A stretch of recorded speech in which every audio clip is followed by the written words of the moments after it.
These IGMC streams. The last one that we're gonna do.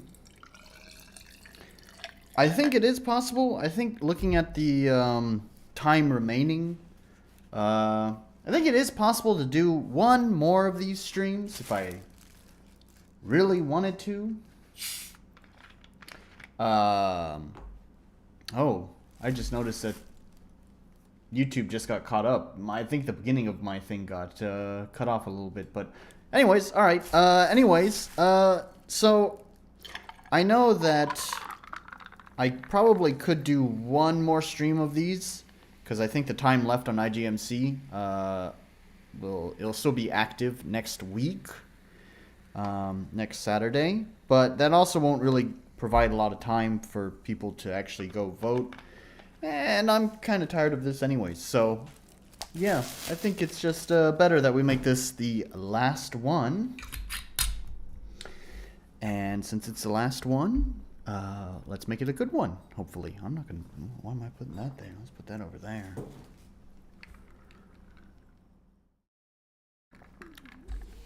So, as just with before, to explain what's going on, we have the timer up here. I'm going to play a game for 20 minutes, and then we're going to find out if it's good, bad, frustrating, terrible, awful, I don't know, whatever. And we're going to hit the View Random Submission button here, and we will just roll the dice and see what comes up. For example, this one. This is Letters from a Lost Time. The story of a boy and a letter indicating a house outside the city. Why should he go there? Why does he have some marbles in his pocket? Maybe because he's a young boy. This short adventure, a dramatic and forgotten truth will be revealed. The truth of a time still alive in some letters, even though it has passed somewhere, because you know time never stops. Time is still alive in some letters, even though I don't really understand that last sentence. Already tells me there's probably no WASD movement, so that's nice. And we have some credits for other stuff. Yep.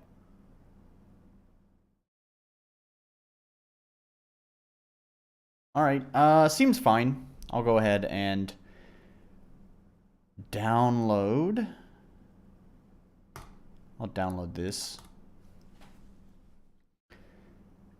And we'll go with the zip, not the exe file. I didn't mean to click it twice. Whoops. We want to go to games, RPG Maker games, and we'll put it in play. There we go. All right. Good. And for the meantime, while that downloads, we're going to play Bloom Underworld. So we should actually probably... Where's the current game? There we go. Change the current game. Current game. Bloom Underworld. Right on. All right. Move my microphone. Sorry about that. Seems like there's a lot of background noise on my microphone. That's okay. All right, let's launch the game. And start the timer. Where's the timer? There it is.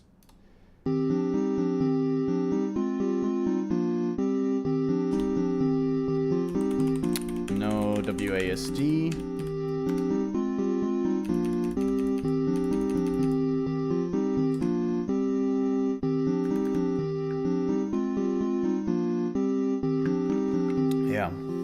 Pretty weak options menu.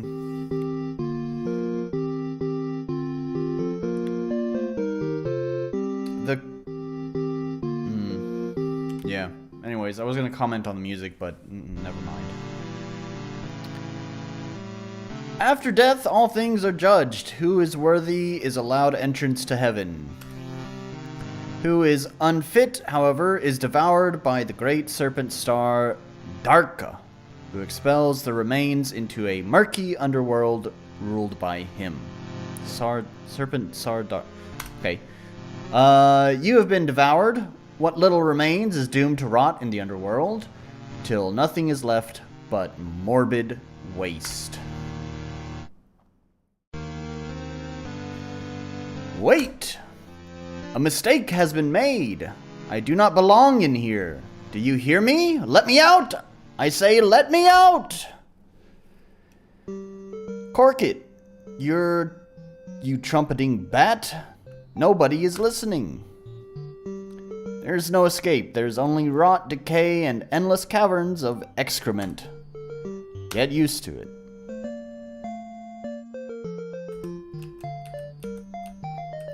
I mean, I guess I kind of appreciate the... I mean, this is one of the reasons why I actually downloaded this game. This is not one of the random games. It's just a game that kind of piqued my interest. This one and another one that I have kind of go for this, like, NES, Game Boy style kind of game. And I kind of dig it. And the theming is consistent. Like, the font keeps a pixel font, and it's not overly aggressively pixely. It just looks like a font that is low resolution, if that makes sense.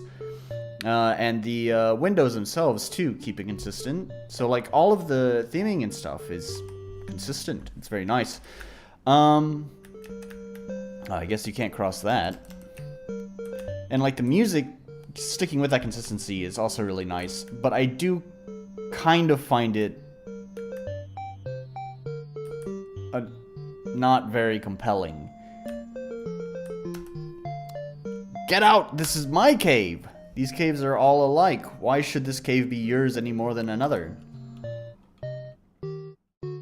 You witless halibut. It's pretty good. This is my cave because it's filled with my treasures. I see no such thing. Yes, only the enlightened can see them.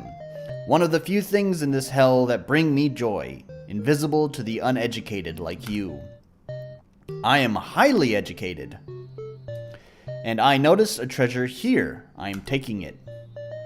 No, you glutton. Where is it? Where? What did he do? Huh? I was kind of distracted reading the text that I didn't see what happened. These are seeds. They pass intact through Sar Daka's bowel and are one of the few things of worth in the underworld. Okay, right on. You get some shit. No, it just collects it right when you step on it.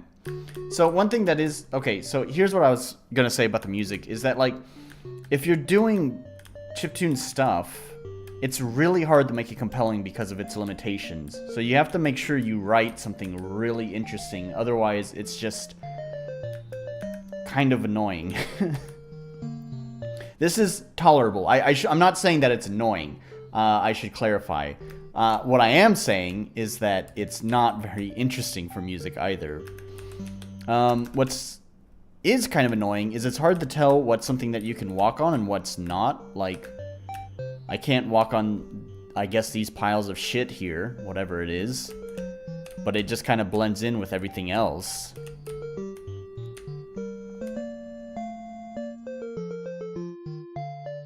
Plant seeds to make the ghoulish marshes passable. Okie doke. So I can just place those anywhere.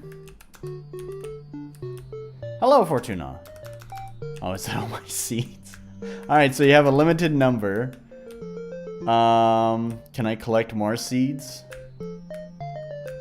Nope. Well, I hope that didn't just screw me then.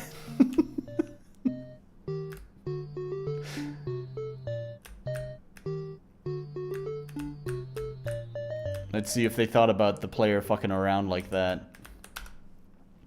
I was a merchant in life. I dined on silver and excreted gold. Here I have nothing but these rotting bones. I had 2 seeds, but even those I lost to the demons. They are insatiable. They take all, compelled by their Stygian masters. They scour these odorous pits for every seed they can find. Someone busted out the thesaurus. Stranger, be watchful. Demons stalk the cavern up ahead. They seek us, poor lost souls, so that they may crush the last vestiges of our resistance. Avoid them at the greatest possible cost. They are erratic, unhinged. To struggle against them is useless. Yes, well, could you repeat what you said? I was not listening. Yeah, speaking of, so annoyingly, because I wanted to experiment with the flower mechanic that just got introduced, I have now been punished for experimenting with it and don't have seeds anymore, which bothers me so much that that's what I'm gonna do. Restart the game. Because I was punished for daring to experiment with your game mechanic.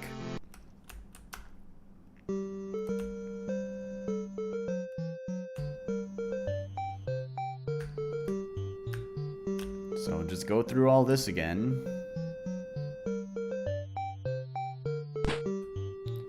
Oh, I see. So my guy killed him. I totally missed that last time. Alright.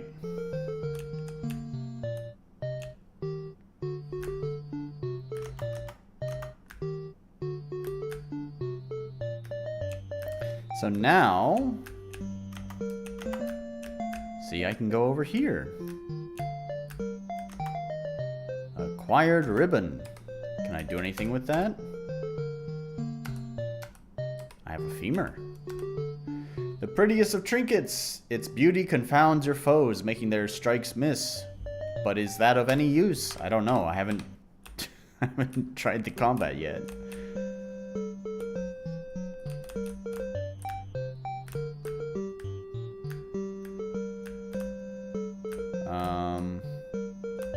So can I fight them? Okay. Demon appeared.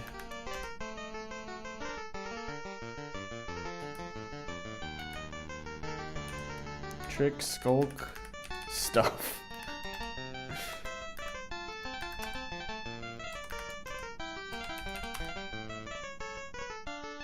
Okay.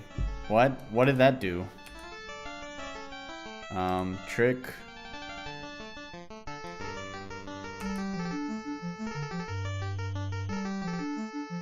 Oh, is this like some sort of...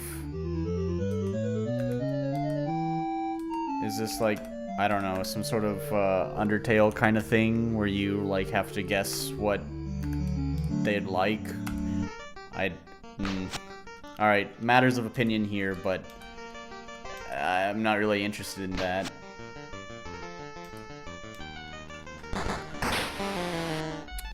Alright, right on.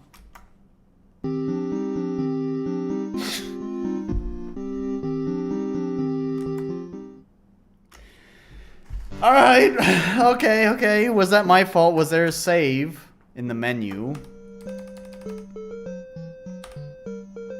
There is a save.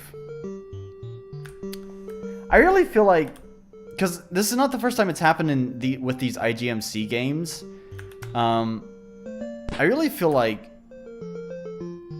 if your game relies on just the player remembering the save... I really feel like it wouldn't hurt for the devs to just like pop up a quick little tutorial message saying, hey, by the way, you need to save from the menu. Make sure you do that.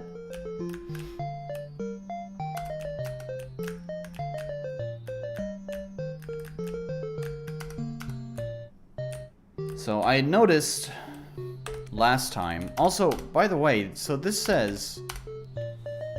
the prettiest trinket's beauty confounds your foes, making their strikes miss. But is that of any use? Well, that's an excellent question. It says it makes their strikes miss, but it certainly didn't miss during that last fight. So is that telling the truth? Is there any reason to fight? I guess that's the question. How about I save and find out? Is there any reason for fighting? We'll try a trick.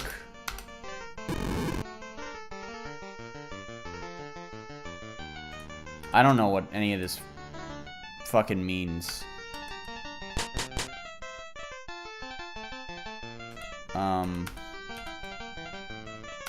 I don't know, grovel? I mean... Alright. I don't get it.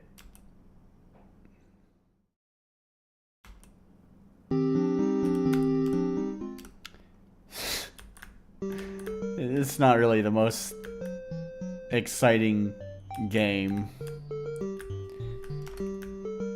I don't know. It's... Oh, I used 3 seeds? Oh, no. No, I used all of them. Okay, alright.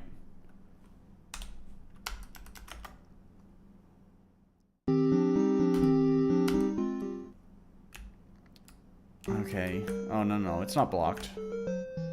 I just won't go that way then. I don't know. I don't understand the combat. Are you just not supposed to do combat? Is that like the point? Is you don't fight? You just try to avoid it? Then why even bother having combat in the game in the first place? Like, why don't you just have a consequence for bumping into the bad guys?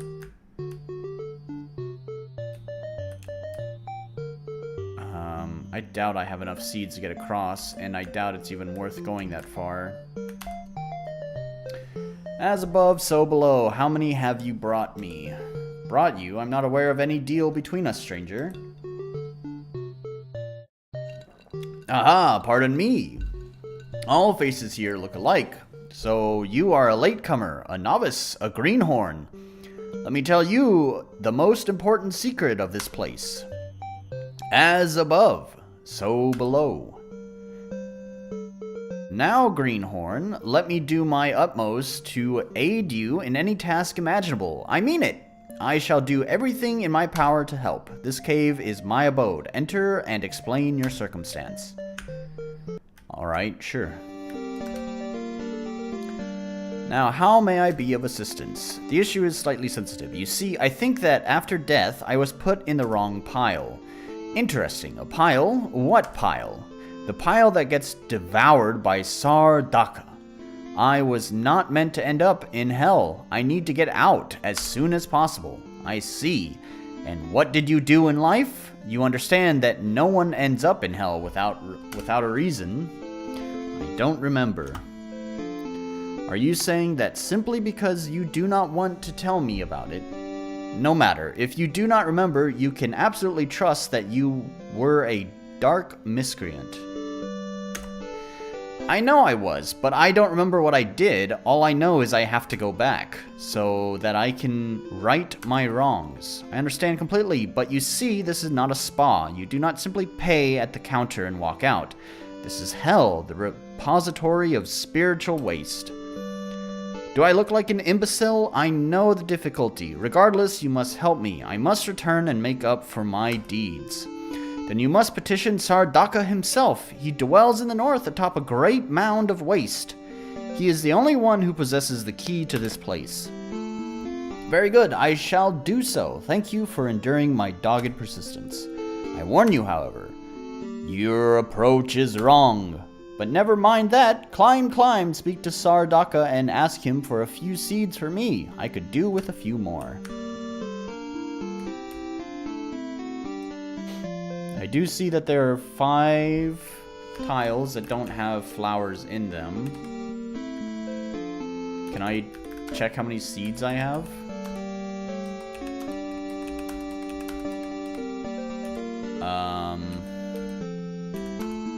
Go ahead and save. I don't think there's... Oh, it's down at the bottom. Okay, alright. I see. 5 seeds. I just saved, right? I'm gonna save again just in case. Let's find out if this is a waste of time, or... Will it... Oh, that's more than 5, huh? That's 6. Yep. Alright.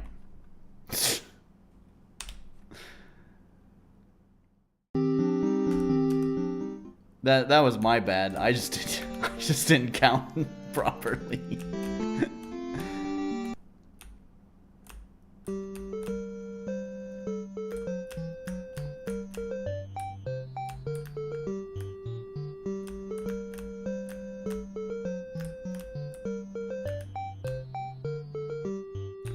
Alright, is there anything over here?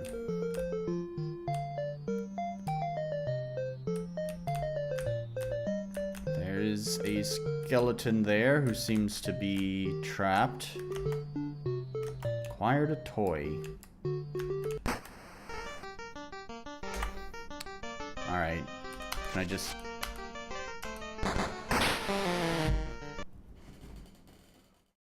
So what's... What's the point of the fucking ribbon? Oh my god!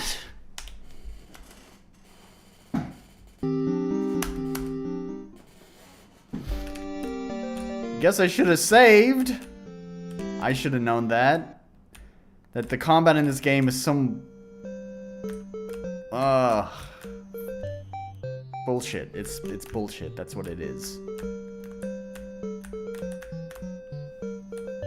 Do I even want to bother? I don't want to bother, honestly. I don't even want to waste my time with it. There's another seed. There's actually 6. I guess I could go back and... Here's another one. Let's just grab that. I can just take these and go back to that one guy. See if there's anything for finishing off his garden. How much time is left? 2 minutes? I think it's okay. Though you're always welcome to give me something to chat about if you want.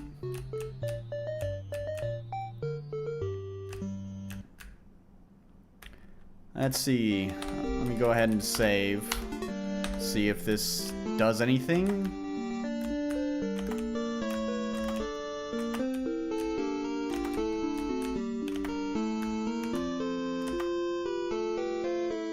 I think it does nothing.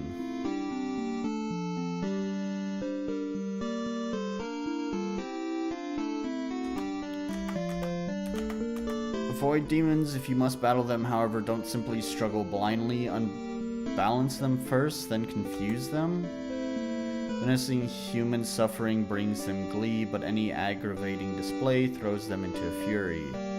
In both moods, they are susceptible to strikes or confusion. Confused demons, they are ripe for picking. You can also attempt bribes. What? Sorry. So this is your combat tutorial when we've already had plenty of encounters with, or plenty of possible chances to encounter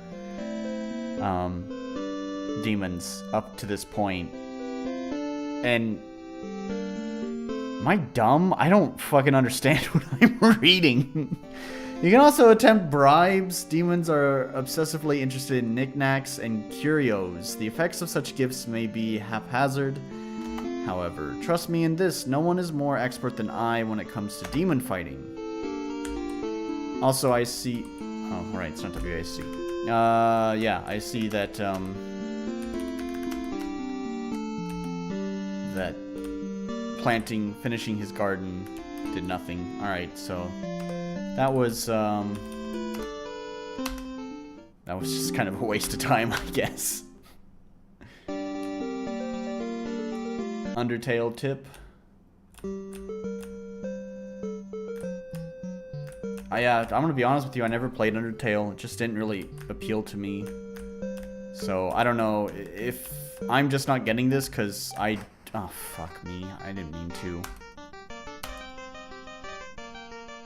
So I don't know if this is just something that I'm not getting because I didn't play Undertale.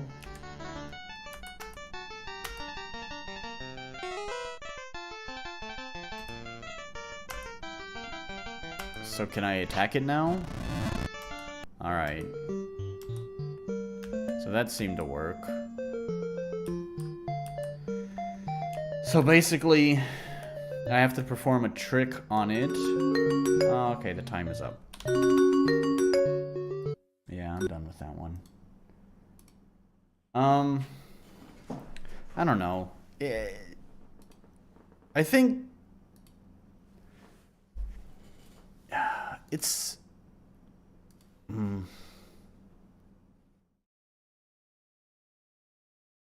Yeah, I know about Toriel. I see what you're doing there. I mean, it's kind of hard not to know at least some characters from Undertale because of what a cultural phenomenon it became.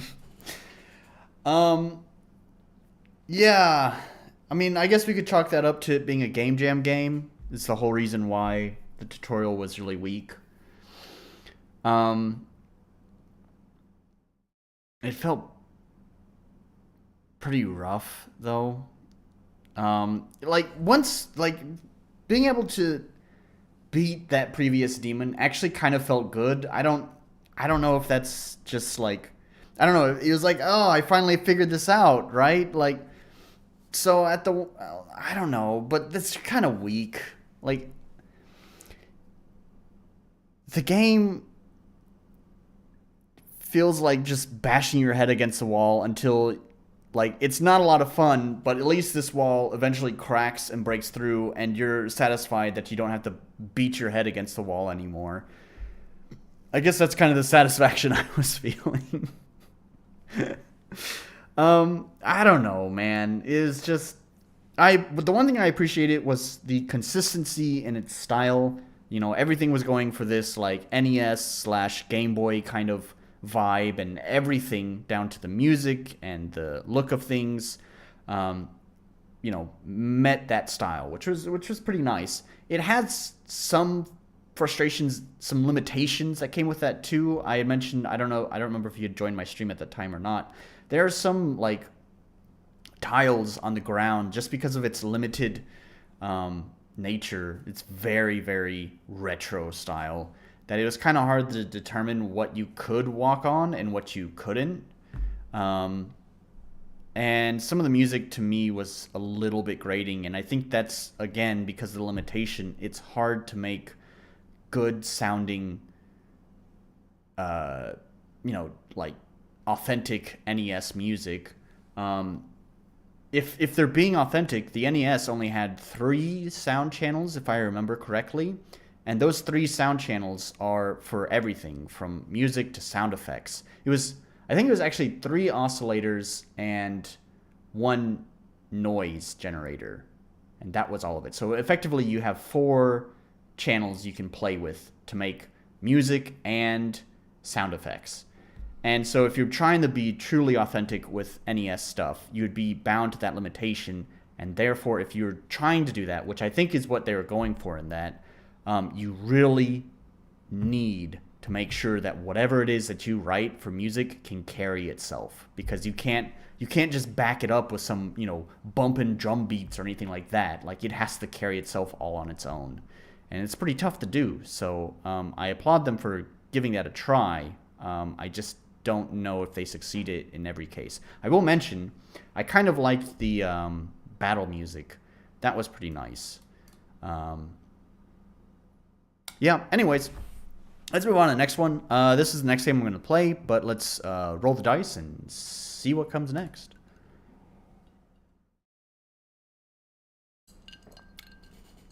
Life Eternal. It's got a nice presentation. I like this shade of blue. A necromancer awakens in a dilapidated tower he once knew as a pristine stronghold for his lord and sorcerer that he was apprentice under.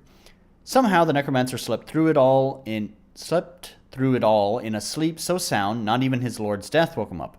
But that's all right. His lord had foreseen this coming and made sure that the necromancer had the knowledge and training so he could raise his dead lord all on his own. Now it is up to you to help the necromancer collect the spells and tools necessary to bring his lord back to life so that he may take revenge on those who sought him harm, although perhaps his lord's death could signify another kind of rebirth. Life Eternal is story-driven with a focus on exploration and no battles. Uncover the secrets left behind by your lord's death and piece together the necromancer's own fragmented memories to find your answers. There are 2 endings facilitated by a choice at the end. All right, pretty neat. I can see that they don't have WASD support, but it's MZ, so we'll give them a pass. Oh, I didn't bring that up with the previous game. The previous game was MV, so I have to say it.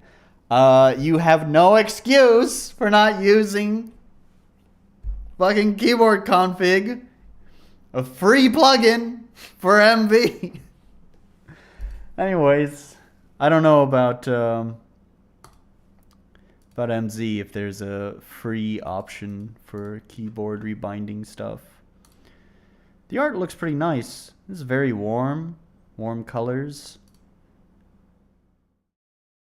This is a pretty expressive character design. This looks nice. You know, one thing I haven't even thought about, I just noticed that, like, a lot of the games that we've played have sort of had a theme of being reborn. And I thought that was just them being cute because it's called IGMC Rebirth. But it didn't occur to me until just now. Were there requirements for these games? Like, is it just Keyboard Mania? Yeah. Oh, is that the name of the plugin, or are you just... I don't know, because that sounds like a silly name.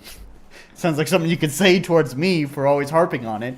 What are the actual requirements for IGMC? Like, a theme. Ahead of your adventure, be sure to plan your game around the theme of our contest. So what is a theme? Much like our contest itself, contest itself coming back from beyond, we wish to see games following the theme of rebirth, rejuvenation, resurrection. All three words mean similar things, but are slightly different. You can use any of those three words as the theme of your game. Okay. Alright, so it's not just the devs being cute with their games, but that is actually what the content of the game jam is. Wow, I really feel like I should have looked at that during the very first stream I did of these games. That should have been priority number one. Thanks, Fortuna. I don't know, man. Just took 3 episodes. Yeah, I know. No. Whatever, it's fine. So the next one that we're gonna play is Letters from a Lost Time. I guess now we can look out for that theme too in these games, because there's a few games that we've played that I really feel like I didn't really get a sense of that theme. It could just be me being... Oh no, it's a VX Ace game. Anyways, that could just be me being dense, which is very likely. Okay, well, at least it launched no problem. I still have to, like, because it stuffs everything. Yeah. When it launches, it moves all my shit around. Piano is really nice. And then I need to go to this one. Yeah, there we go. And start the timer. Yeah, that's a really nice piano.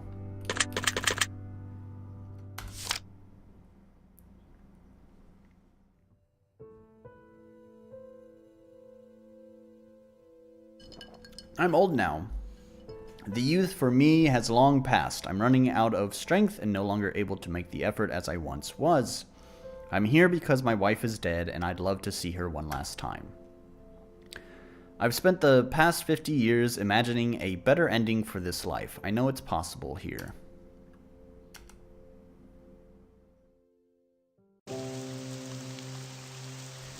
Someone delivered this letter to me. Apparently there is a house away from town. There were also marbles inside the envelope. I don't understand what they can be used for. However, it's raining, so I better hurry up. Oh yeah, that's really hurrying up. Okay, there is Dash. This appears to be the house described in the letter. It looks very old. The music they used is really pleasant.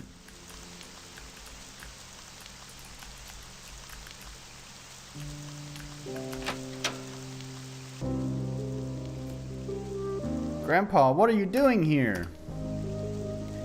Why doesn't he answer?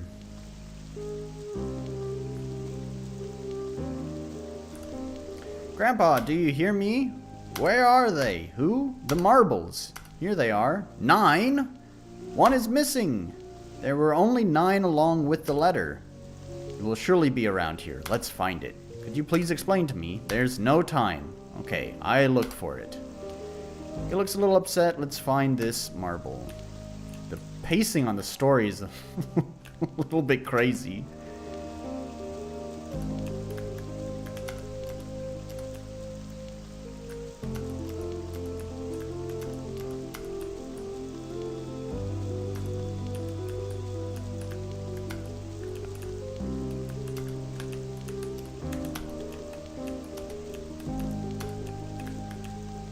I think that's all I had to search.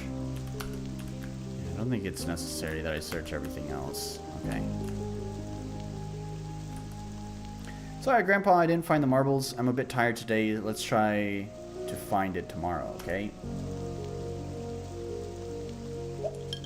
No, you don't understand. We must find it immediately. They're not marbles. I feel a little confused. What's happening?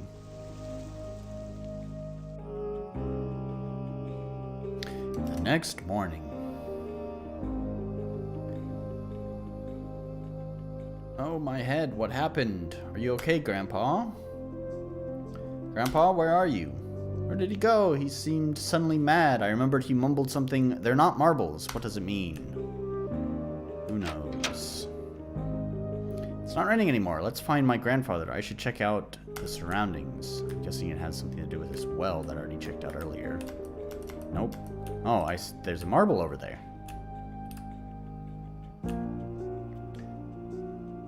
I just realized something. Hang on. I just realized I need to change this. What is this? Letters from a lost time. There we go. Alright, there we go. I always forget to change that. Maybe it's the one my grandfather was looking for last night, but where are the others? I no longer have them in my pocket. The letter is also gone. I should look for my grandfather around here before I leave. Okay.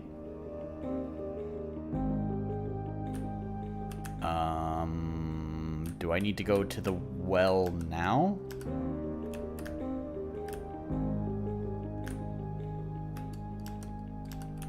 Here.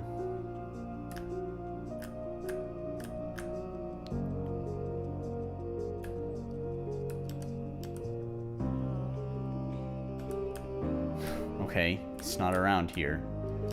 That well just catches my attention like there should be something there.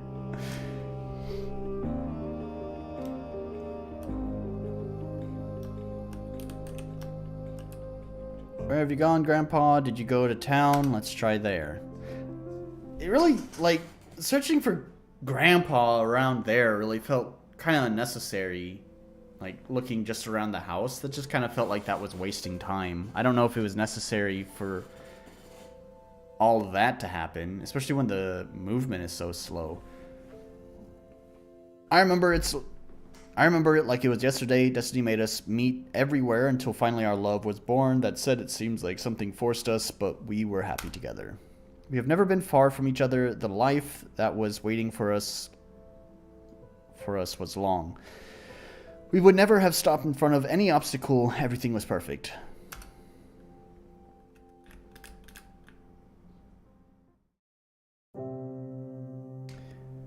I'm here, finally. I should ask someone if he has seen my grandfather. This guard I could try. Hi. I have a problem. I, too. Go away. Do not waste my time. Please, I lost my grandfather. I didn't see anyone ask to people. Okay, sorry for bothering you. Pacing on some of this shit's really fucking weird. It also sounds like English is not their native language. And this map, it looks dirty with all shit just thrown everywhere.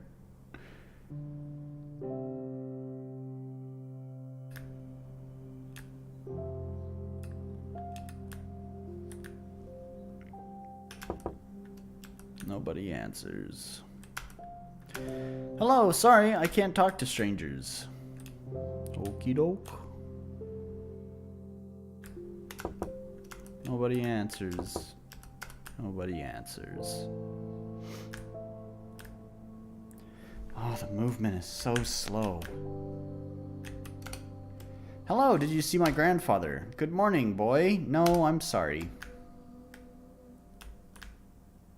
Hello, sorry, I can't talk to strangers.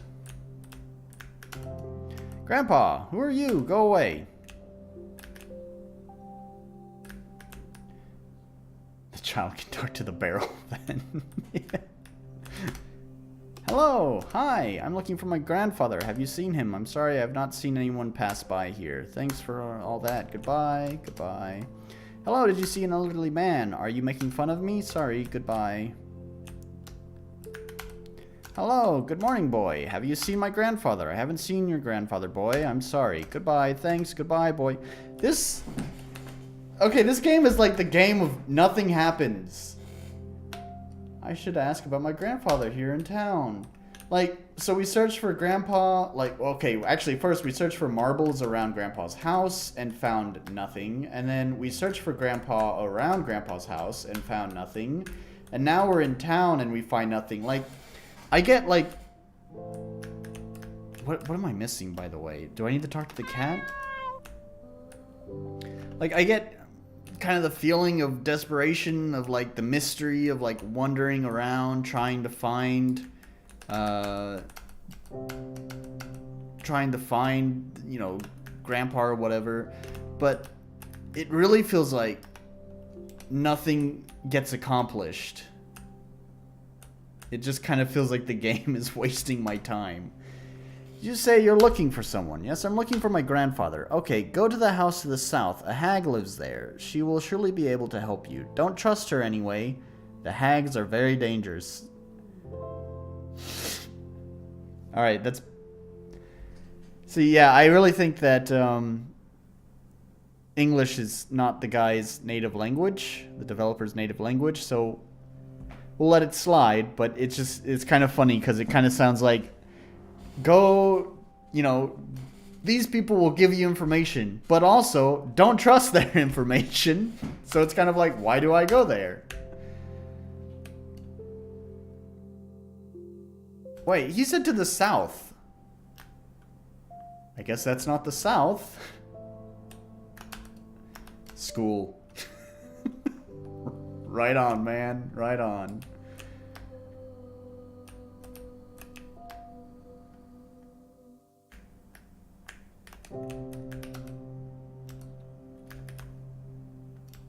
All right.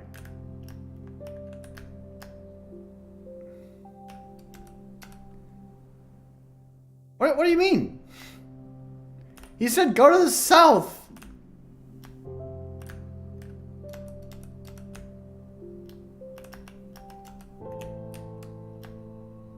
Sorry, what? Did I miss something?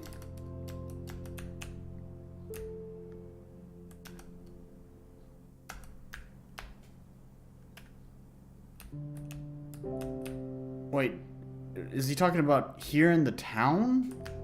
Is like some hags that I have to talk to? Didn't he say outside of town? Am I crazy? Come in, the door is open. I guess not. You forgot to talk to the lamps, the rocks, and the barrels. Hi, young boy. Greetings, lady. Oops, I didn't mean to push enter. Oh well, they pointed you well. I can find who you are looking for. Really? My grandfather has been missing since tonight, and maybe he's in danger. Please help me. But how do you know I'm looking for someone? They told you who I am. I always know everything. Now I'm going to get something from the upstairs and come back. That's so stilted. Weird. And now I'm going to go upstairs and get something, and then I'm going to come back. You'll see.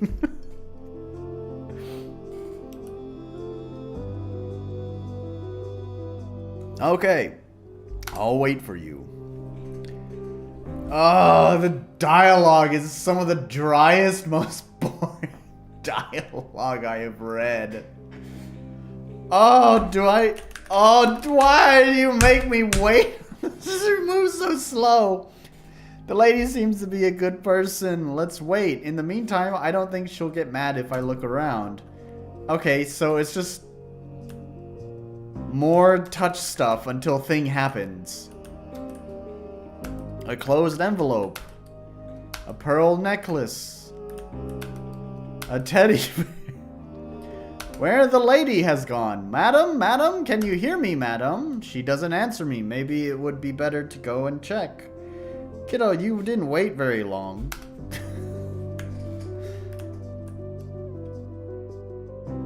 Am I dreaming? She went up. How did she get out? I don't think such an old lady came out the window. There's something over there. Maybe a chest? Okay, you have to navigate a maze. Cool.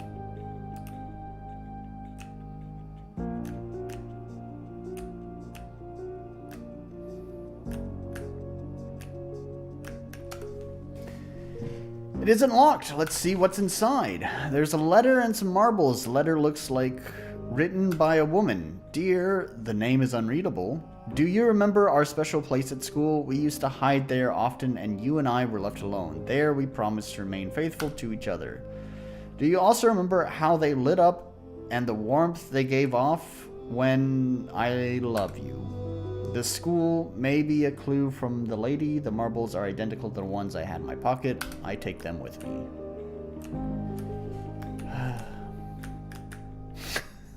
Yeah, the wall is so strange.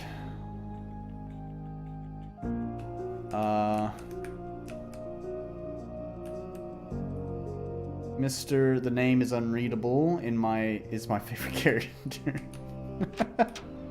Thanks for joining, Mela Thirst. I don't know. Who closed the door from inside? I guess I'm going crazy. Yeah, I'm kind of glad this is going to be my last IGMC stream because the number of not great games in comparison to the actual enjoyable games is pretty low. Yeah, even some of the good games, because they're under such time pressure, they still usually have like pretty severe flaws in them. Like, I think of, like, Faded Blue. Like, Faded Blue is one of the first ones that come to mind. Its writing was really good. And I think the art was really good, too. And the map design was really well done. Yeah, welcome to the world of game jams. My own entry's kind of a mess, too. Well, I'm glad you're at least honest about it. So, this is what I'm saying. Like, Faded Blue, I think, had, like, a lot of potential. But because they're under such time pressures, unfortunately, Faded Blue, despite being a cool concept, was still not great because it's a game jam game. And it's just like, I'm not blaming them for that. They have time pressures, but at the same time, it's kind of like, I don't know, I'm just kind of really not... I'm not having a lot of fun with many of these games. So I'm going to be happy to return to playing, like, properly finished games. I think I'll play properly finished games next week because I have a few games that people have been asking me to give a try to, so hopefully that'll be slightly more interesting than some of these IGMC games. No place is specified in the letter. I should take a look around here.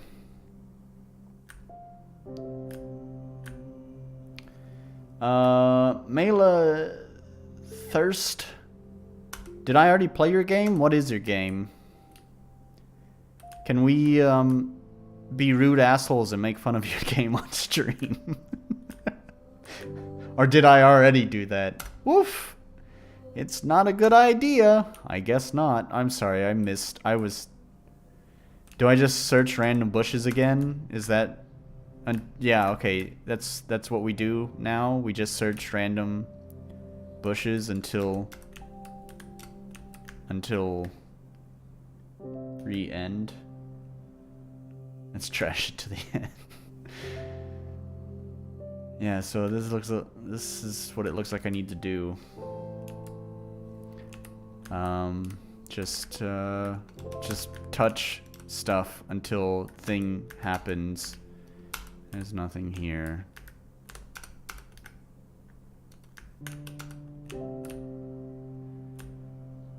I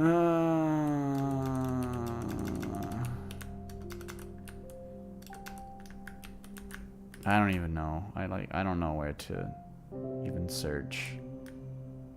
Is this one? They just put it in like weird random spots. Oof. One of the most projects I've ever done, and honestly more of a prototype for its mechanics. And that's what it seems like a lot of the games a lot of the more memorable games I've played have been. Once again, like Faded Blue, I guess that's just my favorite one that I've played for some reason. It's the one that sticks out in my head the most. That one and Dead Paper, which I played last time, which was a first-person shooter made in RPG Maker, which is almost just kind of impressive at that achievement, really. And that's the only reason why it sticks out. As a game itself, it was not a good game, but as a proof of concept, it was pretty fucking cool. And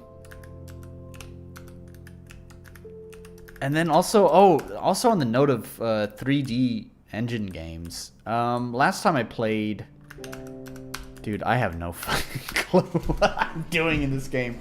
Last time I played a game that I thought was MV3D, I think it was like something like Phoenix Crystal or something. I don't remember its name exactly. And I had mistakenly said that it was a MV3D game, but the developer of that game got back to me and said that actually it was his own homemade 3D engine that he made for RPG Maker, which I also thought was pretty cool once he told me that. But again, it was just kind of like, as a proof of concept, that's cool. But as a game, it was not that great. I am at such a loss for what to do in this fucking game.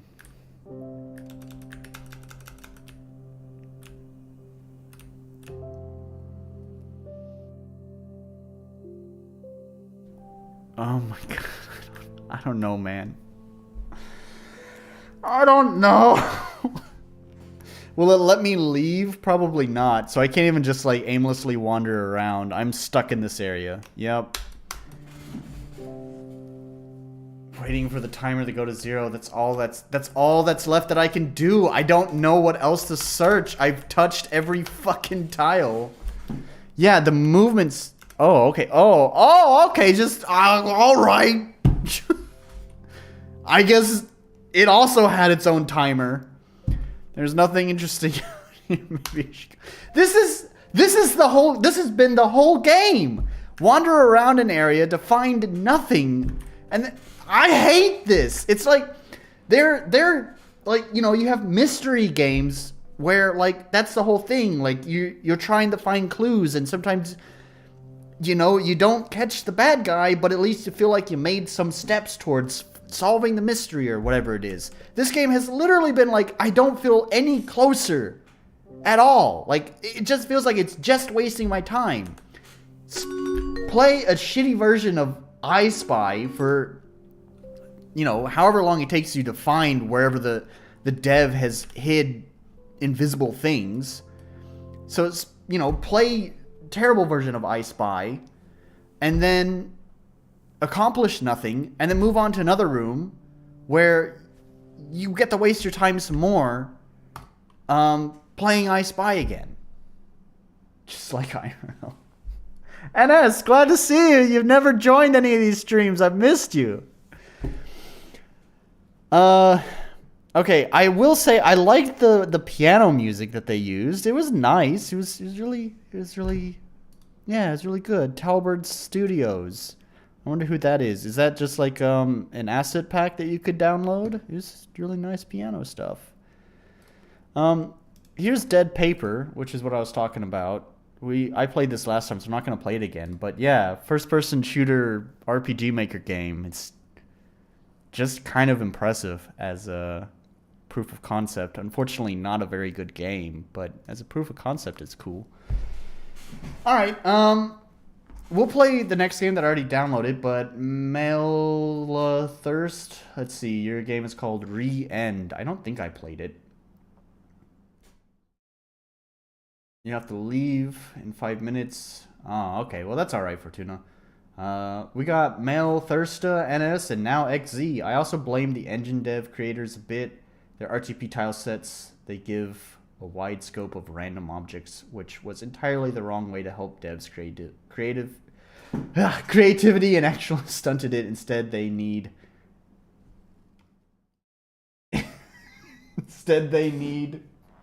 full tile sets of rocks, then trees and stuff like that. Yeah, I understand. And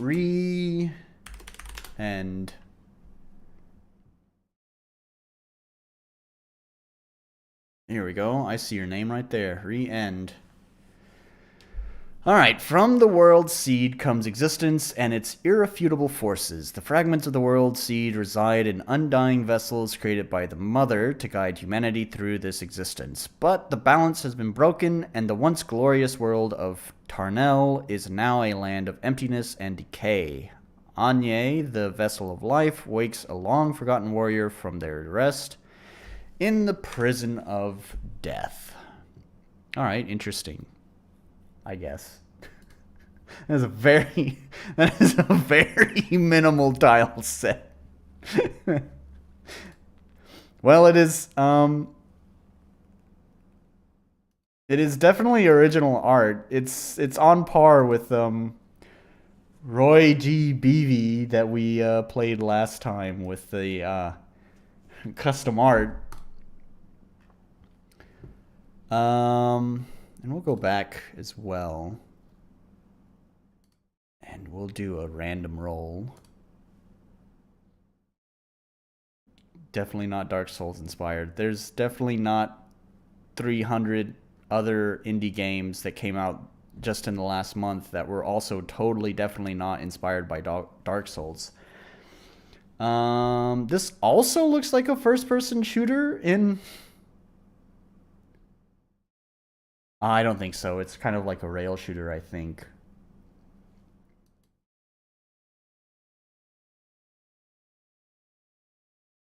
Anyways, let's see. After you die, Death offers a change to Reborn by doing her dirty work, killing the fowls that discovered ways to live longer. Created by O'Don't and Fernando Filho for the IGMC Rebirth. Alright, I'll download it.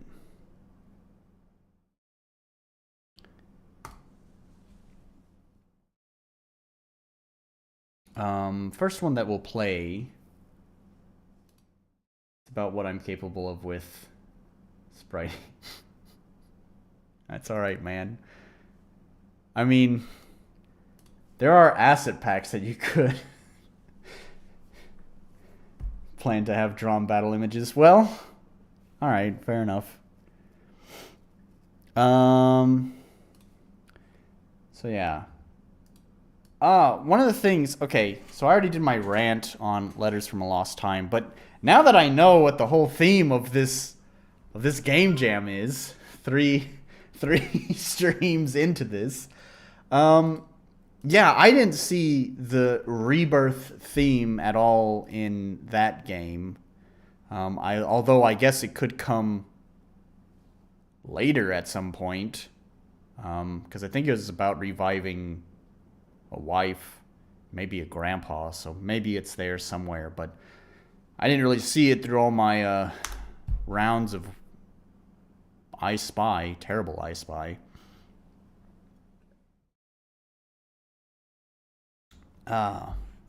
Let's see. Before I play the next game, what I want to do is refresh my drink.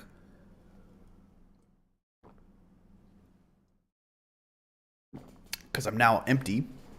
So if you guys don't mind, you can take a short break. Should only take probably a few seconds, but I'm going to put on some music anyways, so chill out for a moment. I'll be back in not long. Probably just like, I don't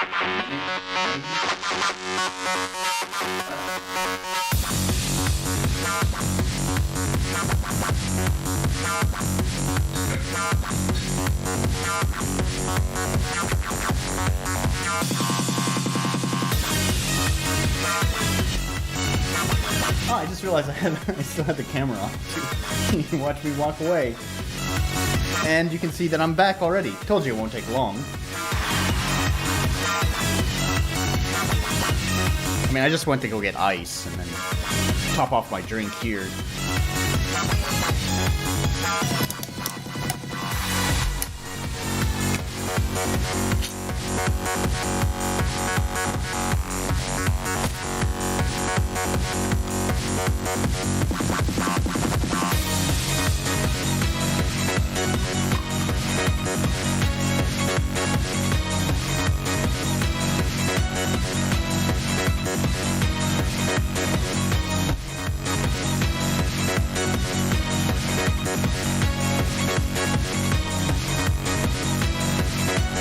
Yeah, NS, I'm pretty happy with how the soundtrack is coming along for my game. There's been some legit tunes in the soundtrack.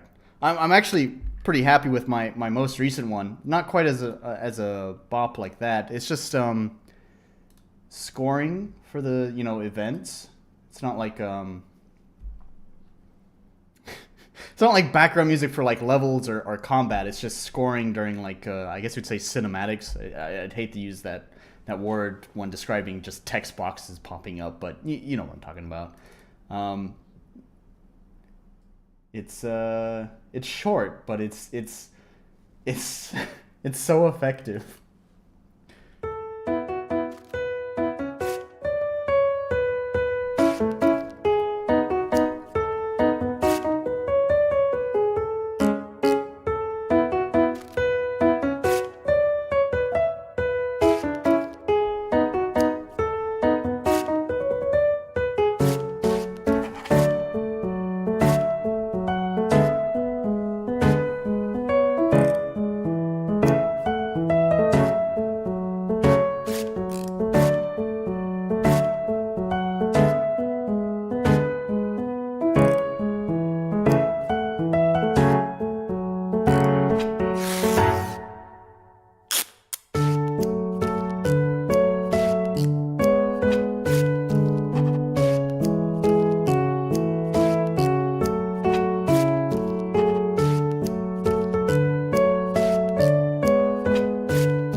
Yeah. I don't know how well you could hear it because they're pretty low in the mix, but there's a lot of like craft sounds. I have like scissor sounds. I spent my day recording all sorts of different sounds. I have like scissors and there's tape. I really fell in love with the song when it was kind of an accident, but I really liked. I think it's about here.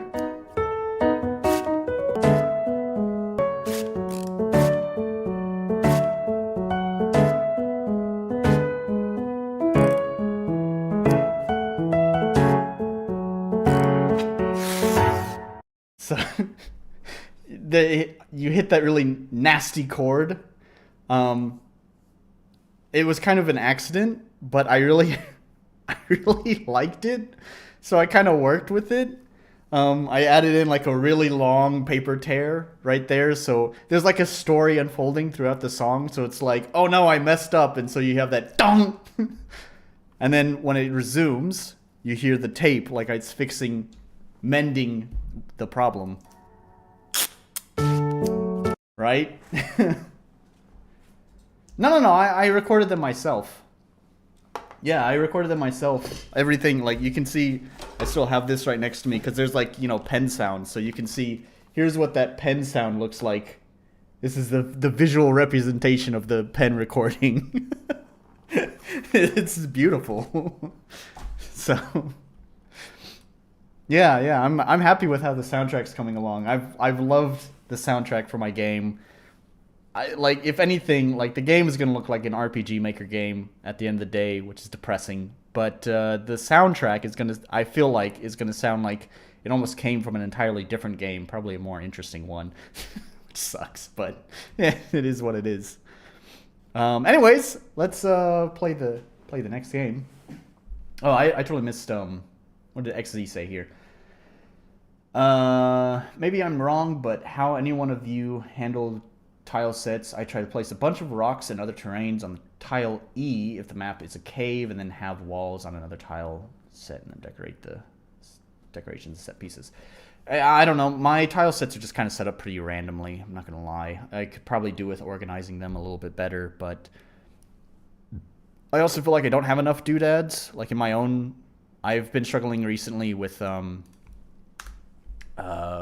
my cave level that I've been working on, where like I don't feel like I have enough doodads to populate the ground. I feel like I'm always recycling the same rocks and stalagmites and stuff like that. I kind of wish I had some more variety in my tile sets, but I don't know. I don't really have any.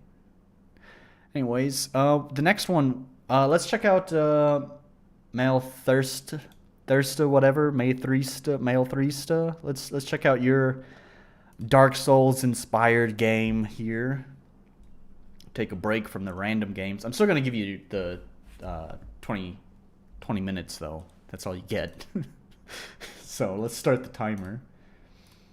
And let's launch the game.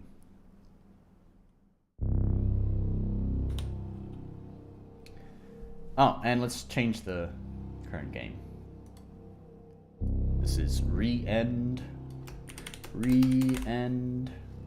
Okay. Alright, let's check options. I'm already gonna give you shit. You are on MV. You have access to all of Yawnfly's plugins. One of the free plugins from Yawnfly is Keyboard Config. Keyboard Config allows me to use WASD. It takes less than 2 seconds to set up Keyboard Config. You just drag it and drop it into your project and it's done. Do that. Make sure you can give your users choices for how they control your game. Arise, Fallen Vessel. Oh yeah, this sounds very Dark Souls already. You are needed once more, Mr. Stickman. Drink deep of Vitae, the endless flow of life. My mouse is on the screen, sorry about that. Drink deep, oh sorry, let it be your sustenance. I think that's misspelled. Or am I being dyslexic right now? Seek the fragments of the world seed, the origin of those forces which govern creation. Ancient blade in hand, carve your path to them through all agents of death and decay. For every time you fall, you may rise again, and when the world seed is made whole, all of creation shall be restored. Even if you don't have Yawnfly's Keyboard Config plugin, it's part of the free package. So you don't even have to buy the full set, which you should do anyways if you're using MV. But still, if you don't want to buy it, that's fine. Keyboard Config is free. Please download it. It takes 2 seconds to set it up. You just drag and drop it in your project, make sure that the plugin's turned on. That's it. You're done. It's set up, and now players can choose whether they want to use arrow keys or whether they want to use WASD. You are given the life seed and can now use Anye's Grace. Whoa, that is some movement speed. Alright, that's like the opposite of the previous game. Oh, okay, I see. Oh, wait, is always dash on? Yeah, it is. I'm gonna turn that off because the speed is a little bit too high for me. Cell door is locked. This is also really loud in my headphones. Turn it down. There we go.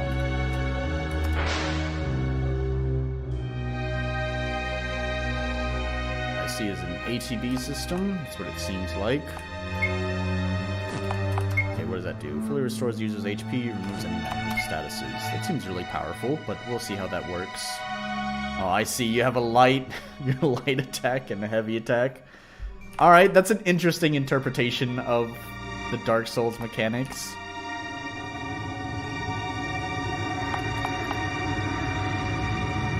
Does it take a certain amount of time? Oh yeah, I see.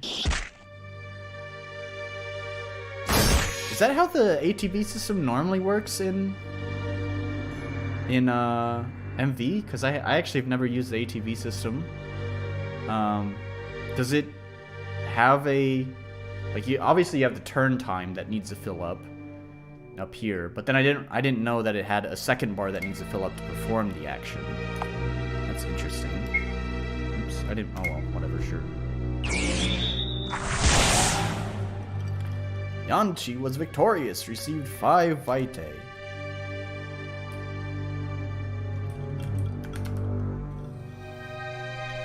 Ascension transposition. Yeah, it's kind of like pulling. I see. Okay, so there's a level up system. Yeah, it's kind of pulling out of the Dark Souls. Okay, all right. It's kind of pulling out of the Dark Souls dictionary for terms. You obtained a vitae drop.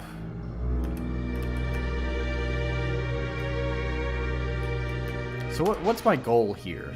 Did I miss that at the beginning? I feel like I might have missed that.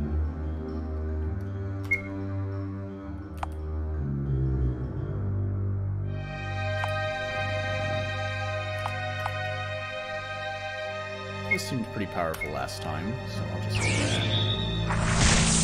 Okay, maybe not as much. Yeah, I feel like I'm gonna lose this one because I'm gonna heal and they're gonna hit me. And I'm gonna need to heal again.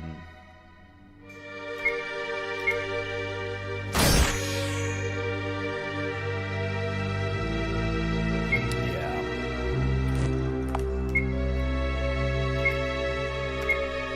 Guess I could. Oh, okay, that's instant. Alright, well, that's nice. That's at least somewhat forgiving.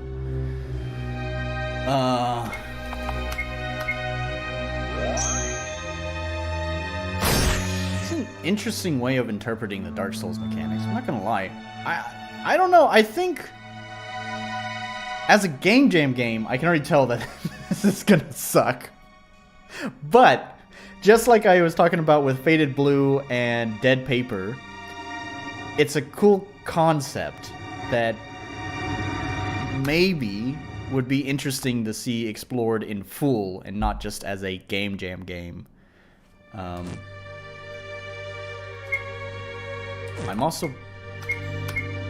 I would probably, like... I'm not the best critic for this kind of thing, because I'm not a big Dark Souls fan, honestly. I've played Dark Souls 1 through 3, but I've never beaten any of them. I think my play time on each of them has been less than 10 hours. I think I clocked the most time into Dark Souls 1 with maybe like 6 hours. And Dark Souls 2 was like maybe 4 hours, and I think 3 was only like maybe 2 hours. So, just not a fan of Dark Souls. So, I don't know, like, I always think it's kind of... Did I miss? What happened there? How come I didn't do the attack? Oh. This is kind of slow.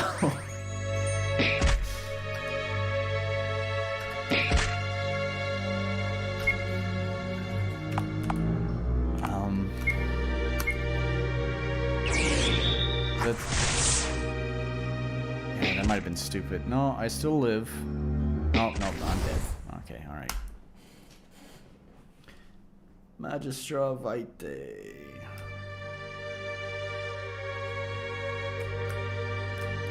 Yeah, maybe that was a little bit too tough. Maybe I need to start a little bit on a weaker enemy.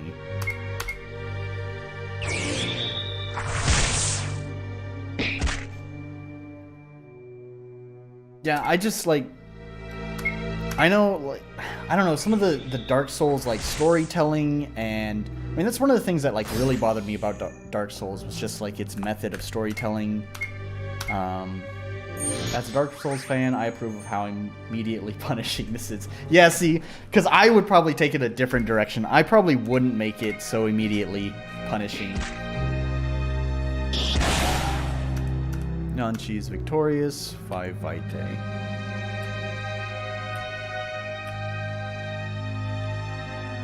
Again, another reason starting with pre-made engine is just not ideal for learning how to design a game. They give you a movement system and so much to work with that control design step in.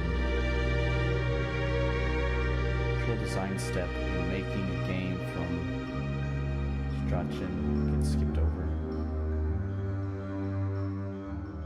I'm gonna be honest, XZ, I'm not quite sure I get what you're going on about. You might need to clarify from scratch. Okay, alright, but even still, I wish I'd done a better job of explaining a major battle mechanic, heavy attacks, yeah, that would probably be a good thing to explain. So that's when, so the first bar fills up. I'm guessing this is what you're saying. It interrupts casting. So after the first bar fills up, they're now in a casting state. And the heavy attack would interrupt that. If I'm interpreting that correctly.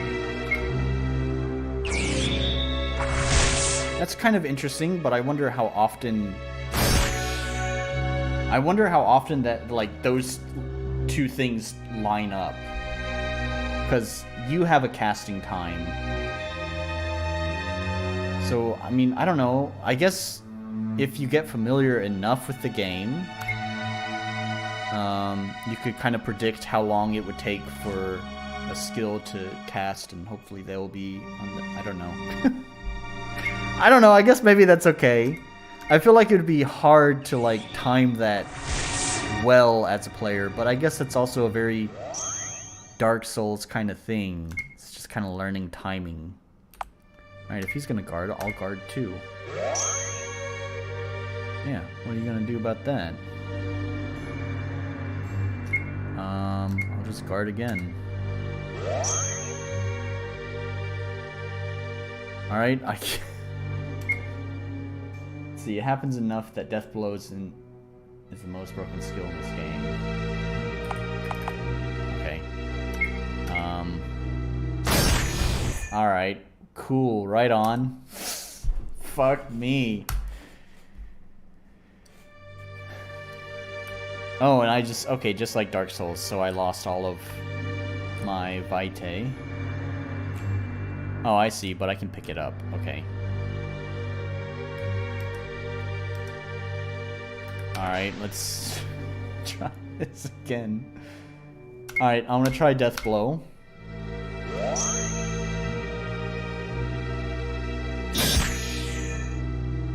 See, adding keyboard is the first step in building a functional game. That process is skipped in RPG Maker because it's already done for you. That's all I meant. Oh, okay. Is that in, like, reference to my constant complaining about RPG Maker devs not using keyboard config? Because I certainly complain about that a lot. Oh yeah, that was pretty powerful. Well, thanks for telling me that. We obtained a health file.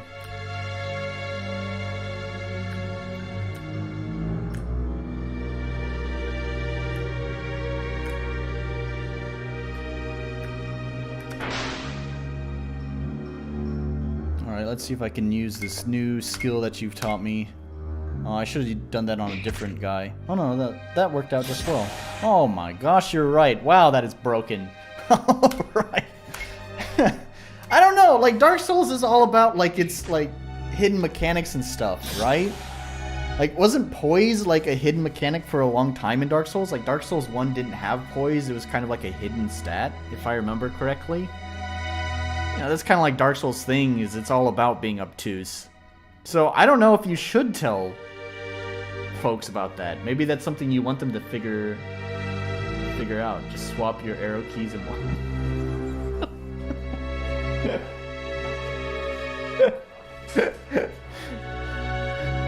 Alright, I feel you. I got you.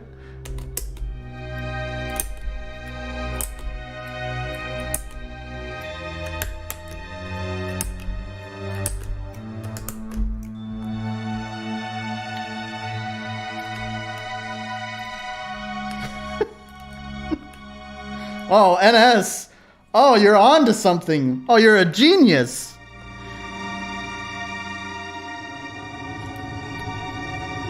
Wow, how come I never thought of this before?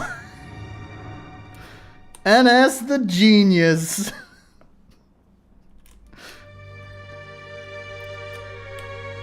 Alright, it's done. Problem solved.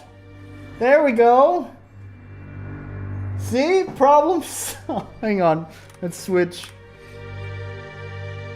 There we go. Problem solved. We did it, guys. We've done it. We fixed it. Now I can't complain about it anymore.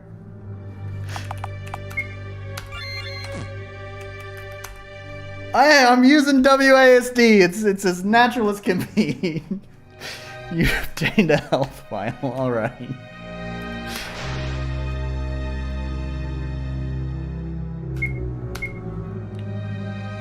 Imagine typing with the layout. I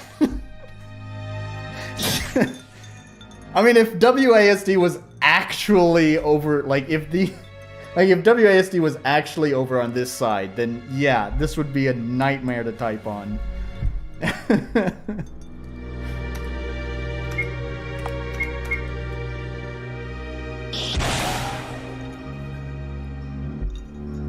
Okay, since you taught me about this...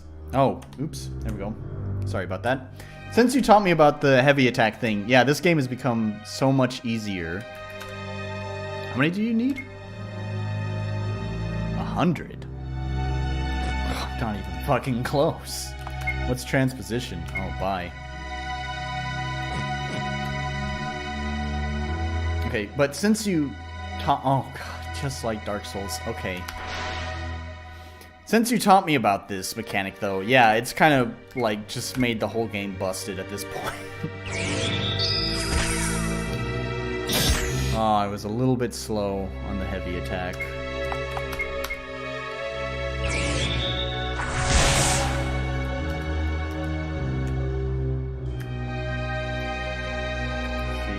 I missed XZ's comment. Personally, I like Dark Souls 2. Being the only one I played, I found the game to be easy. Had to do no death runs, just to enjoy it. Oh. Escape prisoner detected. Commencing repression protocol. Okay, I definitely think you have Yawnfly's plugins. Mail 3 stuff. My Red Dragon keyboard actually swaps arrows and WASD around if I press function W. I didn't know this was an option and accidentally activated it a couple of times. I don't know if that's cool or really stupid. I mean, I guess it's kind of really out of the way. You'd have to push function W. Oh, I didn't see where his casting bar was at. Yeah, okay, I was late on that.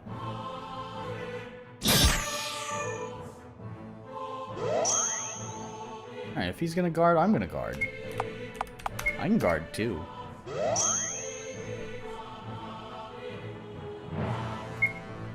Can I cast this faster than him? Yes. Okay, so yeah, that's really fucking busted. So I think what I would say is maybe having a random chance for it to interrupt them. I think that might be a better choice.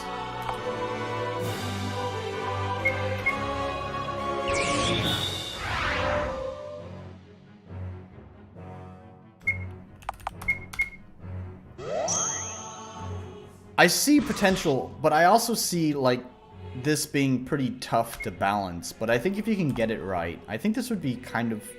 actually be pretty cool. But if you want to go the whole Dark Souls route, you know, one of the things that I know for sure about From Software is that they have an amazing art team behind them. So, I really think if you really want to create the right atmosphere with the game and go fully down the Dark Souls route, is you should really, I don't know, get an art team together. If I figured it out in time, I'd probably make interrupt set ATB to halfway rather than all the way back. Yeah, that would make sense too. I didn't see, where is his bar at?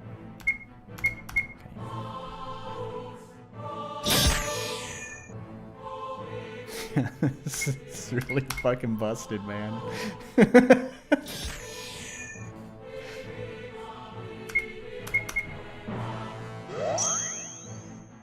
He is lucky he did the raised guard.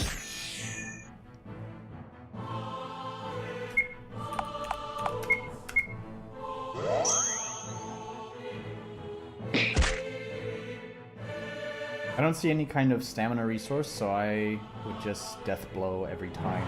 Yeah, maybe that's the solution. Maybe NSS is onto something there. Maybe you'd want to have like some sort of stamina solution where like if you were to interpret like the Dark Souls mechanics, then maybe like doing attacks would effectively expend your stamina.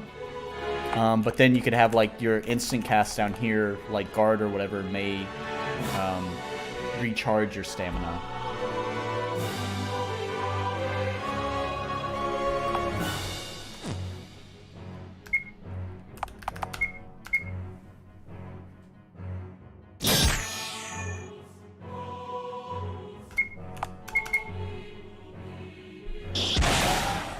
There we go. Yanchi was victorious, received 200 vitae.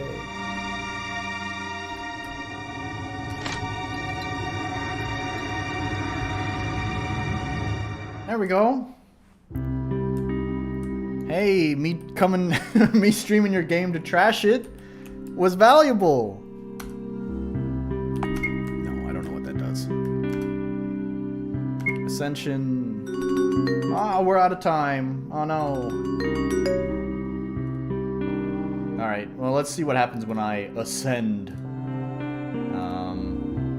Doesn't really matter, just gonna see what happens. Ascend health, yes. There we go. We have more health. But considering how busted your game is, I don't know if I really need that health. But yeah, as a proof of concept, like I said, Dead Paper and Faded Blue before, also were great proof of concepts, probably held back by the fact that they are game jam games. And I think your game might fall in there. I don't know if my reaction here is different just because, you know, there's a level of accountability when the dev is actually watching my stream where he can't just shit on people's games. But I don't know. I get it. You know, I will say it probably helped having you here because you could explain how busted the heavy attack is. I might have felt a little bit more frustrated towards it if I was just bashing my head against the wall trying to figure that kind of stuff out. But overall, it left a more positive impression than a lot of the fucking games I've played on these streams. So yeah, I think you have a cool concept there that definitely needs a lot more time in the oven, that's for sure, but definitely something good could come out of it, I think. So, anyways, we'll delete that. Let's see. Yeah, I get you. Honestly, been kicking myself every time I found a new problem after submitting it. Yeah. Well, I mean, I'm sure most of the devs probably feel that way. Again, I keep bringing up Faded Blue. I don't know why. But the developer also mentioned that they felt really bad that so the way that the game worked, it kind of used a real-time combat system. It didn't have you know, like entering a combat screen and then having the turn-based kind of thing. It was like on the map real-time combat. And for all the good writing that was in the game and all the good art, everything was let down by basically zero explanation of how the combat worked, and it completely tanked my impression of that game. But the dev came and left a comment. The dev came and left a comment and also said that they more or less said the same thing that you were saying, like they've been kicking themselves that they hadn't implemented a better tutorial system to explain how the combat worked and all that. So yeah, I think all of the developers who have submitted a game to this game jam have probably had similar feelings. So I don't think you're alone on that. I will say probably one thing that's hurting your chances of winning the competition is probably the art. But at least it was a good learning experience. Let's see. Bosses should have a counter meter for when hit to hard. It cools off over time, but light attacks don't build up the meter as fast. Yeah. Actually, that's kind of similar to... I don't know, NS, do you remember reading my magnum opus? My game dev doc that I had submitted to you that's probably way too fucking long, that I'm sure you didn't read the whole thing because it's way too fucking long? I sort of have a similar mechanic to that, actually, in my game. Except it's really kind of every attack will build up... Yeah, well, I mean, I guess that's what you're saying, actually. Every attack would build up basically, it would build up a counter meter. And the higher that meter goes, is the higher the chance is that an enemy would counter your attack. So everything, but different attacks would raise that meter by different amounts. The way that I had done it is that it's kind of a risk-reward system where, well, I mean, this is all, like, it's not a real game. It's all just words written on a piece of paper. So, but the way that I had written it on the paper was the plan was that, you know, the attacks would build the meter up, and as the meter rises, it just increases the chance that the enemy would counter. So you could keep attacking them if you really want to, but you're risking a higher chance that they counter. When they do counter, you get a very brief window where you could actually re-counter their counter to just block them from doing damage. This system in my game is not like quite so like you attack then they attack, but it kind of follows like a Paper Mario kind of style where you have like, it is turn-based, but you would have like inputs to kind of influence your attacks, if that makes sense. So I don't know, you could probably implement something somewhat similar to that. I don't know necessarily about doing the like Paper Mario like inputs to influence your attacks kind of thing, but just talking about like expanding on XZ's idea of having the counter meter build up. Anyways, what's the next game? What was the previous one that I downloaded? No, reverse card. Yeah. Pretty much.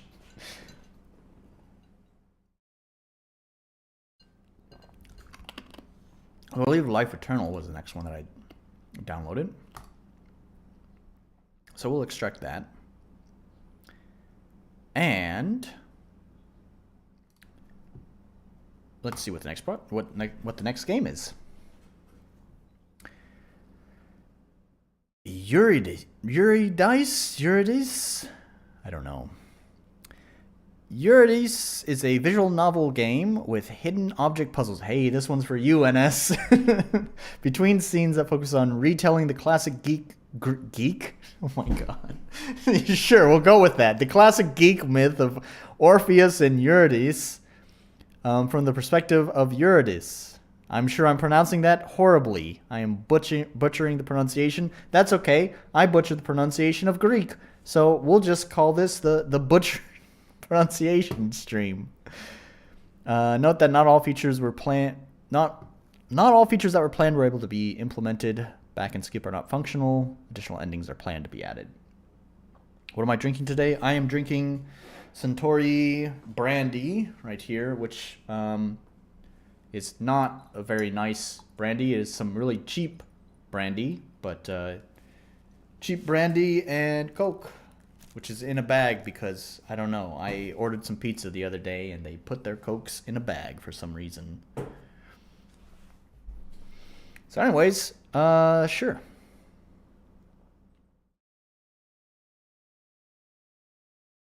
We'll download this. Just because our visual novel expert is in the chat and I want to get their very, very critical opinion on this visual novel game. Did they use Visual Novel Maker? No, RPG Maker. Well, before we jump into that, we have Life Eternal first, which comes with a manual. Very nice. Glad to see they have that kind of support. Oh yeah, they have like nice art. Like I kind of like this character design. Like I feel like it kind of speaks. Well, I don't know. We haven't actually gotten introduced to him proper. Usually it's the brandy that comes in the bag. Yeah, I don't know. It's the only pizza store that does delivery near me. I don't even really like their pizza that much, but like if I'm craving pizza, it's like it's them or I need to travel somewhere and eat at like a nice pizza restaurant that's too expensive. And it's kind of like I don't want to do that. I just want to have pizza delivered to me. So I have to go with them, but it's very pizza. Anyways, I don't know anything about this character yet as far as his personality goes, but I feel like his design speaks volumes about what his personality might be like. So I think it's really good art. The colors are really nice, like, and I'm impressed that they even included a manual, which I don't see many games do. And this is a really well laid out manual too. Like, holy shit, this guy put some work into his game. Yeah. That's pretty cool. Let's check it out. Oh, there's a credits list too. Let's see what he used. Story and art design, Ronove. He used some of RefMap stuff, which I use as well. Titles and backgrounds, RefMap, Hiroki Akiyama. I think I might use some of his stuff too. And Dengia, Frog, White Screw Shop, Unsplash, Icons, Nekoya. Music, Presence of Music. Plugins, Visual Stella, Mog Hunter, Astafagul, Majishi, Gabe MZ. Let's see, I also settled for meth pizza based on convenience. I'm glad I'm not alone.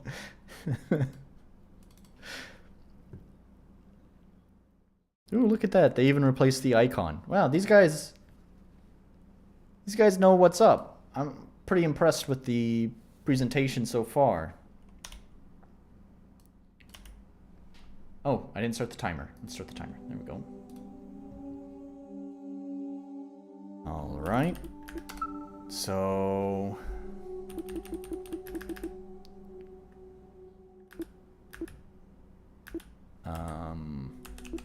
Oh, oops. W. So... Okay, I was told last time that this right here, which I think is really unnecessary, is a Visual Stella thing. Like, I don't mind the idea of being able to change text fonts, just because, like, it kind of becomes an accessibility thing where you might have someone who suffers from something like dyslexia. So, you, if you had, like, dyslexic-friendly fonts installed, then this is a good idea. But this... I mean, I'm not dyslexic, so I can't really judge whether how dyslexic-friendly these fonts are, but I really feel like this is just, like, way too many fonts to choose from.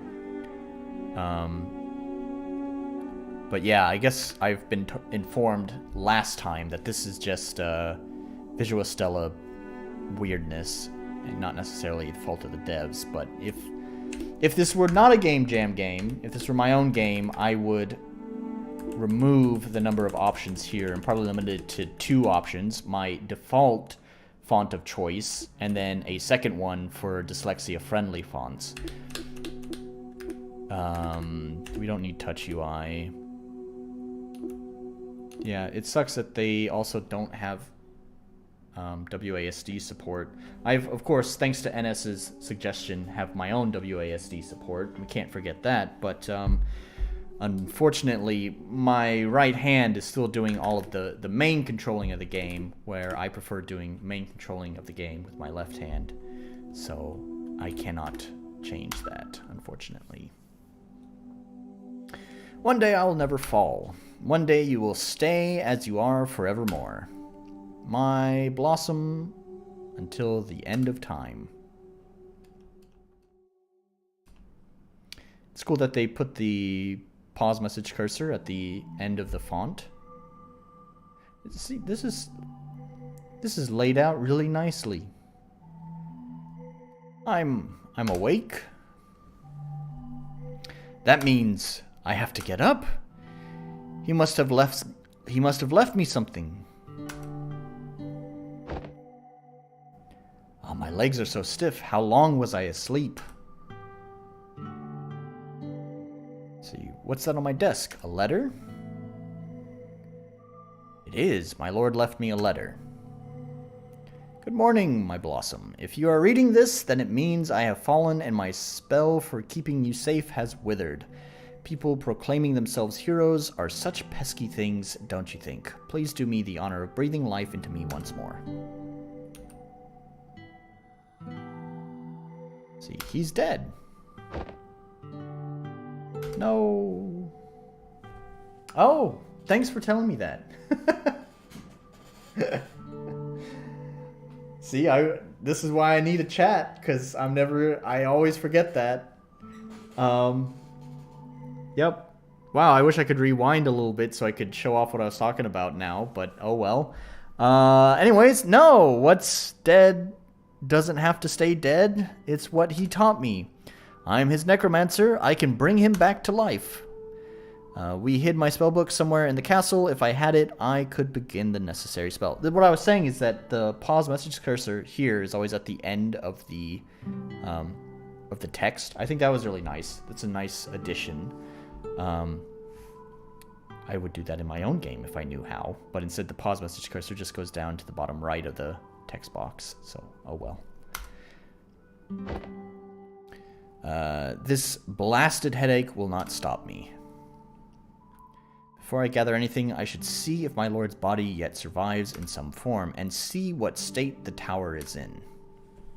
To move, use your arrow keys. Yep, I already know that. Oh, they're not my arrow keys anymore! Hold shift to dash, press Z to interact with objects, and press X to access your menu. Okay, so I think I can show this. Yeah, so I was showing the options menu earlier. So basically, this is just what I'm talking about down here on the dyslexia font, is you have all these font choices here. But none of them, as far as I'm aware, are really dyslexic friendly. There could be one in there. But it just seems unnecessary. Also, the other thing is maybe someone who suffers from dyslexia knows what the font names are of dyslexia friendly fonts. So maybe they know that information, but it also, I wouldn't expect my players to know that. I would probably name the font default and like dyslexia friendly or something like that instead of default and then just the name of the font choices. So anyways, yeah, that was pretty much all you missed. And also, like, I talked about how this room looks really nice. Like, everything, the colors are really nice, really warm, and just the tile work looks really nice. It all looks good. Looks good.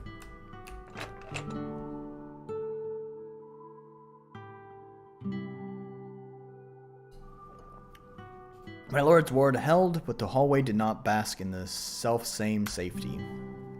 It's a wonder they never got in, although I suppose I shouldn't question it too much. I'm alive after all. Debris blocks the doorway, and from a cursory glance between the cracks in the door, it doesn't look worth digging into. I like how Velica max text speed isn't very fast. Yeah. Okay, so that also is going to be a Yawnfly / Visual Stella thing, I believe.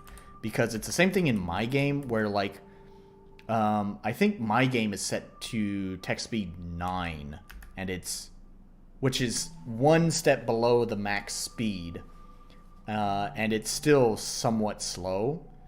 So yeah, I don't know what Yawnfly / Visual Stella is thinking about when they designed that plugin, that feature.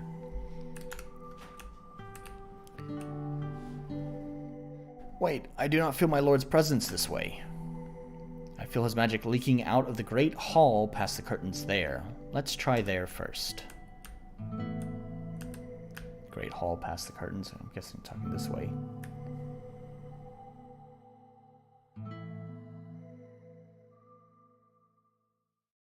Yeah, it's kind of interesting that Helvetica is included. I brought this up last time when I saw a game that included a bunch of text fonts, and this is what I was saying, is that apparently that's just Visual Stella weirdness. But I could have sworn Helvetica, although a popular font, is still a font you have to license. Like, it doesn't come default with most computers, I don't think.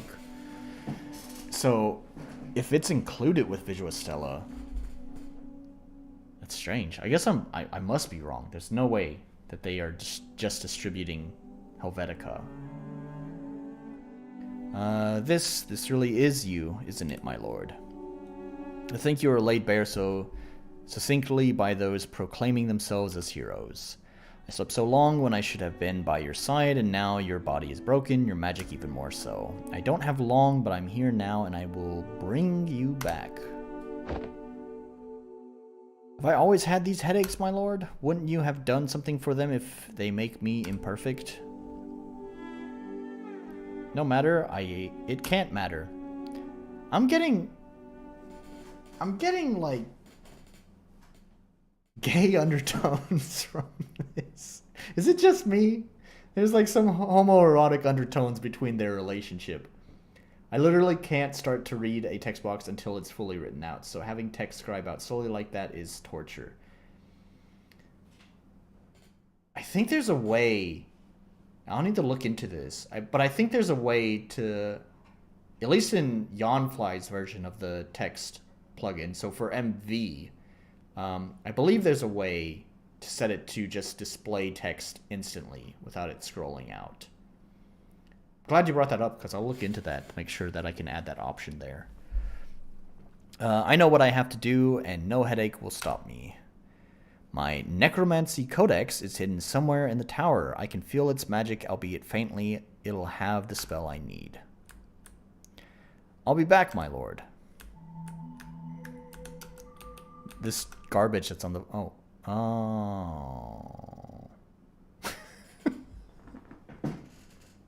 Oh dear. Oh dear. For all the nice presentation, this is the first game I've played on stream that has had a crash. Well, that's unfortunate. Can we bring up the log, the console? Nope. I don't know if that's... I'm actually not sure if you just can't bring up the console on deployed versions of the game, or if they've disabled the console, but can't even show the developer why their game crashed. Oh dear. Well, oh, does that mean we have to go through the whole beginning again? Oh, okay, there's... Okay, okay, alright.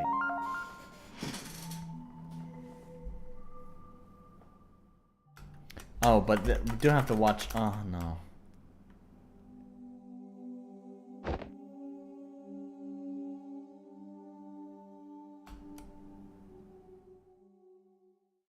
Yeah, it does look really nice.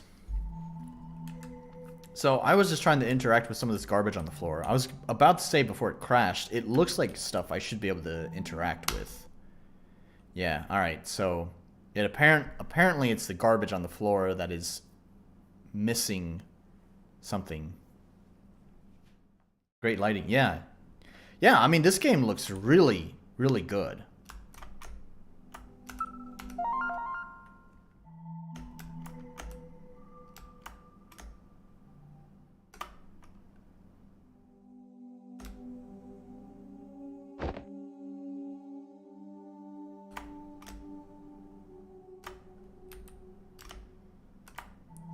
Like, it doesn't look like your typical RPG Maker game, you know? Like, I wish my game would look like this. I don't think anyone...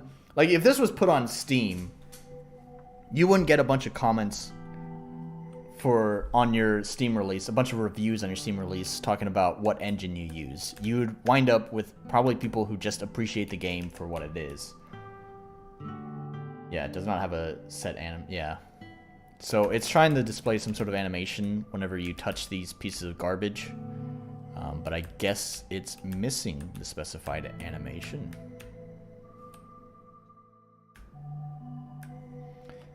So, oh well, I just won't touch the garbage on the floor.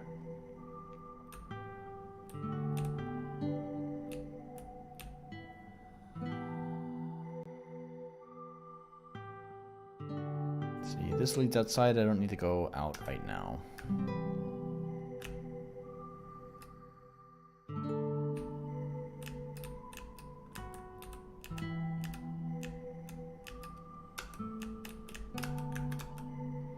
The wooden chest is filled with all sorts of day-to-day items, measuring instruments, books, binding material, and ink among them. Drawers were once filled with rows and rows of spices and herbs, have been ransacked and emptied, not a speck remains. The shelves have been cleaned of anything useful and have a thick layer of dust on it. Okay, same thing. The drawers once filled with rows and rows of spices. Okay, same thing. He talked about journal, I think? Necromancer's book. Find your necromancy codex. It must be close. Okay, alright. Hey, I'm glad that's there.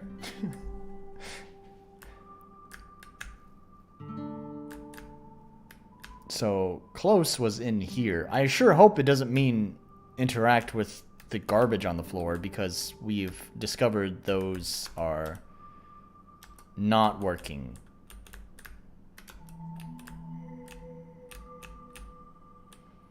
I mean, I don't see anything else that I can really interact with in here, other than the garbage. I guess there's that. Yeah. So, I don't know. I guess I need to look somewhere else. Maybe in here. You saved on the autosave slot, by the way, on the last crash. Did I save? I don't even remember hitting save. This is an odd phenomenon. Crystallized magic has stuck itself to the floor. Perhaps it's a remnant of the broken wards given physical form. I'll have to study it once my lord is with me again.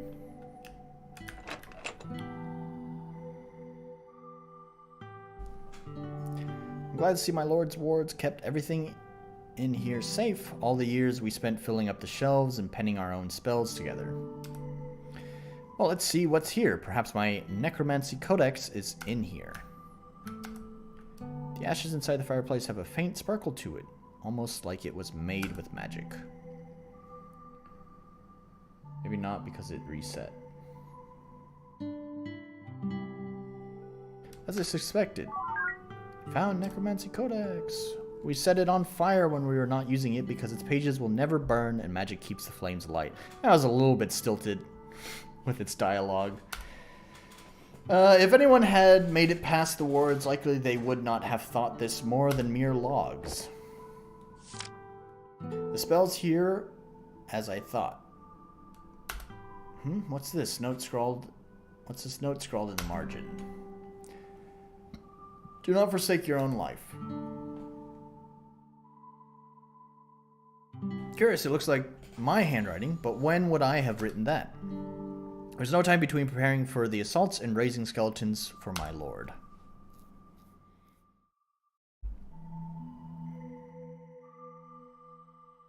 I will not be played by tricks. I must bring him back to life and help him secure his hold over his world once more. The spell can only be done on the full moon. I have but scant 3 days to prepare, and he will not last until the next cycle.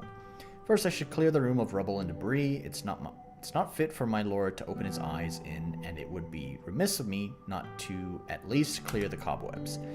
Afterwards, I'll need to restore the magic circle in the room. The cellarage should have the necessary magicka chalk.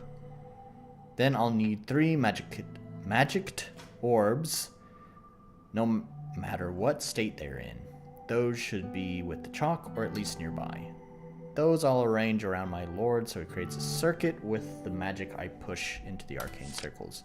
Next are the 3 everlasting life herbs. They grow wild and free wherever there's been magic. Since I'm sure our stores were emptied, there should be some growing anew in the bramble forest outside. Lastly, I'll need to procure life water from the nymph in the lake, but she'll need a gift to draw her from her slumber. I'm sure glad that they have like a journal, because it'd be really tough for me to keep track of all that information. This is all so much at once. Let's take it one step at a time, otherwise I'm liable to faint where I stand. Let's start with inside the tower and check the cellarage first. The magic chalk is likely there. Also, I'm glad they broke it down into sections, although I was kind of more interested in going outside. I will say that for all the presentation, the game is not interesting to me, actually. I like the presentation, I like the art, like the maps, the tile work is really nice. But it's so far kind of boring. A shattered magic orb sits in the alcove, perhaps it can be useful even in pieces. Found. Shattered orb.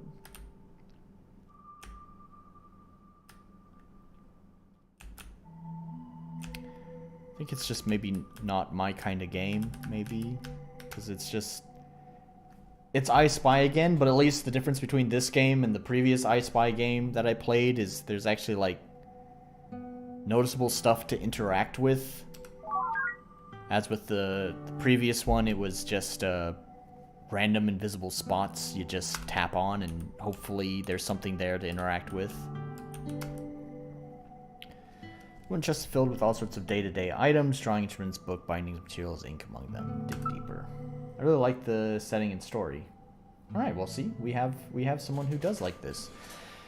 Here we are. I knew it'd be somewhere in the cellarage. Yeah, because like I feel like the level that this game is at, compared to the previous games that we've looked at, it's really definitely starting to go into like very much just subjective territory.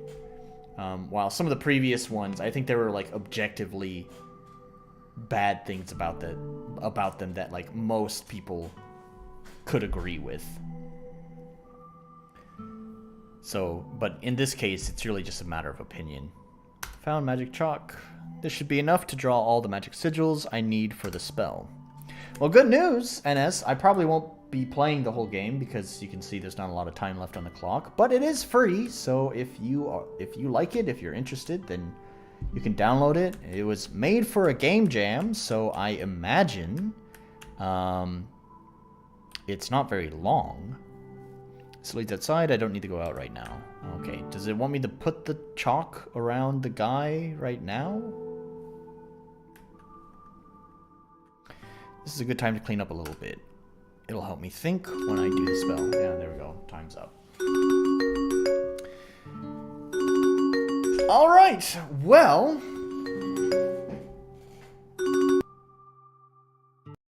that was definitely much better. This time around so far, the games that I've played so far have been way more interesting than compared to last time. God, my last one was just brutal. I just did not have a lot of fun with many of the games. To be fair, Letters from a Lost Time was not really great. You like the main character's triangular eyes? So you're paying attention to details I didn't even notice. Oh, I totally... Oh, I did download Death's Gun. Wait, what? Hang on. Anyways, wait. First, let me... Where did that one go? Oh, there it is. Life Eternal. Okay. Oh, yeah, I see. They are very triangular. Yeah. Well, see... Okay, so, to me...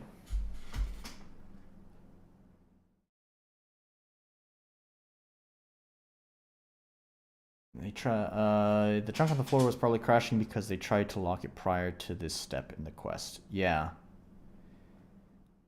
Although I'm not really sure how that could happen. I mean, just from my own RPG Maker experience, like you'd basically... There are two different ways. There's a lot of different ways you could go about doing it. But like the most basic one the most simplest one to do would be basically having a switch that gets turned on. So when you're at that point in the quest, it would just turn on that switch, and basically that switch would just change what event page you're using. I can show this real quick. Let me just open up my RPG Maker game so I can illustrate what the fuck I'm talking about. So for example, where's an event that has... Well, okay, here. We have my do once controller. So my do once controller is like something that happens whenever you load in the map. It just sets up some parameters for the current map. And so obviously, when you're in the level, it needs to set up level-specific events, but once you complete the dungeon, then a switch gets turned on saying, hey, this dungeon has been completed. That also changes the do once controller to using a different event tab or event page. So now, using this switch here, we have level complete right there, and that just specifies that now you're going to use this one instead of this one. So I think the simplest way would have been doing something similar to that is you would just have, you'd have your trash image down here for page 1, and you'd have your interaction. You could make the guy say, oh, I don't know, maybe I shouldn't touch this or whatever. Or you could just not acknowledge it at all. And then once that switch gets turned on in the quest, then now whenever you interact with it, it should cooperate. I really don't know how they were able to create that crash, if I'm being honest, but I guess you can find out if you want to play it.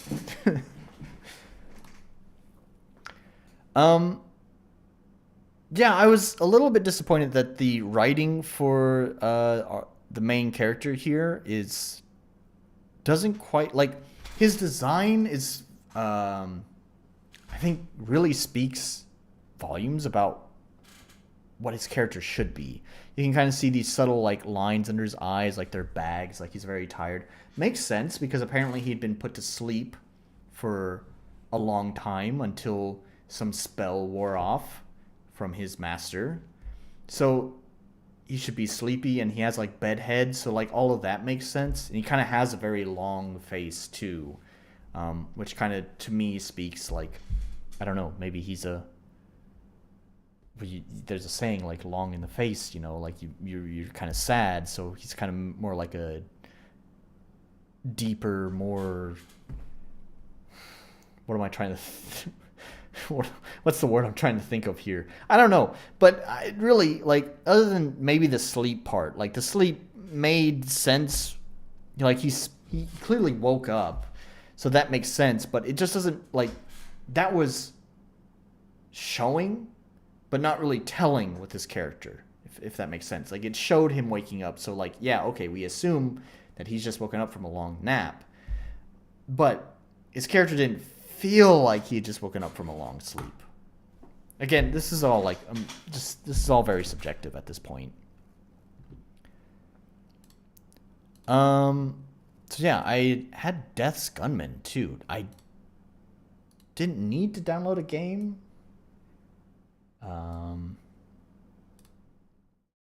But I did anyways. Yeah, there's Death's Gunman. I want to play Eurydice next, just because, NS, you're here, and you're our resident visual novel person, so I want you to be harsh on it. Also, I totally forgot to change the current game, so let's make sure we do that this time. I'm always forgetting things.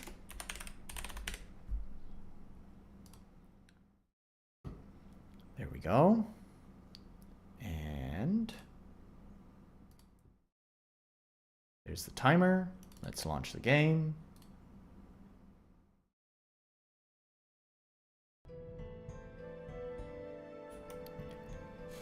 All right. Got lots of stuff going on the menu. Menu looks nice, though. Let's see, options. What do we have here? Command remember, message speed. We're going to turn that up, because I bet it's going to be too slow at 7. Game seems really quiet, which is rare for an RPG Maker game. So we'll actually turn that up. I think that's the first time I've ever had to turn up the volume. Animated tiles can be on. Oops. Control. Oh. Look at that! They've implemented keyboard config! Someone gets it!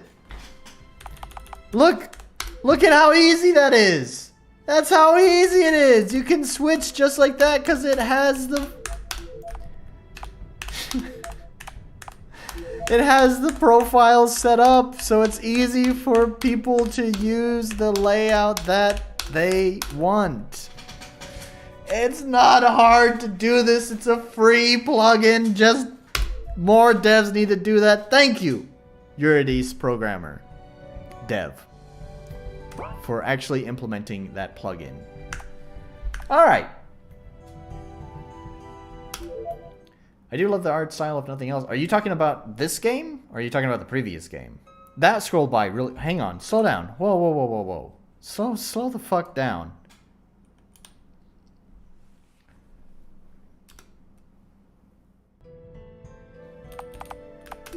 Alright, don't tell me I need to change this again.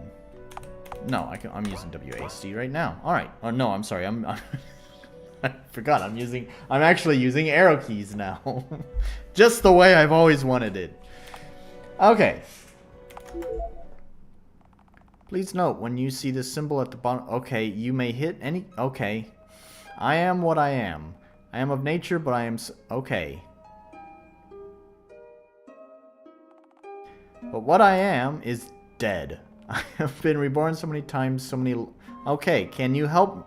Please, okay. In your world, I'm nothing but... Okay. Yet you... Okay, you can see... Okay, maybe it's that you do not see my kind as fodder for... Okay. I am a dryad, a wood nymph of a... Okay, my name is Okay, I swirl around here in the underworld in my... Okay. Not anymore. Okay, maybe I should start... Okay. Oh my god, slow the fuck down! God, you're in a rush! Faster message speed. Okay, you're right. But... Don't make it auto then! Why does it have to be auto? Is there a reason why it has to be auto? But you're right, I did speed up the message speed. So let me set it way the fuck down. Let's try this again. Please note, when you see this symbol at the bottom of the text box, you may hit any key to continue. I am what I am. I am of nature, but I am so much more.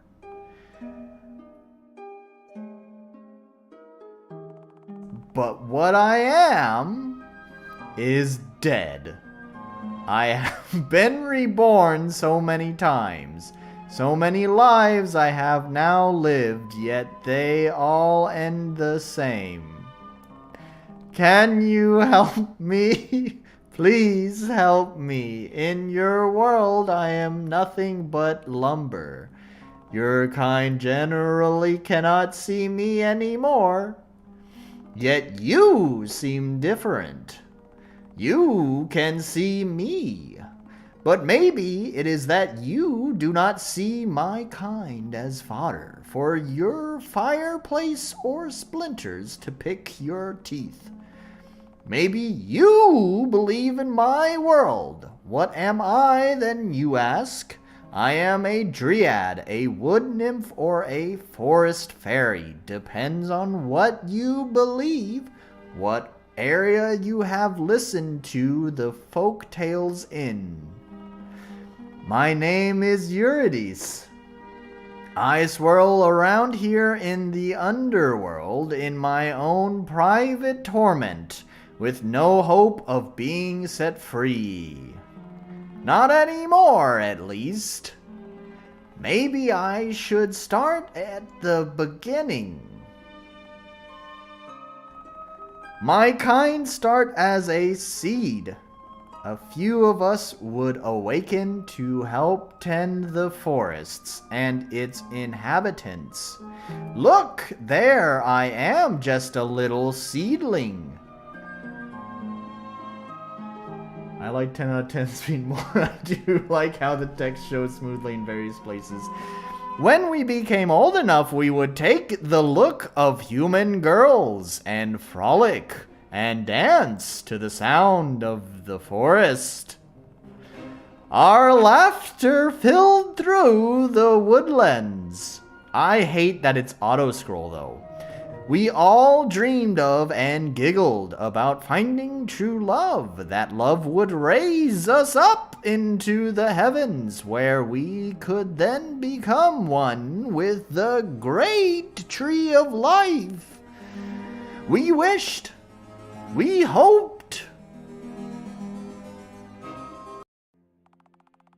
Hello, friend. I am so glad you are here to listen to my story. The object of this particular game is a hidden objects challenge, while also telling my story in visual novel style.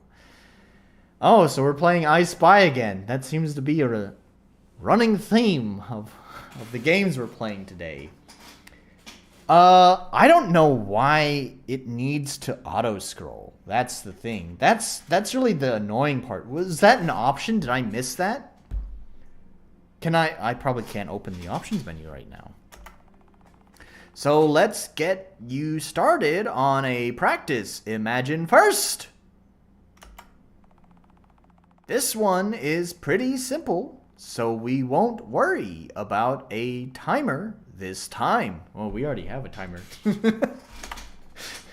Then next time, though, you will have to find all the objects before time runs out. Pay attention to the time you have left, because when it hits 0, it's game over. For now, I do want to point out 2 things to help you find the items, though. Auto-scroll is a sin. It is! There's no reason for it in a text-based game. I'm sure there might be, like, rare, outlying exceptions where you just have to use auto-scroll. But this is not one of those times. This button here will open your object display area or object tray. There is voice acting. Don't you hear my skill at a voice actor? Where's my reward? Where's my trophy? Where's my Grammy? That's not Grammy, that's music. Oscar, where's my Oscar? In the tray, you will see all the objects you need to find in the image before you. When you are finished with the object tray, click this button again to close it. As you proceed, the images will get harder, so keep that in mind. As you find all the objects in each puzzle, the game will mark your progress, and my story will advance. So happy hunting, and best of luck! Can I open the menu? Okay. Is there an auto... I don't see... No, there is no auto-scroll here. See, here's the thing, like... When you read something in your head, you read text a lot faster when you know, silently reading. So when I'm reading out loud, obviously I don't read as fast. And so it's kind of like, even at 5, the slow speed that we were just using, even still, sometimes the text like progressed faster than my own reading. So it's kind of like, I don't know if I really want to go much faster. Unfortunately, I hate this game. Fourth wall breaking. First 10 minutes are all exposition without any actual immersion or gameplay. And it looks like the gameplay itself will be Where's Waldo. Yeah, that's the feeling I'm getting. Which is not particularly interesting. So what am I looking for? So this is literally I Spy, except it doesn't even have a cute fucking... Hang on. No. Hang on. Just wait. Oh, it's all zoomed in. Anyways, just wait. Look at this picture or something. Like 5 seconds. Just hang on.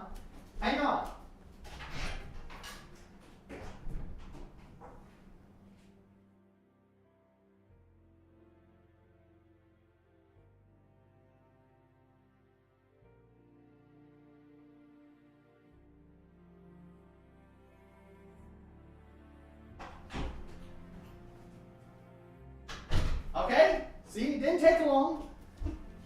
I'm back.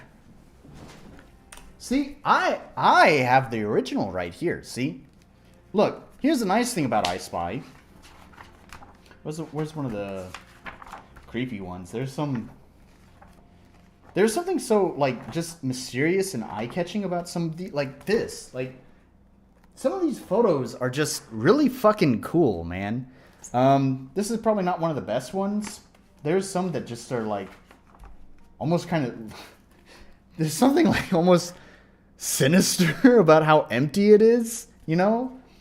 Like if you're going to do this kind of stuff, like you got to do something interesting. And here's the other thing with I Spy is that like it's a rhyme. Like if you read the puzzles down here, it rhymes. I spy a spider, an ice skate, a rake, 2 bracelets that match, a trumpet, a cake, a dime, the Big Dipper, 3 flower pots, a coat with 4 buttons, and 10 paper dots, right? So, like, I Spy is okay. There's a reason why these books are successful and are still around. But, this game, which needs to be big again, this game is not doing that. This is not interesting to me. This is like the games my mom would play. So we're looking for a feather. There's the feather right there. A laurel crown. It's not even interesting picture finding either. Okay, so going back to I Spy again.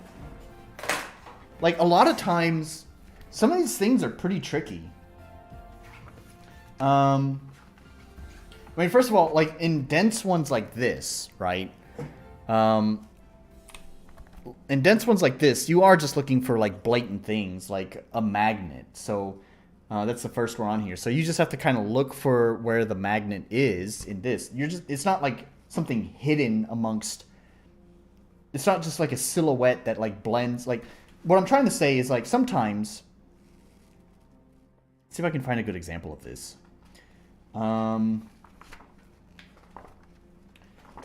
I think on that one with the ball, it's actually a good example. Where did that one go?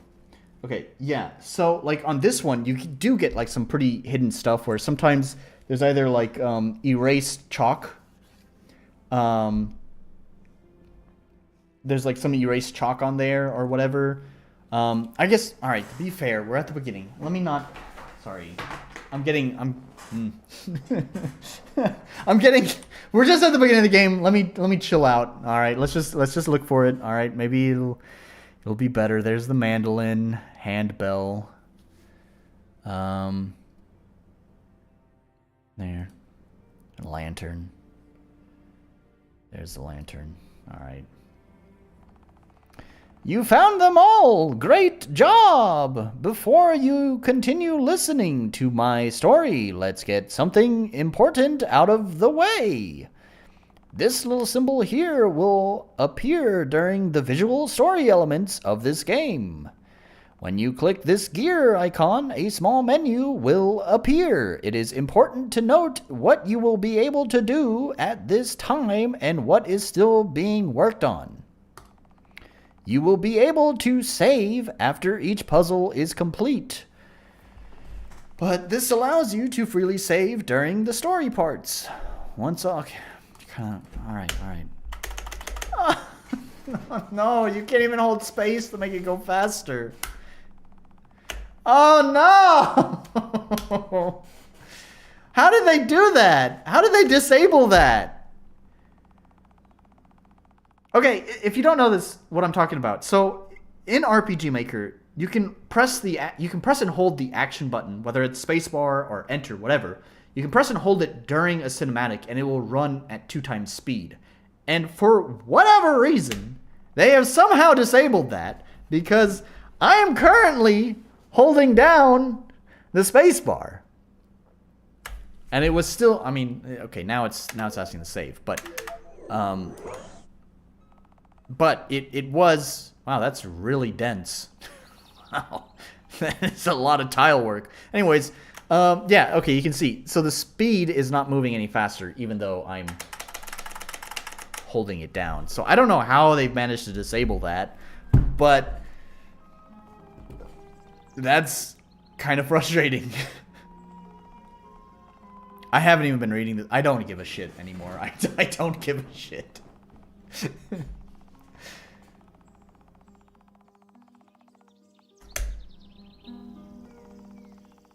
Oh, this looks nice. Okay, right here. This looks pretty good. It's not quite as... You can actually, like, see what's going on because it's not so dense with all the tiles and stuff. When I gazed into the clearing, my life was changed forevermore. There, on a stump of a fallen sister, sat the subject of all of nature's attention. All the woodland creatures sat in rapt silence as he ran his fingers over the lyre in his lap. That is a pretty forest. Yeah.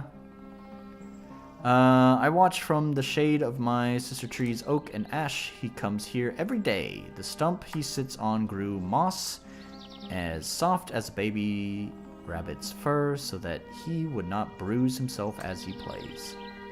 Those are some spooky looking enemies. All the animals of the forest meet here every day now, and since no game can be found, the hunters have stopped coming. Who is this man? He is the mortal son of the muse Calliope. That's probably not how it's pronounced. His name is Orpheus. You swapped to wash. Maybe this wasd. Maybe the space button's too. Alright. I feel you. I'm picking up what you're putting down right now. I'm picking up what you're putting down. I'm picking up.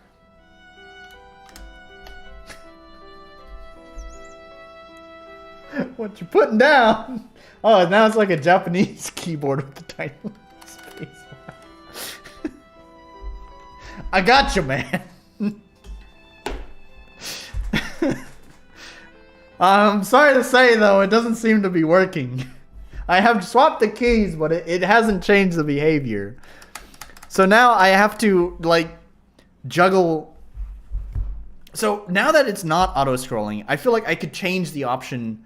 I could change the option menu to scroll faster. But then what if another auto-scroll section comes up and I need to slow it down again?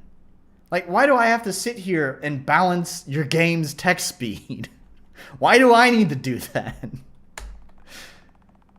I can only do this 2 times the puzzle, so be careful. Hades will be... Oh, I totally missed whatever she's talking about. I don't care.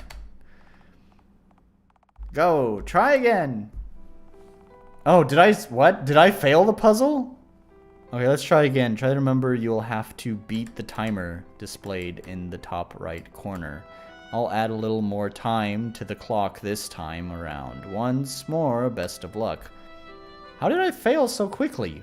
I wasn't talking for 1 minute and 30 seconds.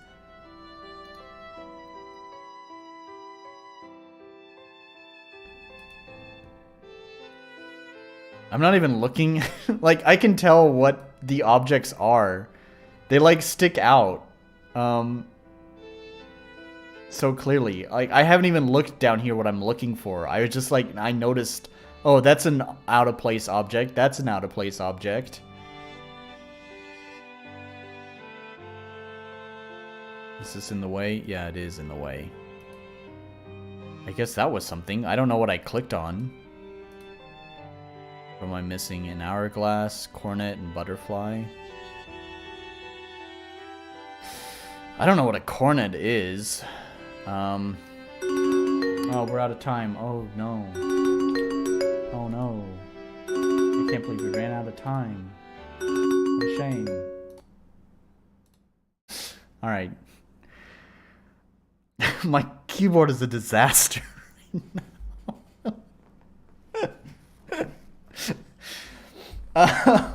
yeah, alright. As I've shown, as your resident I Spy aficionado here, I have another one, by the way. I only have two, but you know, there's a lot of I Spy books. I only have two. I have the original I Spy, and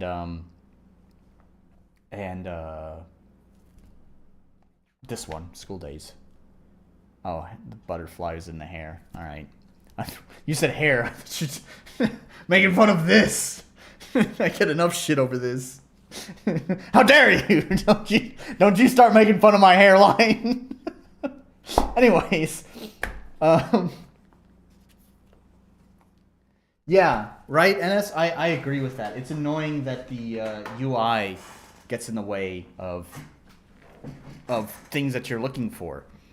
I don't know. I would advise these devs to purchase themselves an I Spy book or two. Take some notes from the original. And Where's Waldo? Actually, probably Where's Waldo came out before I Spy. But anyways, yeah, I don't know. I didn't like that game. It's funny because just before this game, wasn't I saying that this round,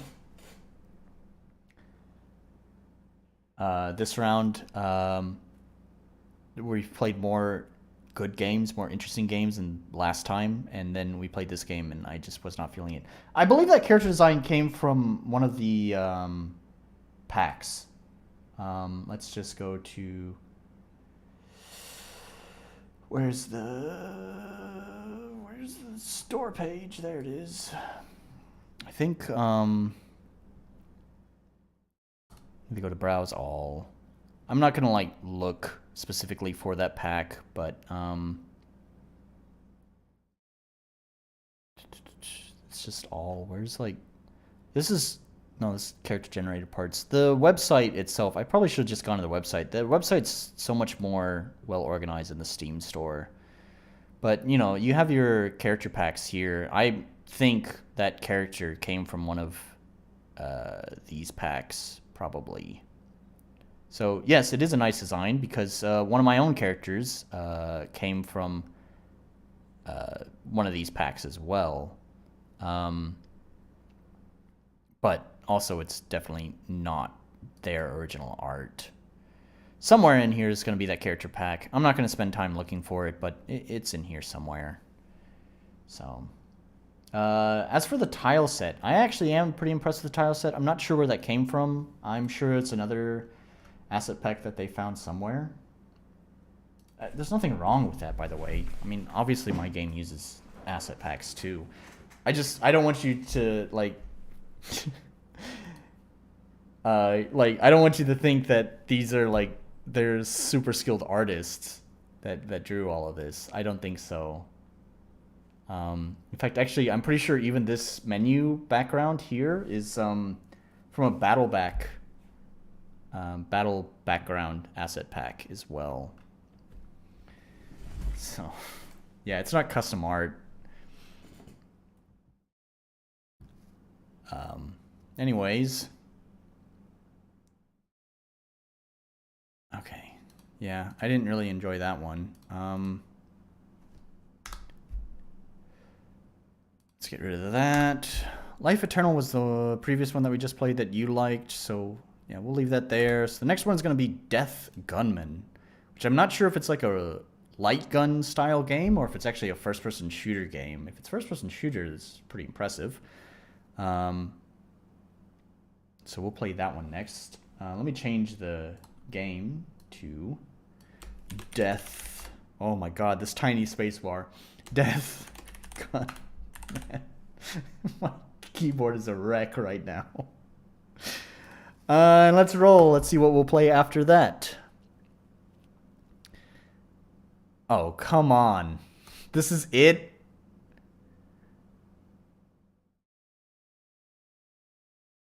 What happened to their tile set? Wow, it looks like they took like the RPG Maker RTP tile set and like ran it through some filters. It's actually kind of creative. I don't know if I hate it or think that's really smart. Of course, it makes the whole... It ruins, like, the consistency in art style, so I wouldn't do that in my game. But it's kind of smart to make your stuff look a little bit more original and not look like just asset packs. But you gotta be fucking kidding me here. It's just fucking Rebirth My Entry. Oh, no, it's just called My Entry because this is the name of the game jam. My Entry. You have one picture and no description. No fucking thanks. Next project. Psychic Playground, a randomly generated open world action game. Try and escape the confines of the Psychic Playground, a world filled with tough foes and prizes to obtain. Collect materials by mining and breaking objects throughout the world, and use the materials as ammunition for psychic abilities, level up and upgrade your stats, or find randomly hidden challenges with rejuvenating rewards. Pick and choose from a wide range of abilities available within the action battle system. What kind of strategies will you use? It sounds interesting. Also, what is this ASCII art here? Have you seen your neighbor ruining capitalism by conjuring food with their mind, giving out... Okay, I kind of like it.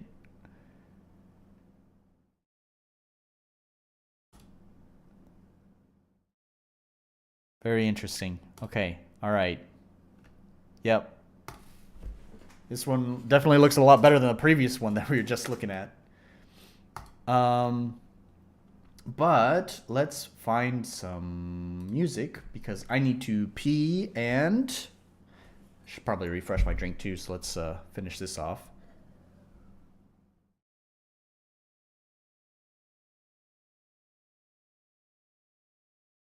Ooh.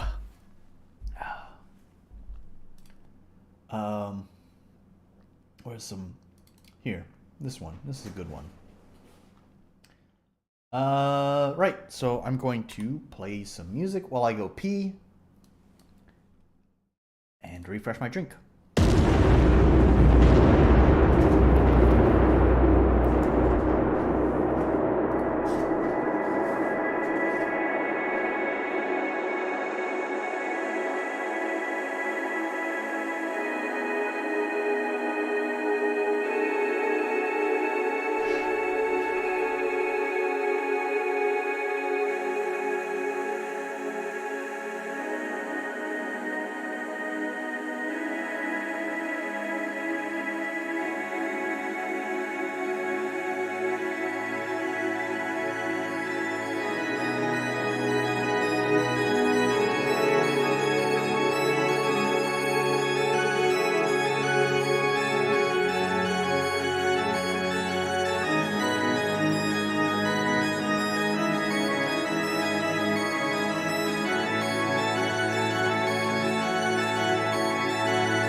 out of bag Coke.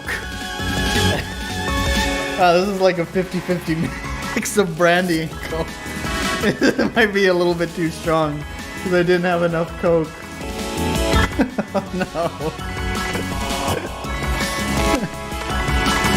Yeah, I'm glad you like it, man. I love this fucking song. So, like, there, too, like, I'm sure it's, like, really weird. It's all, like, glitchy and stuff.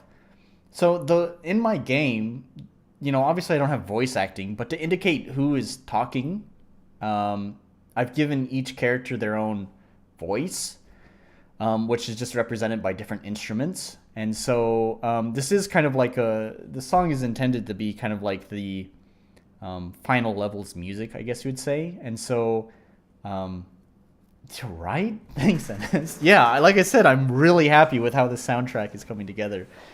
And so all that glitchy stuff is like, you have, like, out of context, I know it sounds a little bit weird, but all of those glitchiness is like all the different characters' voices coming in, and it kind of feels like the characters like cheering on the main character.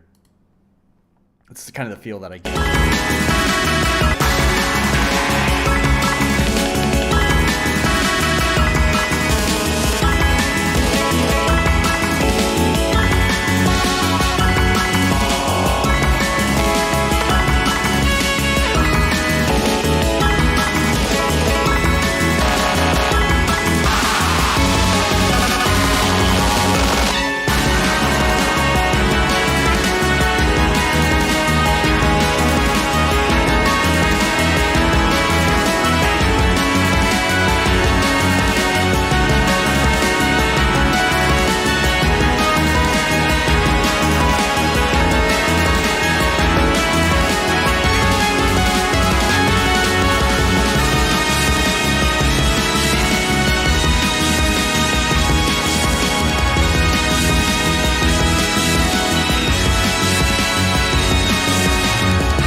Yeah. Anyways, yeah, I love this song. Like I said, I've said it a few times now, but I'm really happy with the soundtrack, the way that it's coming together. And actually, thanks. Actually, really should say thanks to both of you for giving it some praise. It feels good to get some acknowledgement out of it. So to at least feel like I'm taking it in the right direction. Well, sort of. Like I said, because it's going to be a pretty standard RPG Maker game, I think. You know, I've tried my best to make it its own thing, but I have limited abilities, so I've done the best I can within what I can do. So, but unfortunately, I do think at the end of the day, on the surface level, it's going to look like a fairly standard RPG Maker game.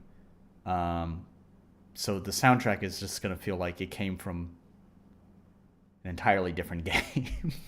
But it's because I have 12 years of music experience, and I have 1 year of game development experience. So there's kind of a clash in experience level. So, whatever. Anyways, let's play Death Gunman. See how this game goes.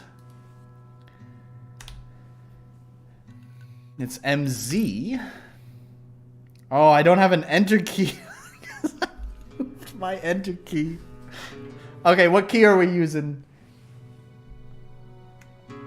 So in my opinion, it depends on the game. When it comes to JRPGs, especially with turn-based combat, the combat is so slow that I really think you need hype music for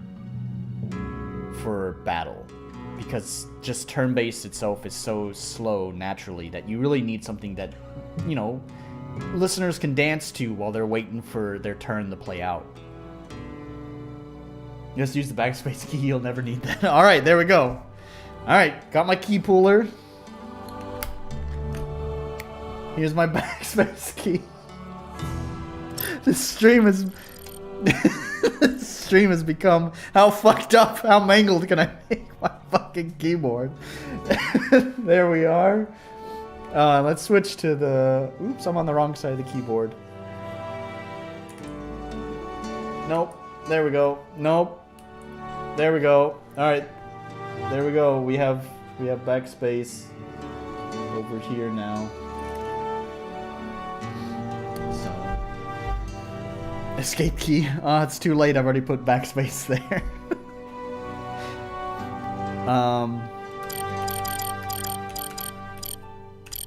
How's the volume? Yeah, we'll turn it down a little bit.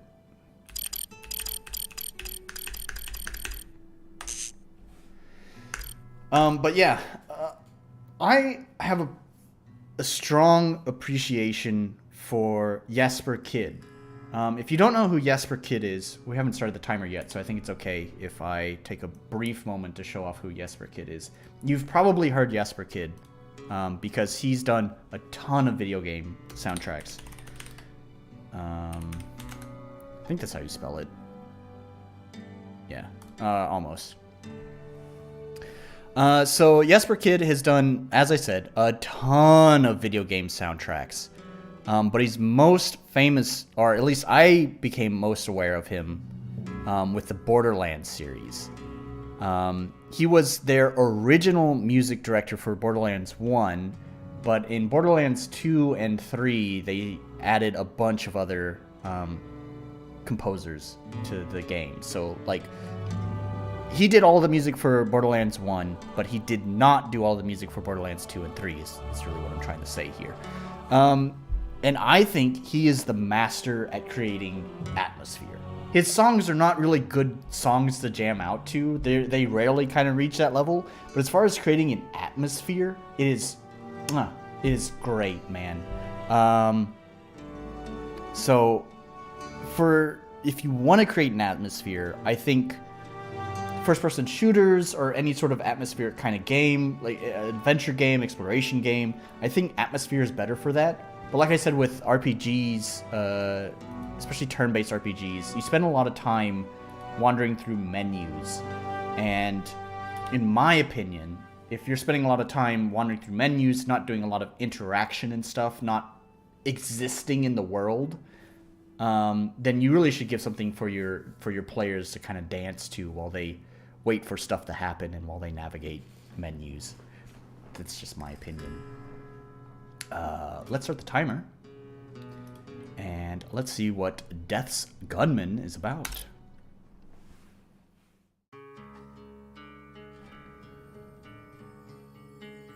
Oh, hello there. Where are you? Don't worry about that. You just died a few moments ago and you are with me now. A pity to say that you died by a truck that you didn't see it coming. It destroyed your bedroom too. Anyway, I have a proposition for you. I need some help with some stuff, and as a reward, I can promise you rebirth. In case you didn't realize yet, I am Death. The one and only. Well, the original body, of course. Every living soul carries a part of me until their time is up. Only a few things are certain in a mortal's life, and one of those things, at the very end, it's me. Some unfortunate people found ways to extend their expiration date, and I cannot allow that. For that, you will need a hand, so listen carefully. You will use my gun to kill those mortals for me.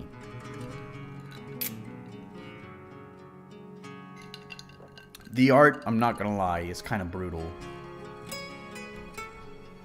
Not a home invasion by truck, Kun.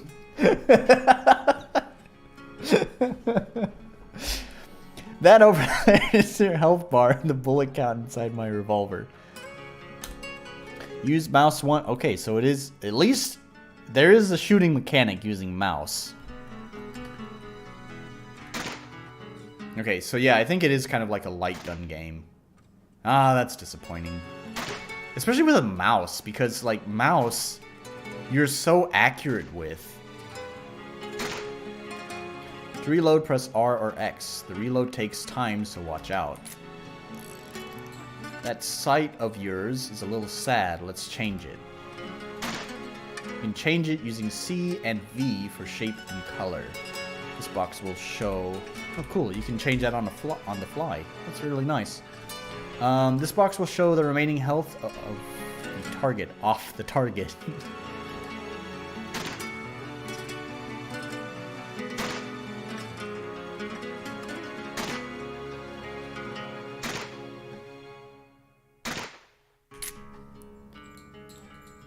Remember to always go for critical shots. For humans, it's the head, in case you didn't know. Okay? Be careful with the reload and bring me these fools. Alright, I hope they've accounted for the fact that mouse aiming is going to be really easy. I mean, this is where light guns, like emulating light gun games kind of fails because you have very accurate aiming with a mouse. You alone against me and my ship? Good luck.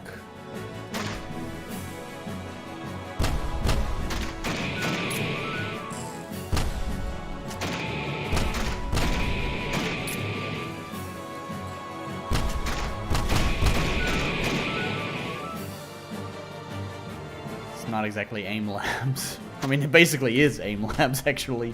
Oh no! Oh, I reloaded at a bad time.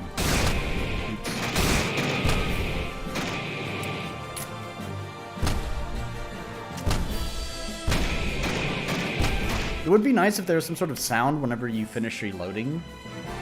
I don't know when it's actually finished. You're just expecting me to look down at the bottom. Oh, right, just like there. Yeah, there needs to be some sort of sound design to kind of inform the player that you're out of bullets.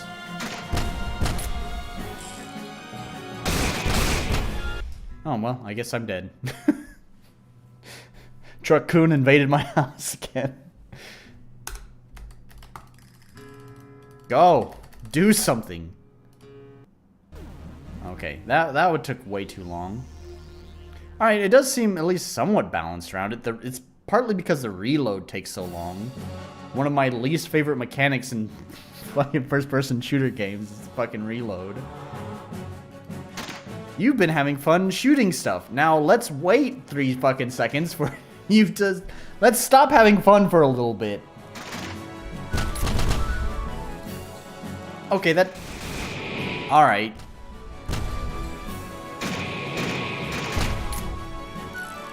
Okay, I see there's some randomness to it. Bad time reloading again.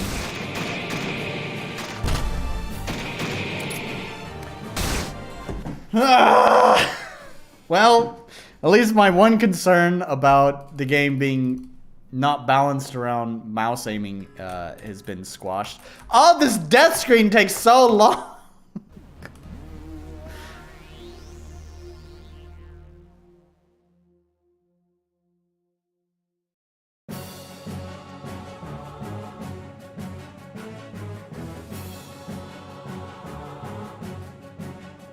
Oh, I see. They've given me more bullets. Thanks. Oh, it's really cool that to progress the text.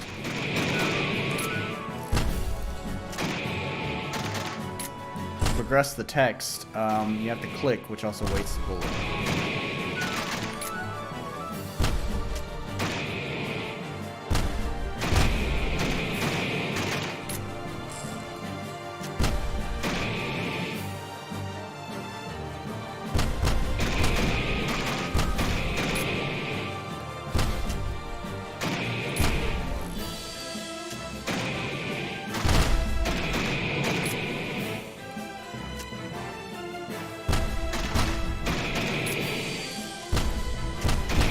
I'm not really the biggest fan of light gun games. I do think they're more interesting when you actually get to use a gun. Oh man. Oh.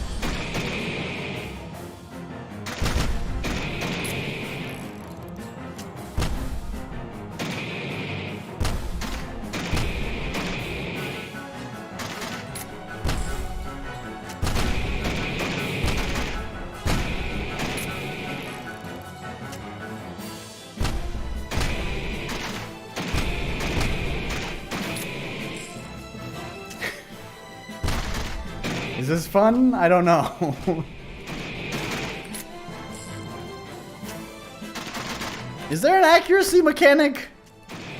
Because I swear I hit the person several times.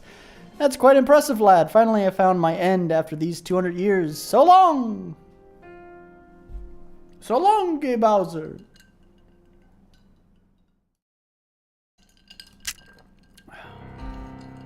Next target, Highwayman August.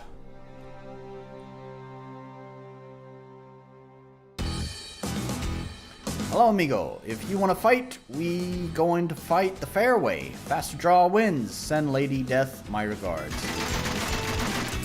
Oh.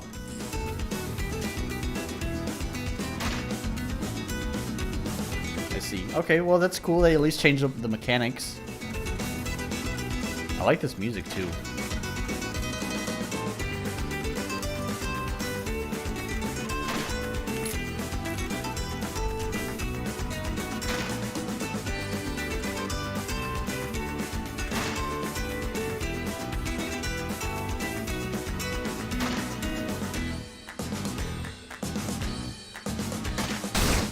How did I...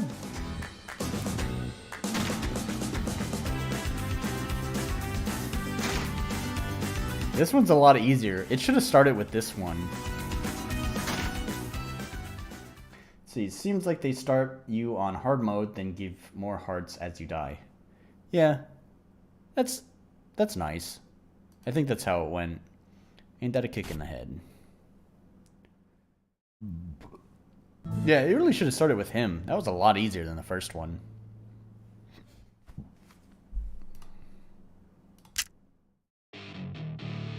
Next target, Sky Hunter.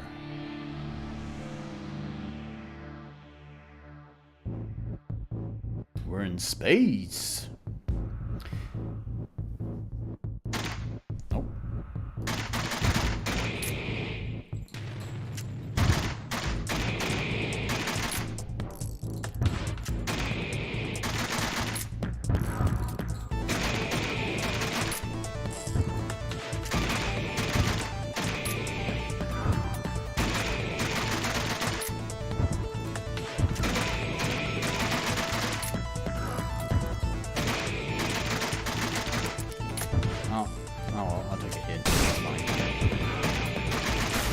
Yep, that one was also... Oh, you got -1 health. That one was also easier. Is it just that big? I've learned the mechanics? Maybe that's what it is. I've just learned the mechanics now. Yeah, the one thing I don't like about sympathy mechanics, because Nintendo kind of, you know, introduced sympathy mechanics, is that you don't... Once it's enabled, you don't really get a choice. Like, it's kind of like, oh, you suck? Well, then we're just going to lower the difficulty for you. It takes, like, the agency out of your hand.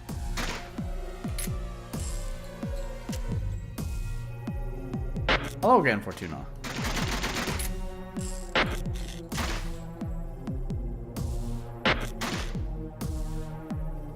What is this? I just wait for him to appear? This is going to take forever.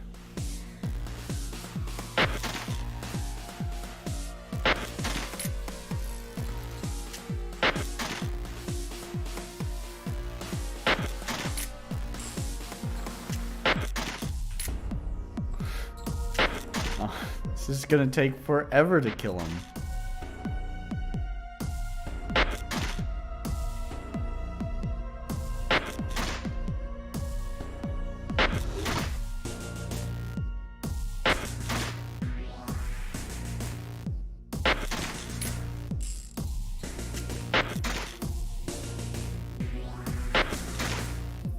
See, at least he has like some pattern changes. What happens if I don't shoot? What does it do? Okay, alright, I see. It's not particularly difficult, though. Is it just that I've gotten better at this game? Like, I've learned the game's behavior at this point, that I'm doing better? Or was that first fight just, like, way more difficult?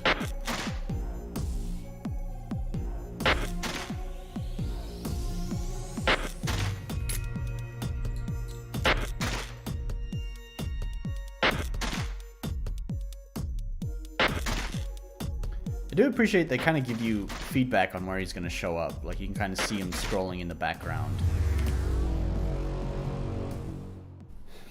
Yeah. What was that? 4? 5? I think I'm almost done with this game. Because it said there was only 6. And we have a winner! Okay, maybe that was 6. Good job taking care of those pests for me. What, the alien scared you? That's normal reaction for those guys. Anyways, usually I just send people like you straight to hell, but there's something strange about you. Well, a deal is a deal. Enjoy your new life. Remember to stay healthy, hydrated, and those things. Don't forget to brush your teeth. You'll already be alive by the year 2022. A little awkward, but you'll be okay. You'll forget about me soon enough. Next time we meet, I might have another mission for you. Bye-bye, and live well. Yep, that's the end. Not even a secret boss?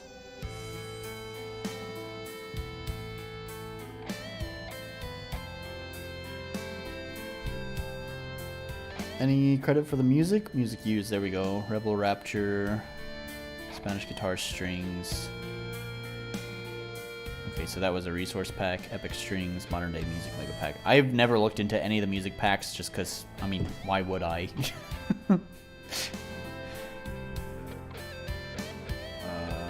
Public domain sounds. But I was actually kind of impressed with the, I guess that was probably Spanish guitar music pack. I kind of like that one. That was a pretty nice one.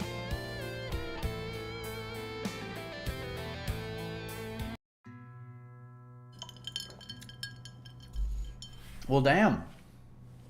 How much time do we have left? Wow, we still have 6 minutes? Alright, well, let's see if I can do it on, if I start a new game, will it keep me at the lower difficulty? Okay, this will show me if it's just me or if it's the first boss is really that difficult. Maybe it's just me, maybe it's the first boss, but either way. Oh, this tutorial is so long. Where's my mouse?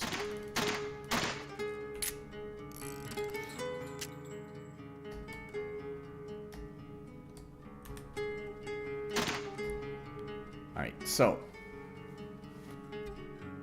this is just want me to kill shit.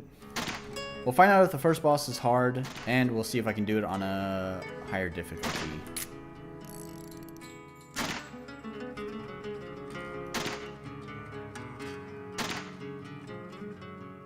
I think the boss is really actually just that much harder, because there's 4 possible projectiles coming at you. And you still have to hit the boss to do damage. So I feel like this boss is just harder in general. But we'll see. I'll give this another try.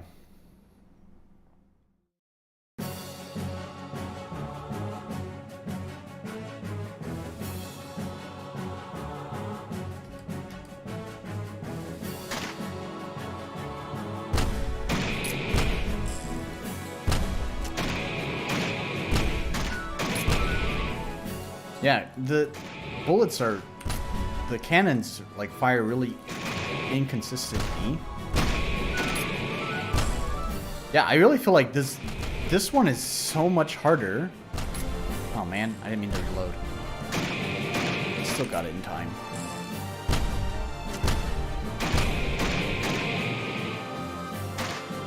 Yeah, I really feel like this one's harder than all the other ones.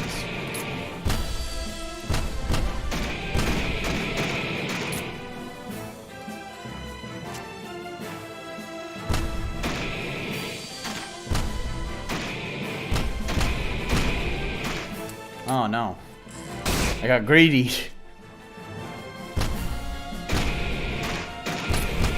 Oh, I shouldn't have reloaded. Okay, alright.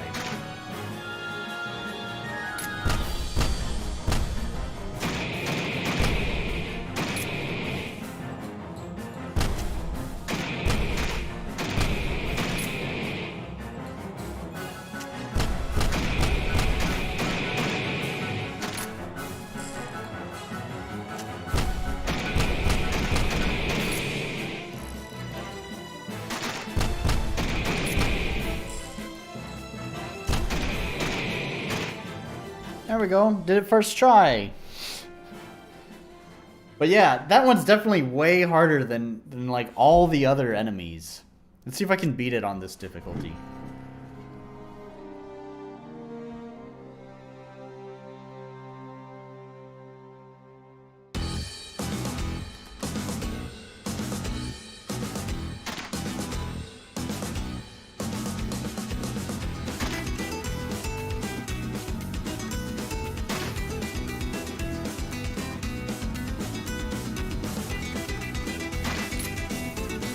This one's so easy.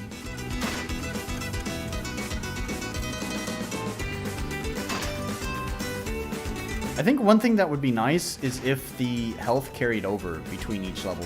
That way at least the Okay, I don't know why that one didn't work. Okay, once again, what the fuck? Anyways, if health carried over between bosses, then it'd be about surviving like all 6 bosses without dying. Now I think that would be a good challenge run. Did it? Oh, okay, there we go. How much time is left? 1 minute. I was thinking the same about health, yeah.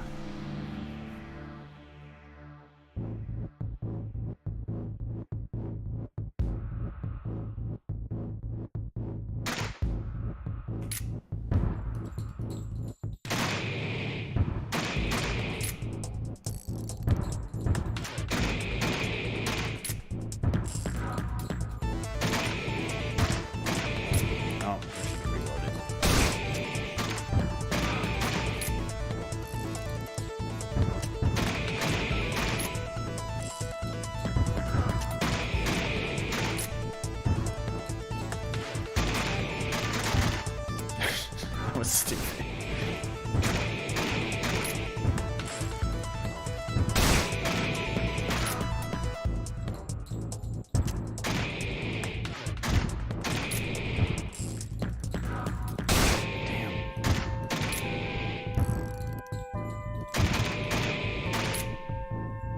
The reload time is so long.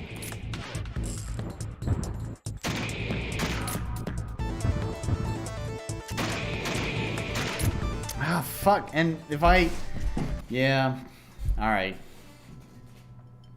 With the less ammo, that boss is, I think, pretty difficult. When I had more ammo, it was definitely a lot easier. Having the balance between when to reload and when to shoot. It's kind of a challenge.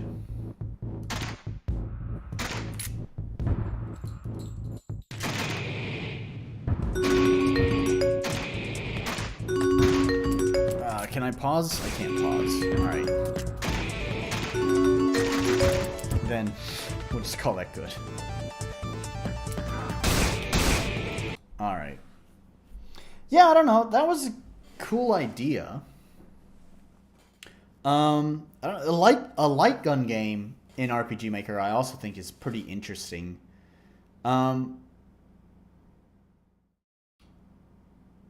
I don't know. Once again, I think as a proof of concept, it's pretty cool. I think the health should carry over between bosses. And I know, like, it's sort of the mechanic, but to me, I've never really liked reloading in games. Especially when the game doesn't need it. Like, if you're going for, like, a realistic military shooter, like, I get it. But there's nothing realistic about unloading a half-empty clip, saving that half-empty, like, the remaining half of the clip when you chuck the whole magazine and then put in a brand new magazine and have a full... Like, that's not realistic. If you're going to chuck a magazine, you're throwing out all of the remaining ammo in it, too. So... I mean, at that point, like, if that's already not very realistic that you're throwing out half an ammo clip, but you're still keeping the ammo inside, then why even keep the pretense of realism at all? Like, fuck it. Who cares about reloading? I really hate reloading in games. Like I said, unless it's, like, a realistic military shooter, then it makes sense. But things like Borderlands or Warframe.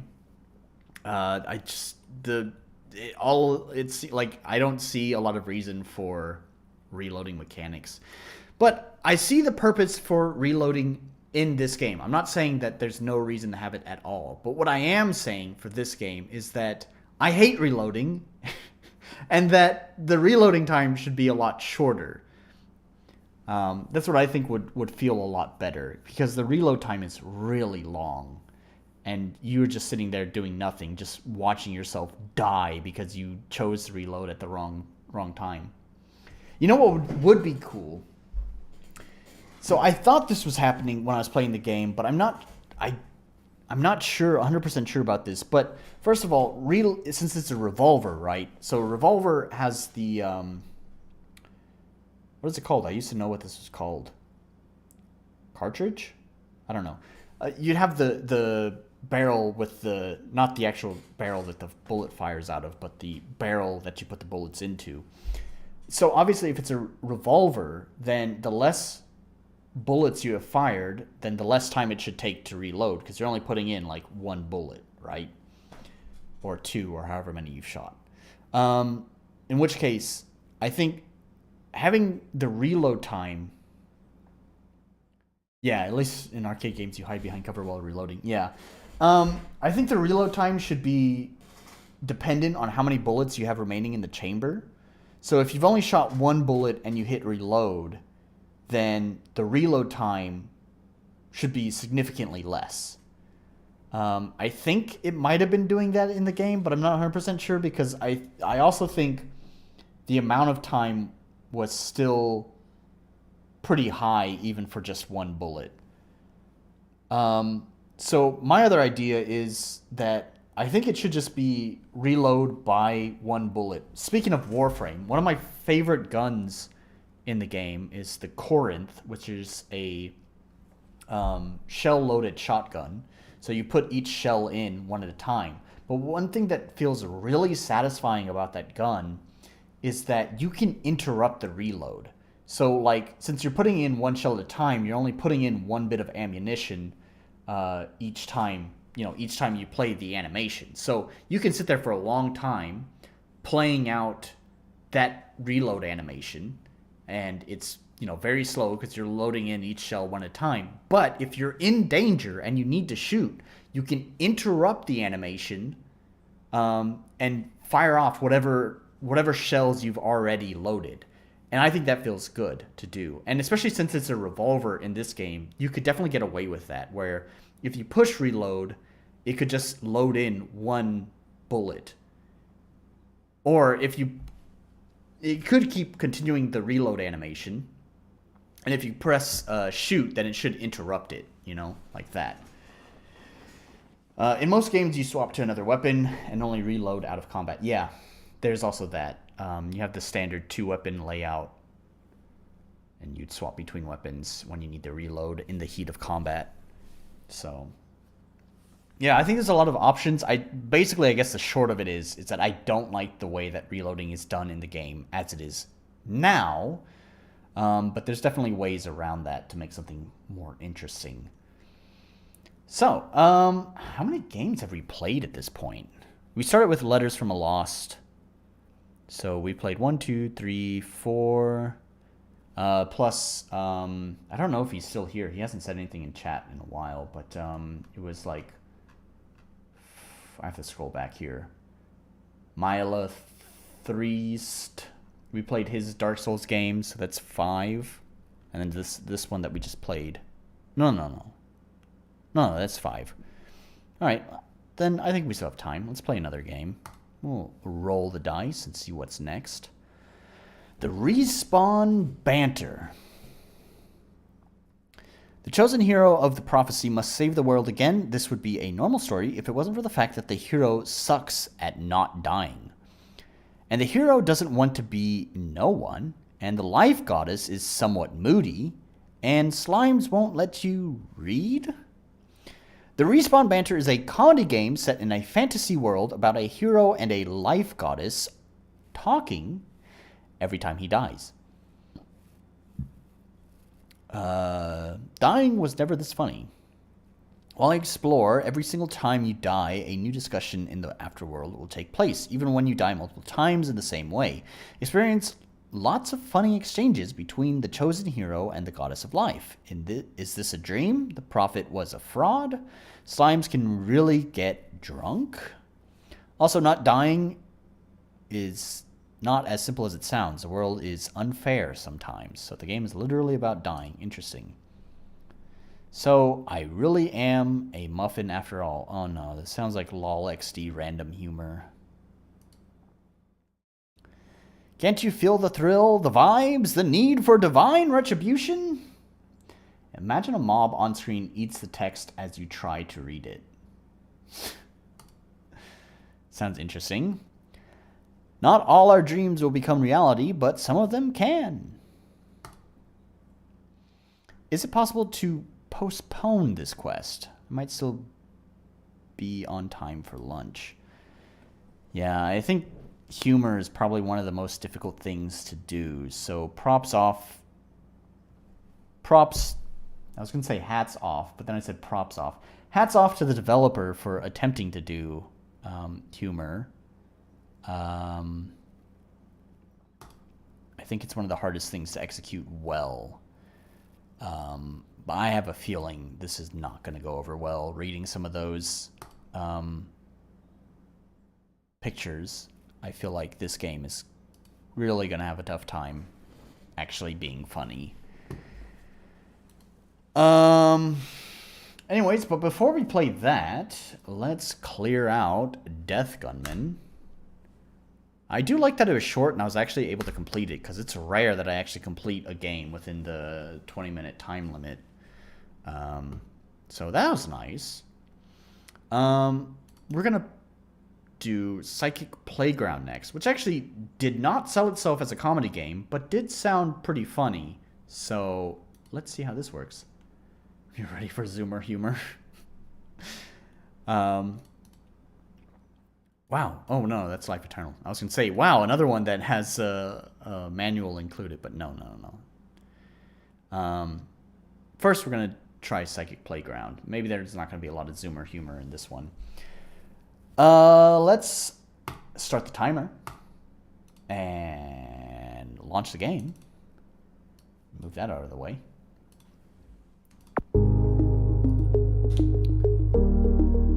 This sounds like something Kevin MacLeod would do. I'm not familiar with this song, but it sounds like it. That's kind of an interesting menu, though.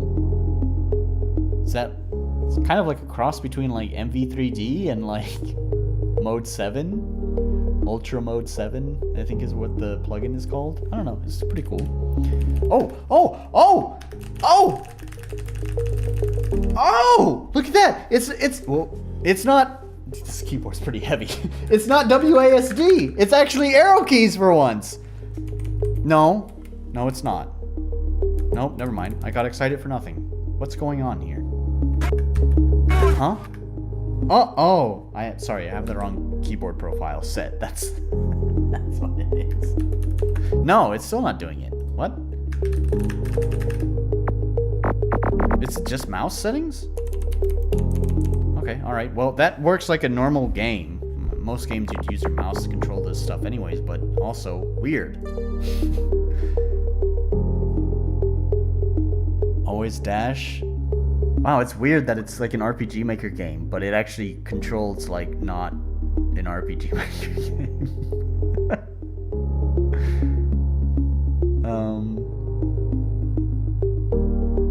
How's the volume? Oh, it looks pretty loud. Okay, alright. Oh, that just turns it off. Okay, that's annoying. Can I use... Oh, I can use the keyboard here. Can I use WASD? Oh, I can use WASD too. Alright. Oops. Okay, I can do that. Alright. No, that... why did that happen? How do I go back then? If that's...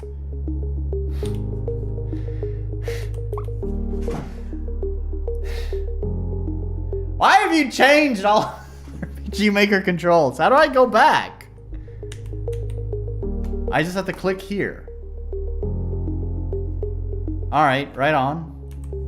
No, and then here I can't use keyboard controls. Okay, so for sure, there needs to be consistency in the design. If you're going to use mouse control on the main menu, then there needs to be mouse, if you're only going to allow only mouse control on the main menu and not keyboard controls, then you really shouldn't do that. Or it needs to be like that even in the settings menu. Oh shit, how did I get back from this? Oh, fuck, what have I done? And now the back button is missing. What is, oh my god! No. What'd you say, back icon? Yeah, up top, back icon. Yeah, now it's gone. Now the back icon is gone. Now I can't go back.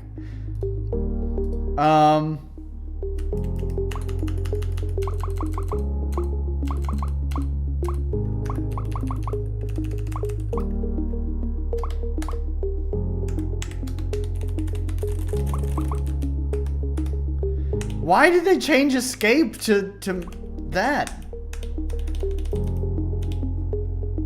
Touch UI?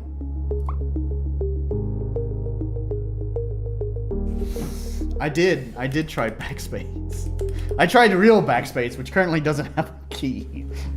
So here's real backspace, and here's my immediate current backspace. Okay, we're just refresh. Oh dear. What have I done? What have I done to this game? I just refreshed it.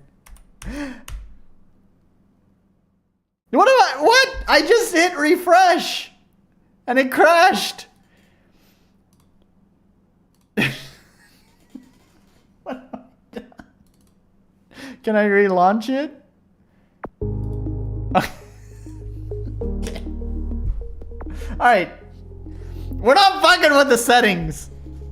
I was trying to illustrate a problem where I was saying that you can only use the mouse on this screen. You cannot use arrow keys at all. And I think that's bad.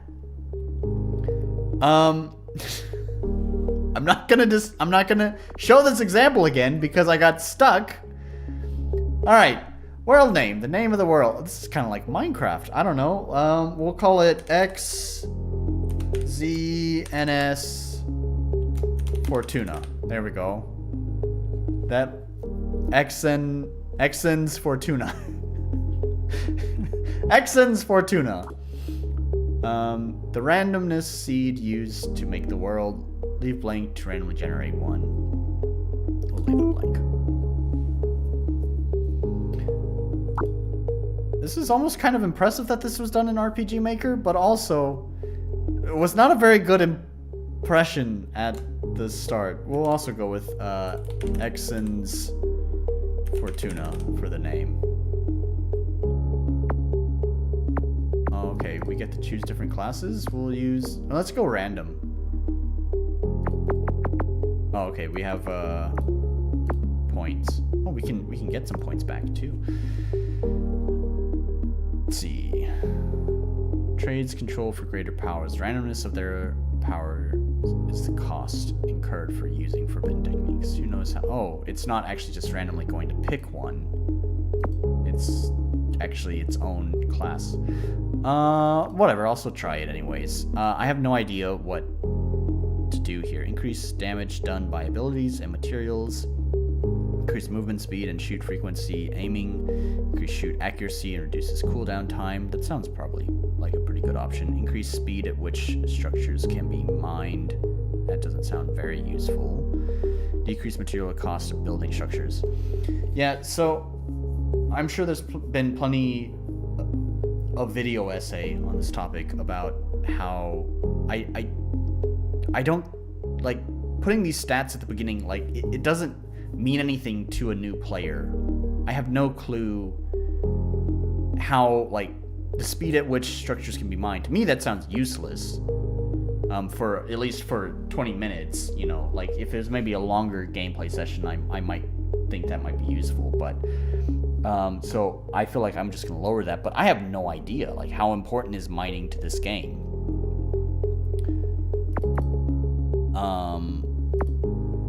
So this sounds like the most useful. So I can only go up to a max of 8. So power and aiming sound the most useful. So we're gonna try that.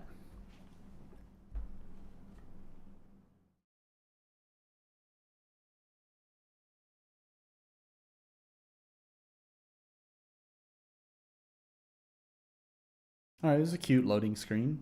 And then there's another loading screen. Okay. Is your child flying away when it's time for dinner? Does your lover read your mind and predict every surprise you make?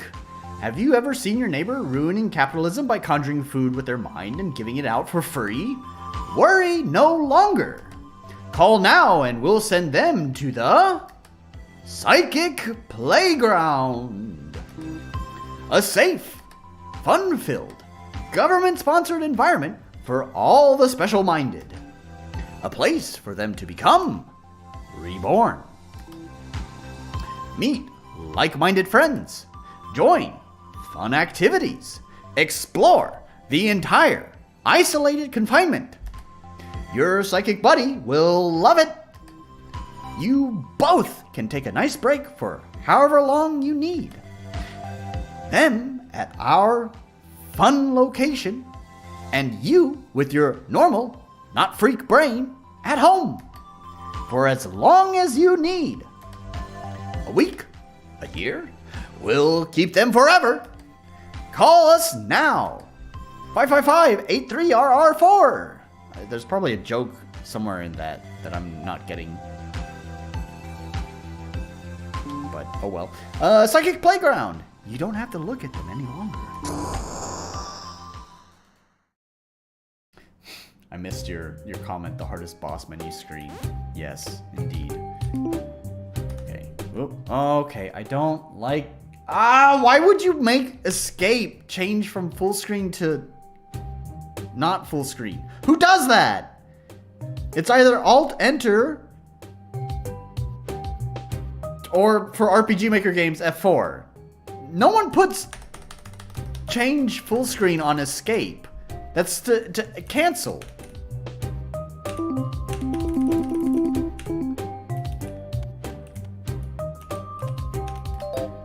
Oh, nice. You're alive. I knew this, of course, on account of the fact that I am a master psychic. Shocked, are you? I've no doubt this is your first time. This is the first time you've met someone like yourself. Ha ha ha! Welcome to the playground.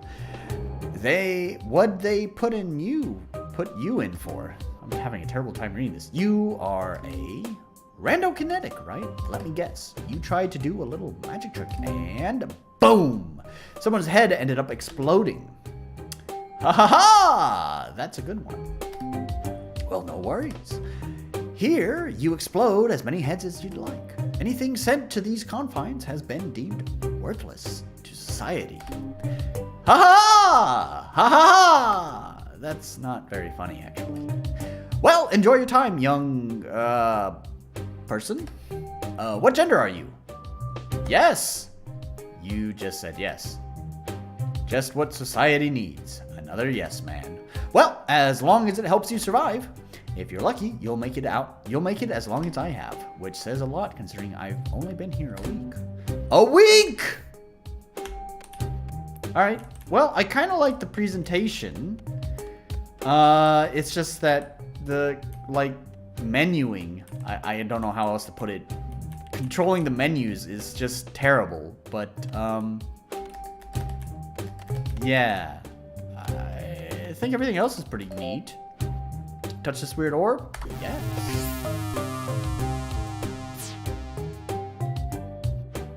Wait, was there dynamic music with that? Because it got really synthy when I touched it. Went like in time with the music. Like the main character's face. Yeah, it's pretty good. By the way, this is where we store our mind orb. It's the culmination of psychic powers we've been building up to break out of the playground. Please make sure you don't touch it. If you did, that would mean the incomplete power would be stored into you. Ha ha ha! If that happened, we'd have to start all over or kill you. Ha ha ha! It's a good thing I let you know. If you wish, you may stare into the glorious mind orb, if you so please. Oh, it's gone. It appears the newbie I was in charge of has gone and done it. I have to ask you to stay here just for a bit. Ha ha! I need to contact someone. Whatever you do, do not press E to open your inventory. Add your newly acquired geokinesis ability to the hotbar and hold left click on the structures blocking your path with the ability highlighted on the hotbar. Biokinesis, chaos kinesis, geokinesis. I guess I need to equip these. So how do I change it? 2? Okay, all right, cool. 1, 2, 3. All right, this is pretty cool. Oh, you just hold down left click? Oh, okay. I guess this is the mining thing that was being talked about, right? At the stats.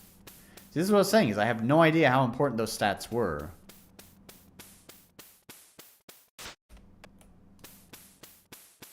What do you do with sand? Oh no, I just noticed there's a hunger meter. Oh no, this is like a roguelike. Is this a roguelike survival game? That sounds like a terrible combination. Those are two genres of games I do not like. This is the wrong game for me.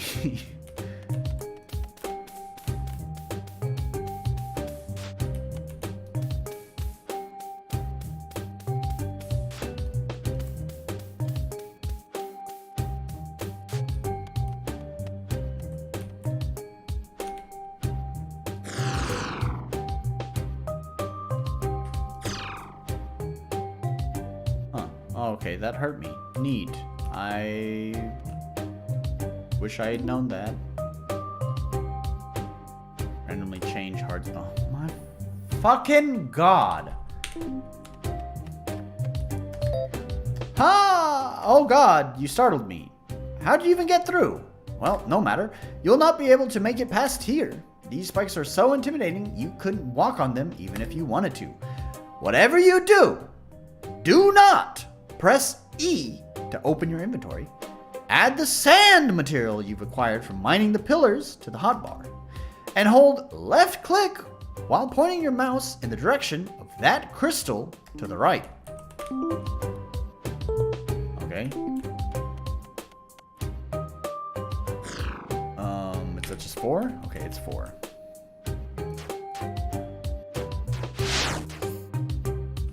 I see. Weird.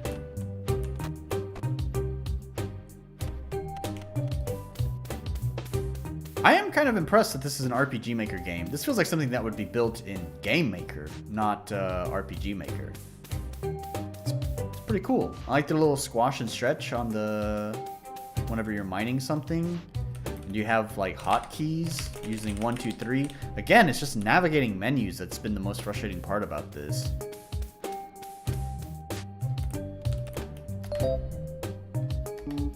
You're just messing with me now. I worked really hard on this automated teleportation defense system, but let me guess.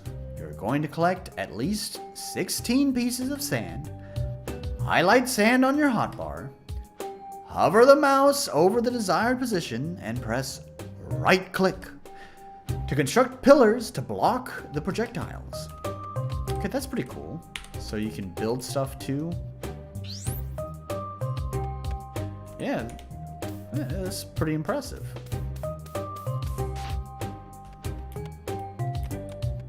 Can I?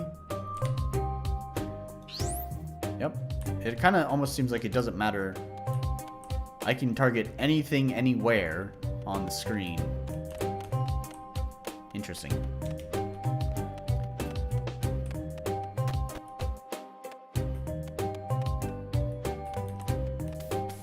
What if I don't want to sleep? Oh, I bet the sleep heals, right? Rest in bed? Yes. Or does it save? Okay, it saved. Oh, and heals.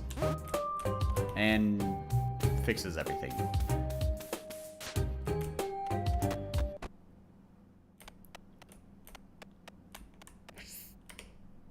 Okay, so now we have enemies.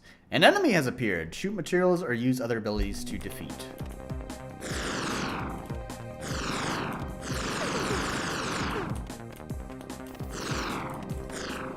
I can't aim this thing at all. What the is that because I'm a rando kinesis? Does it pick random directions? Is that just how this works? It does just pick random.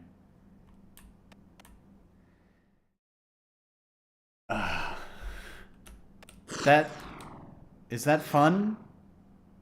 That seems like a really stupid mechanic. It just shoots in a random direction each time you click.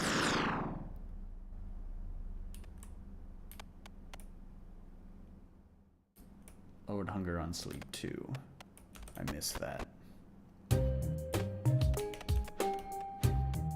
I get it's like that's the class. It's a random class, but I think making the aim just go somewhere random is really kind of a dumb use of randomness, because it kind of just means the player just winds up mash and click until they get the right direction.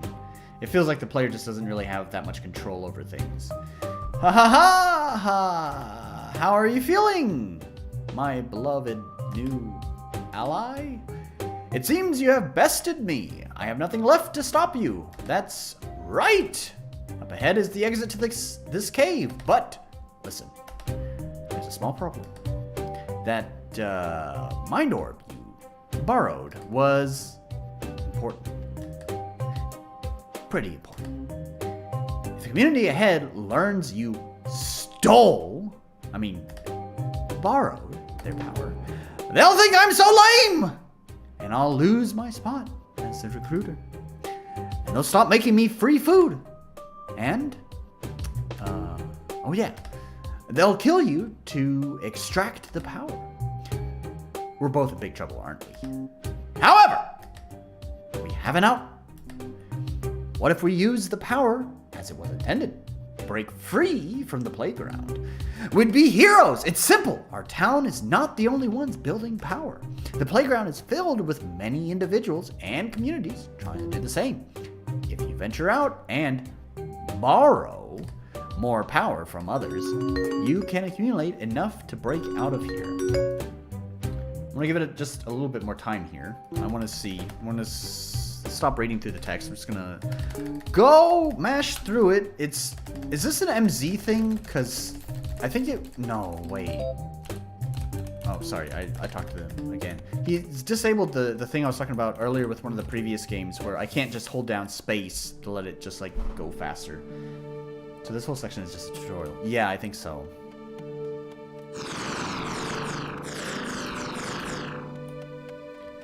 So, I just want to see...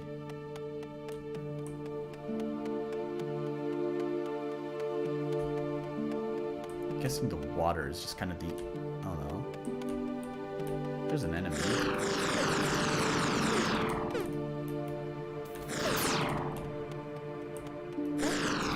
Okay, I really hate the randomness. The random aiming.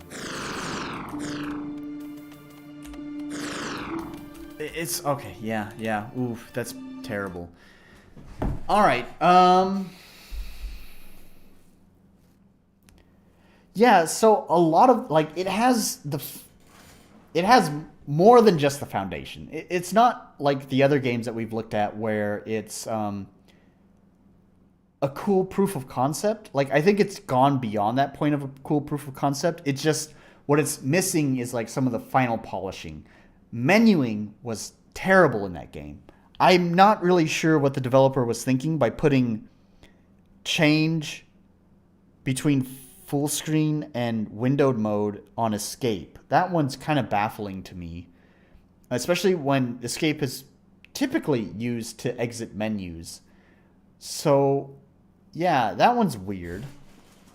And then, of course, there's the crash at the start of the game just by trying to navigate stuff. And the inconsistency between using only mouse on the main menu, but then in the options menu, you can use, like, keyboard controls. So, yeah, it's like it just needs the polish. But the rest of it is pretty cool. It seems really well done. So, yeah. We're going to play... I don't know, I guess maybe 1 or 2 more games. We got to play this Zoomer Humor one that I checked out. But I can't refresh my drink because I'm out of Coke now. But since I have been drinking a lot, I need to pee again. So it's time to pick another song. We'll play this one. This is another bumpin' song. God, I really gotta go really bad. So let's just launch it. Here it is. All right, I'll be right back.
Am I going to do 2 more games, or am I just going to do 1 more? Let's check what the next one is.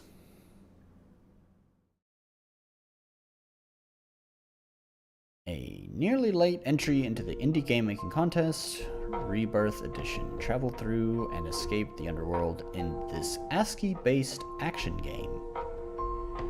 The only controls you will need are your arrow keys. Mouse movement is supported but not recommended. The enter, return key, and use escape to leave the options menu.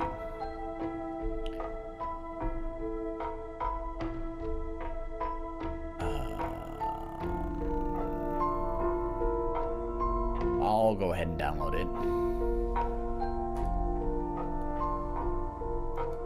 And since it wants me to play it here, I'm just gonna go to the next one just so that way it's not playing music the whole time. All right.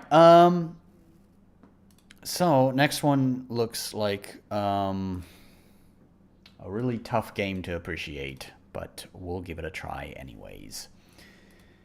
So we'll remove a Psychic Playground. See you later. And I think, yeah, it was Respawn Banter. Yeah, I think this one's gonna be a... You'll watch the rest later. Have to go. Yeah, no problem. Thanks for joining, XZ. I think this is gonna be a tough one to appreciate, but we will give it a try anyways. Respawn Banter. Let's start the timer now so we can make sure that we don't have to stick with it longer than necessary in case the humor is painful.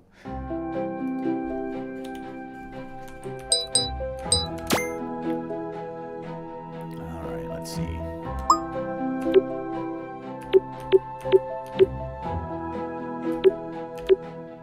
How's the volume?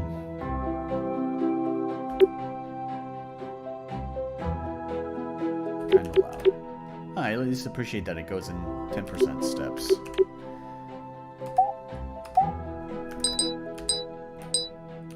I see the character's face changes. Nice touch.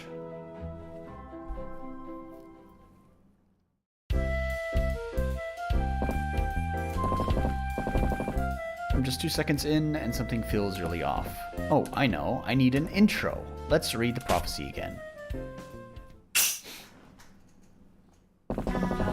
When the sky burns with a shining blindness and the precious soil's shrouded truth gets revealed, it shall be then the meandering of the darkness will mark the new dawn of evil once sealed, but a hero will usher forth marching to a quest, a boy to whom relish of chocolate would cause unrest. He will banish the darkness as you expect. Also buy my books, they're dope as heck.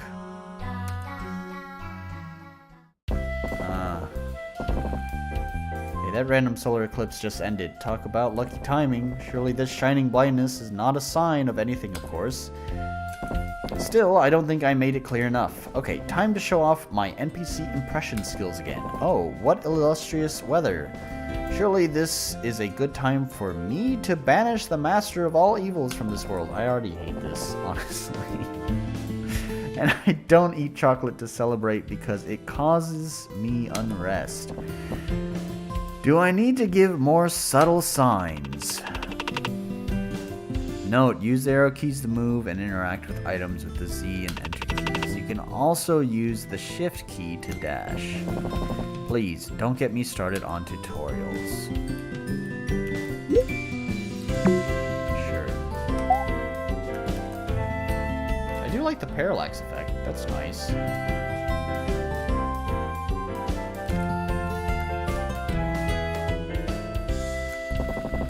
Interesting red tree. Why does it seem like it was specifically made to block my path? In any case, I need a way to remove it. Yeah, fourth wall humor. Super enjoyable.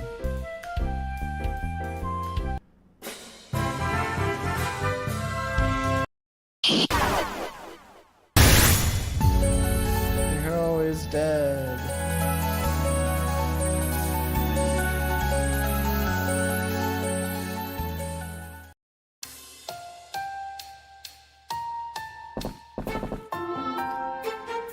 Crap, that damn sword. Oh, where did I...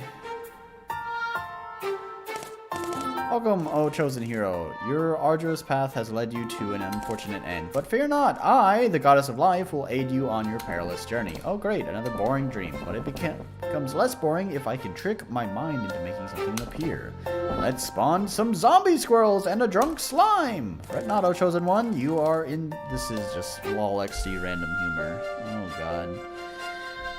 You are in the realm of light, where my judgment will restore your essence... Wait. What do you mean, a drunk slime? Slimes do not have a brain. Do you really believe slimes can get drunk? Maybe if I close and reopen my eyes, those zombie squirrels will appear. You don't really believe in that, right? Hey, there. Are you seriously ignoring me? Is there any way to remove this annoying girl from my dreams? Annoying? I'm trying to save your life and you call me annoying? No, give me just a moment. I really need to breathe. In. Out. It's been a long time since I smelled this scent. What was that? Odor of radical change? Fragrance of adventure? Or is it simply my invisible oven somewhere in this room? It lights up on its own every 5 years. Who's still here? NS, are you still here? Fortuna, are you still here? XZ, I know you said you have to go, but are you still here? Someone help me out. Help me out here. Give me something. I'm not enjoying this in any case. I'm really sorry. I don't know what got to me, but I really shouldn't get angry at you. You're the only hope for this world after all. I shall return to you and the world you belong. I shall return you to the world you belong, hoping you won't ever need my ulterior assistance. Shine with life, hero! Alright, cool, NS. Give me something to talk about that takes my mind off of this game. I'm back here. Aha! So it was a dream. I knew it. A life goddess can't possibly be this movie. Isn't it so funny and quirky? Ha ha ha! You're so funny. No. No, it's not. Like I said when I downloaded it, props to the dev for attempting comedy, because I think comedy is one of the hardest things to achieve well. Looking for more positives, I think the tile art is good. I don't really like the character art. It looks kind of amateurish. I mean, it's better than I can do, that's for sure, but still looks pretty amateurish. But the tile art looks pretty nice, and there's the parallax effect, so, you know, looking for positive things. There's definitely, like, positive stuff here. But the humor is not one of them.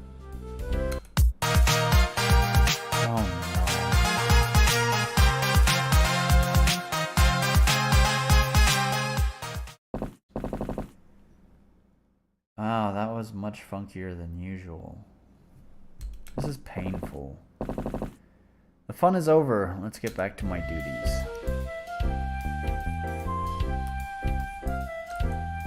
So do I have the sword?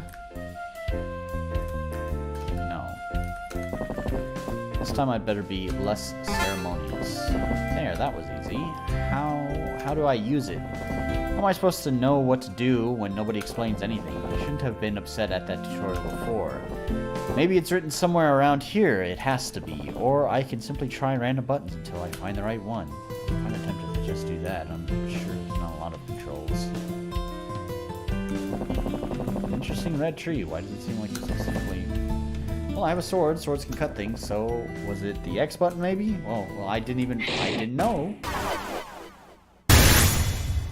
Error 404, hero not found.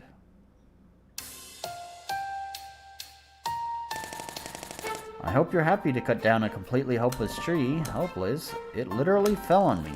It's called right to self-defense. You started it. Trees are the heart of our planet. We must treat them with care so they can still support our next generation in the future. See, the thing is, it's like... You don't really see people advertising themselves as something. It's kind of like an unspoken rule that if you're advertising yourself as one thing, you're probably the opposite of it. In this case, the game advertised itself as a comedy game. And I think the rule is holding true here. It advertises itself as a comedy game, and it's the opposite. It's not funny. It's kind of like Nice Guys. Nice Guys are the absolute epitome of this rule. It is literally in their name. They call themselves Nice Guys. And it turns out they are like the scum of the earth. They are the worst people in the world. It's just kind of like an unspoken rule. The more verbose you are about something, the more likely you're probably not that. So in the case of this game, I don't mean to make it sound like I'm attacking the developer. I'm sure the developer is... This has nothing to do with the developer, as far as the game is concerned. it advertises itself very strongly as a comedy game, and so far it is not. There won't be a planet anymore if a random evil lord destroys it. Still, next time I'd better dodge that falling tree. Oh, something I should mention, again, looking for positives here. In one of my previous videos, I talked about it being difficult to determine who is speaking. And so I do appreciate that they've color-coded the text boxes to be associated with who is speaking, so we always know who's speaking. Like what I was talking about earlier with one of my previous songs is I don't have voice acting, but I do use instruments to represent different characters. And that is kind of deliberate because it helps indicate who is talking right now. The text box is always the same color, but there's like a picture of who is speaking in the text box, and then of course there's also the sound cue. So you have the picture and the sound cue to help you know who is speaking. There's been a couple of games I played where they didn't like grant that to their players, and sometimes it was hard to follow who is currently talking because it was not very clear. So I do appreciate that the game has used color coordination to determine who's speaking. It's a nice touch. It's just the writing is not the winner here. It's kind of like a lot of other stuff is the winner, and the writing is not. Still, next time I'd better dodge that falling tree. Ugh, what am I even talking about? I'm just having that weird dream again. Don't stress, O chosen hero. You're in the realm of light, much different from the honoric dimension you know. If this was a dream, I would have golden wings, 3 eyes, a super duper elegant dress, and most importantly, lots of free time.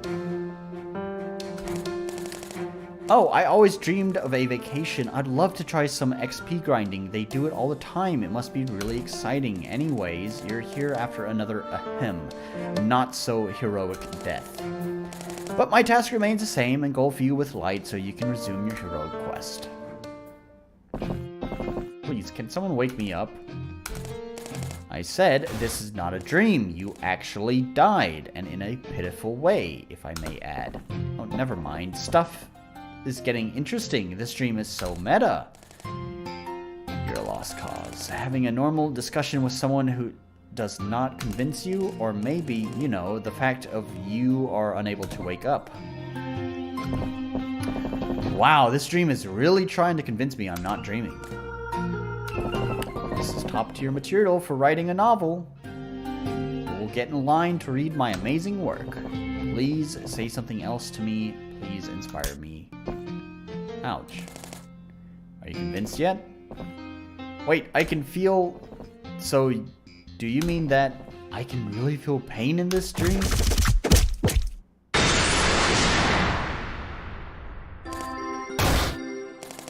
Oh yes, you're dreaming. Maybe I'm not real after all. I can't wait for the plot twist where this is...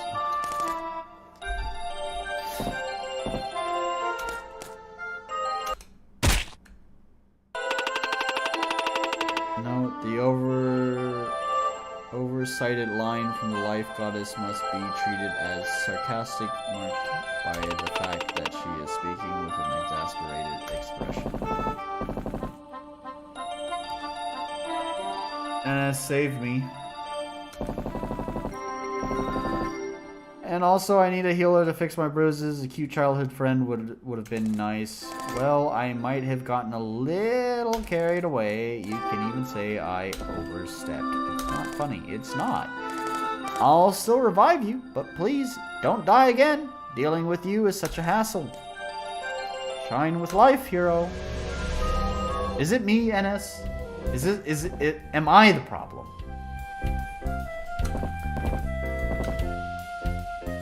That girl is somewhat real and extremely prickly. Should I do the I was wrong dance? Nah, let's pretend I was joking all along. It's important to recognize and accept your own mistakes. It may be difficult, but it makes you grow as a person and makes you appear less of an entitled guy in front of others. I can still read you, damned on-text narration.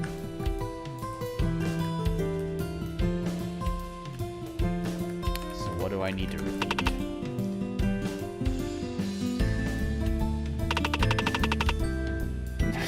when you put the ... at the end, I don't know.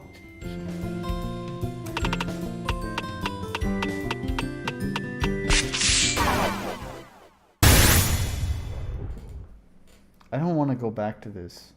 I don't want to go back to this dialogue. Really, death really is a punishment. Because you have to deal with this dialogue. See, but anyways, when you put the ... I don't know if you're being sarcastic or not. Are you laughing at this? Is this funny to you? Am I the problem? Am I just not... Did I lose my sense of humor? Don't you dare complete that sentence. So, you're the goddess of life, right? Oh, how did you guess that? That's very bright of you. That's what you told... Wait, is that sarcasm? Hey, that's what I was just saying. I think you jinxed yourself when you said you only had interesting things today. I think you're right, NS. Oh dear, the tides have turned. I started this stream off pretty strong, and now here we are, playing this. Me sarcastic? No, I would never do that. My task is to aid you in your arduous path, and surely not yelling, mocking, or using generic attack animations on you. This reminds me of like something... This reminds me of like teenage me humor. This is like the kind of stuff I would have done on like role-playing forums.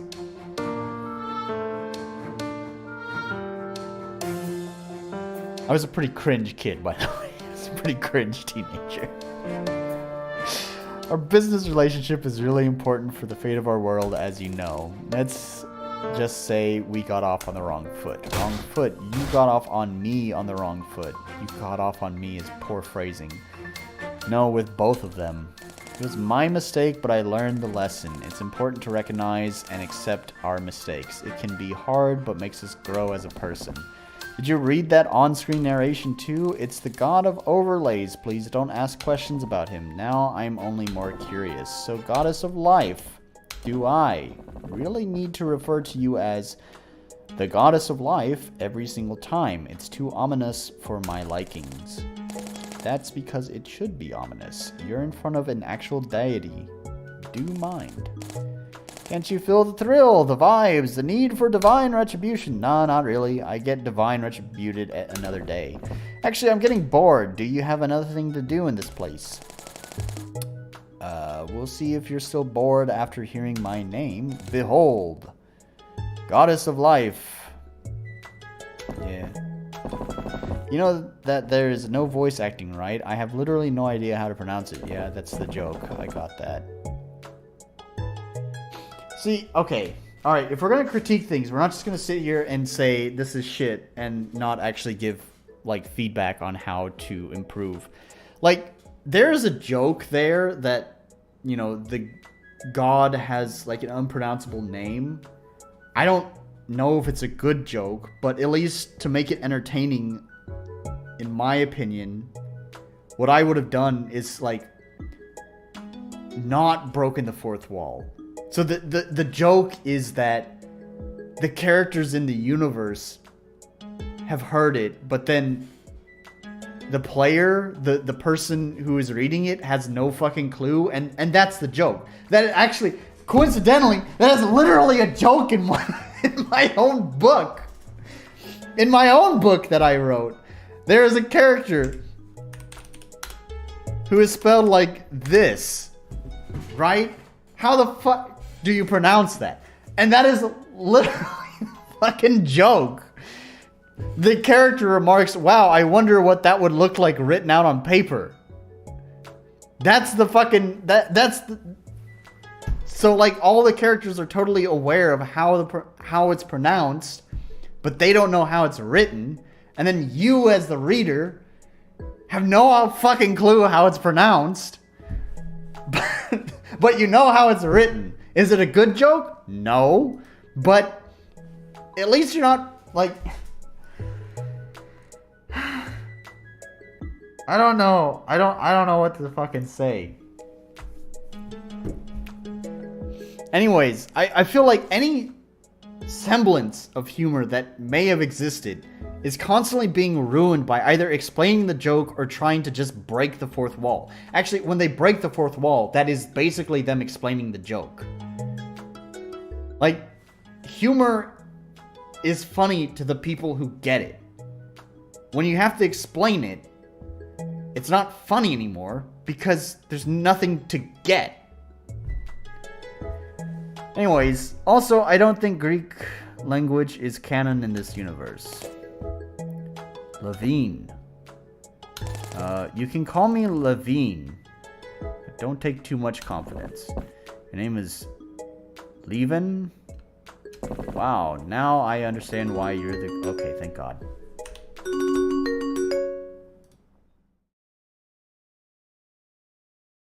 Alright. I'm sorry, developer of that game. I kind of knew what I was getting into when I saw the screenshots. It looked like it was going to be really painful humor. And my suspicions were correct. Yeah, I don't know what to say.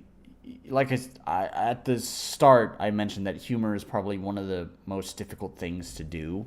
Anyone can make a sad story. You know, drama is pretty easy to do. Fucking kill a child or something and suddenly everything's dramatic. Or, I don't know, fucking murder parents or whatever. But making comedy actually work is tough. And so I applaud you for taking on such a difficult thing to write. But boy, was it not good. And that's one of the things about comedy, I think, is that bad drama doesn't mean anything. Like, you can still probably watch it. Bad comedy is really difficult to tolerate. Like, it's easy to tolerate bad drama. It's really difficult to tolerate bad comedy. So that's kind of the thing with comedy, is like the stakes are so much higher. So, like I said, I applaud you for attempting to do comedy. But it was not a winner. That ain't it, Chief. Oh boy! NS, how long do you plan on sticking around? I'm getting pretty tired. That game really kind of took it out of me. I have one more game that's been downloaded. That I guess we could play through. But I guess really what I'm asking is, we'll play one more game, but if you're gonna stick around for a while longer, then we can roll one more game. I guess I already have rolled what the other game's gonna be. Or if you're not gonna be around that much longer, then I'll just make this the last game. How long have I been streaming? Oh, 4 hours? Holy shit, I think I streamed 4 hours last time. How long did I stream last time? Where's my YouTube dashboard?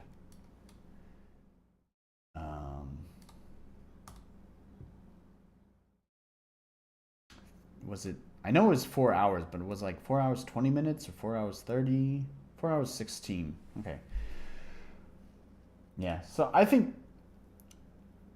like this was written by 14-year-old me trying to imitate slapstick anime Tsukomi jokes.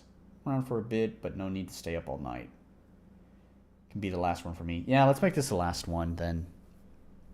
Because last time I streamed for 4 hours 16 minutes. If we put another 20 minutes on the clock, that means this is going to be at least 4 hours 20 minutes. But I'm always pretty slow to wrap up my streams, so could very well go into 4 hours 30 minutes. So yeah, let's make this the last one. And this is going to be the last IGMC game that I do as well. Let's hope it's a good one. This is an ASCII not text adventure, ASCII dungeon crawler, which is definitely not my kind of game either. So I don't know if we're gonna go out with a bang. But I don't know. I guess overall, IGMC, I'm impressed with every developer who has submitted a game. Fortuna and I have both mentioned NS that we would probably never do a Game Jam game because just... It was you, Fortuna, right? Or was it XZ who had mentioned that? Last time someone had mentioned that they'd never do a Game Jam game just because the stakes are high and we'd probably never get it done on time, or we would publish something that's just terrible. And I think I'm pretty much there. I mean, who knows what the future holds? I haven't even been doing game development for a year. So I think November is when I picked up RPG Maker. So I guess November would mark 1 year of game development. It was you, Fortuna. Okay, yeah.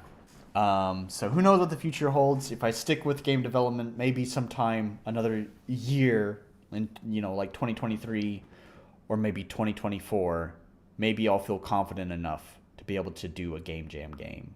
But I can say with 100% confidence that right now, I would never consider doing this. So really, any developer who contributed a game to this it's really impressive.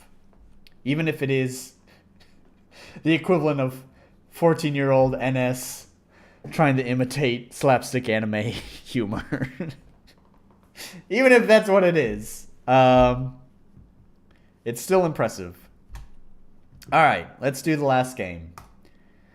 The last IGMC game.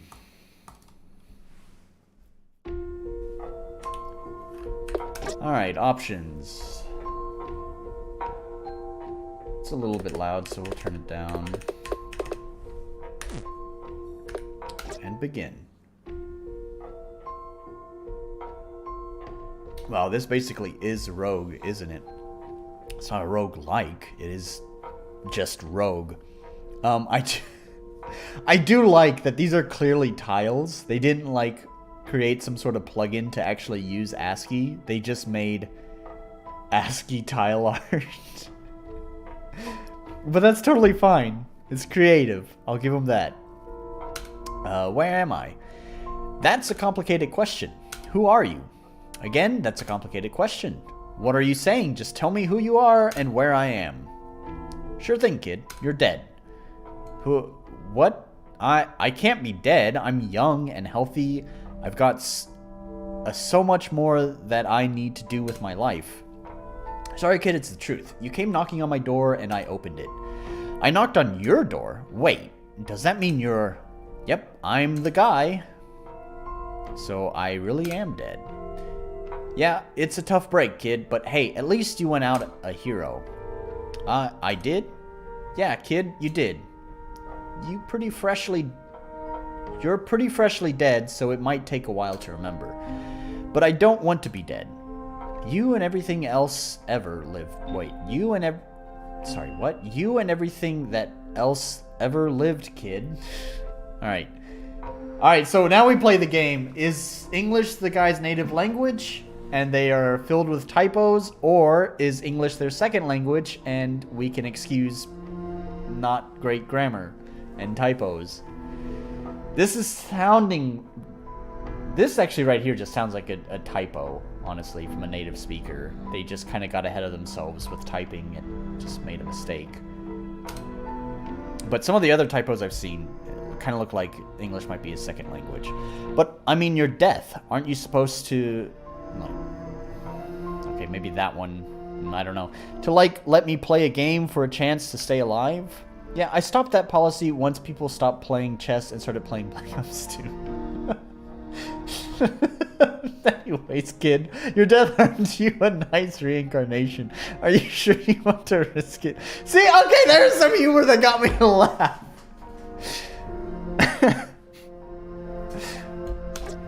Okay. Here's what you're gonna have to do.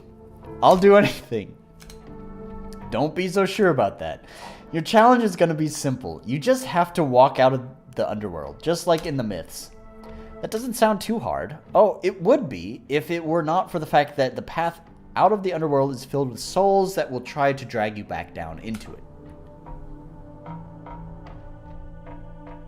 So I just have to avoid some souls and escape.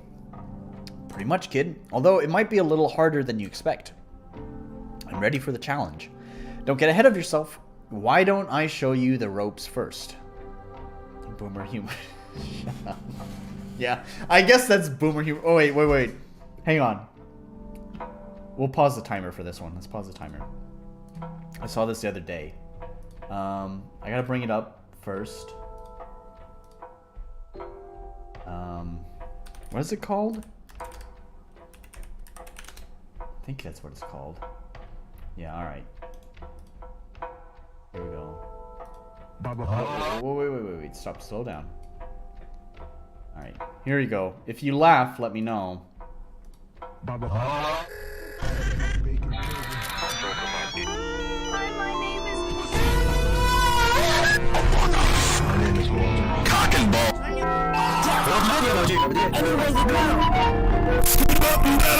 Bug spray in my little brother Quavante Zingleton's eye.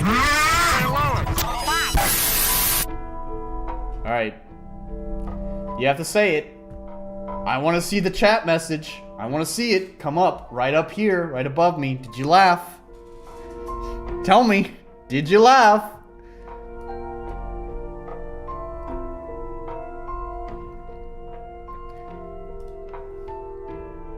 Alright, don't get ahead of yourself. Why don't I show you the ropes first? Show me the ropes. Alright, let's head there now. Alright, kid, time for your first lesson. Ouch my ears, but also lol. Scarily accurate. Alright, we know who the Gen Z person is here. Wait, but NS, I think you're my age, right? We're almost the exact same age.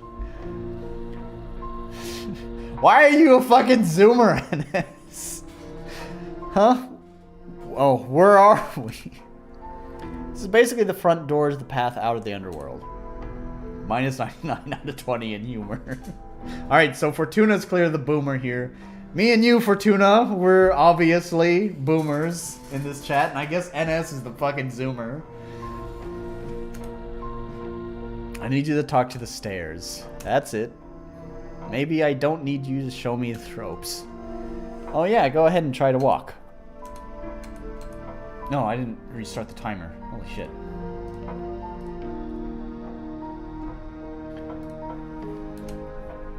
Yeah, the underworld is a place of concepts, kid. Just trying to move your legs won't work.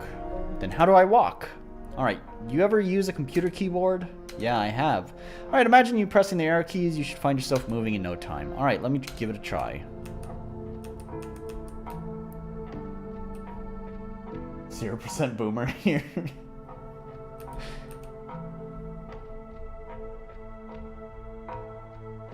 Yeah, you're a millennial. See, actually, yeah, NS. How dare you call me a boomer? I'm a millennial, thank you. Alright, kid, your next lesson is real simple. Grab the key in the corner and open the door in front of you. Excuse me, gee thanks. That's pretty meta. Look, I know it sounds simple, but things down here are all conceptual. So long as you have the key, the door will just vanish as you walk through it. Okay, let me try it. No, references aren't inherently funny. You're correct about that. The Black Ops thing, it's not funny because it's Black Ops. It's just sort of subversion of... It's just a subversion of expectations. I didn't expect them to be referencing Black Ops. It's not the reference itself, it's that I didn't expect the reference. That was funny. Alright, kid, this is your final lesson. What are these things? Souls that never made it out of the underworld. They're gonna try and hurt me. Nah, they don't have that in them. This is more like crabs in a bucket. They want to get out so bad they end up dragging others back to the start. So I just need to avoid them. Pretty much. Okay, let's give it a shot. Yeah, that was pretty bad. Okay.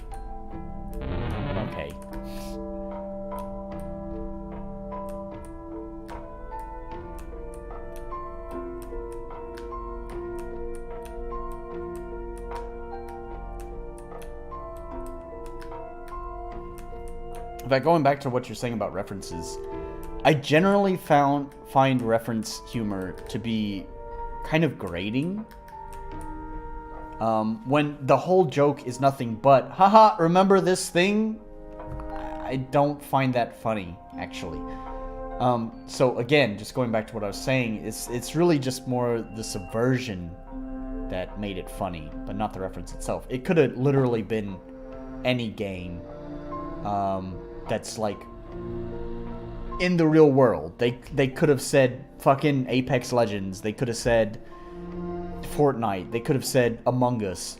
I don't. It really didn't matter. You could change Black Ops with anything, and it would have been funny. It's the subversion. And the thing is now that humor is not going to work for the rest of the game, because now I know that they can reference stuff in the real world, and so it just won't be as funny the next time they do it. Your ears begin to ring as you hear the screeching of tires. I totally missed why that was brought up, but okay.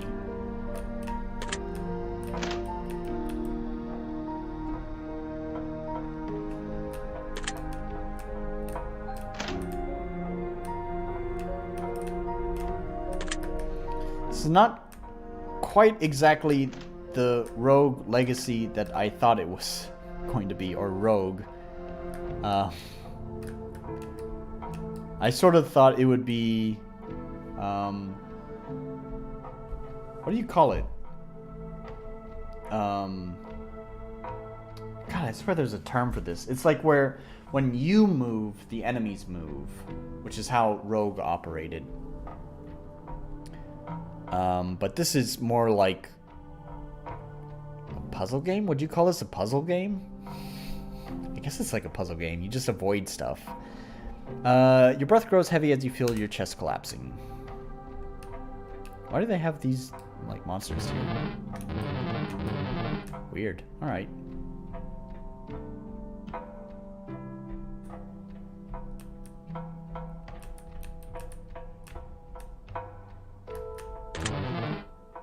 Oh, well, did I get to keep the key when I respawned?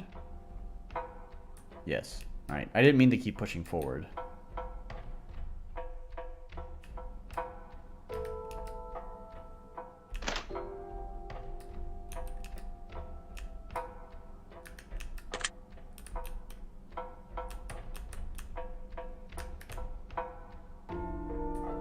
Is it grid-based movement? Is that the word I'm looking for? I think it's... No. That's what you use in... Maybe it is grid-based movement. That's what you use in RPG Maker. Is it? But is it the same word? Maybe it's the same word.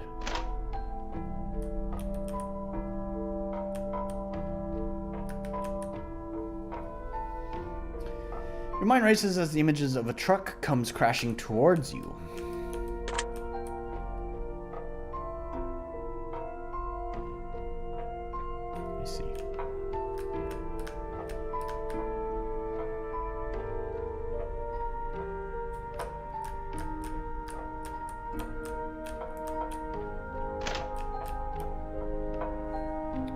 Your eyes start to water as you see a red cross burned into your vision. Oh, okay, alright. Oh, alright.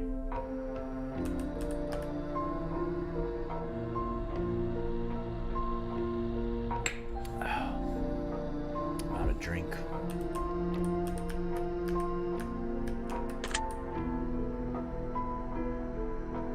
It's kind of a random movement pattern. Your footfalls feel lighter as you feel your body begin to rise.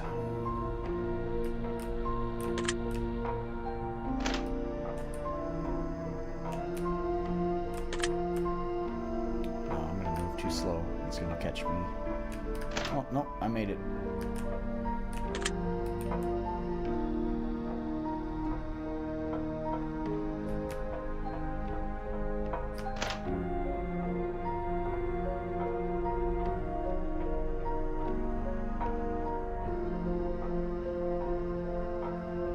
Where's the fucking enemy? Did it just die? This is an RPG Maker thing. I've learned this in my own game. And I've actually use this feature to my advantage, or this limitation. Events will cull. There is culling in the RPG Maker engine. And it culls certain events when they are a certain distance away from the camera, I think. It's based off the camera's position. You begin to feel disorientated as the memory of twisting hallways and shouting voices grow more distant.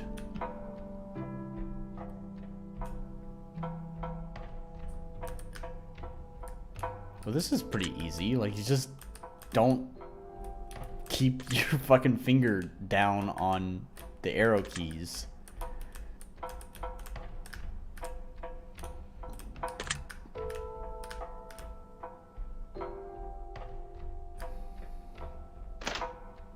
That's just a monster.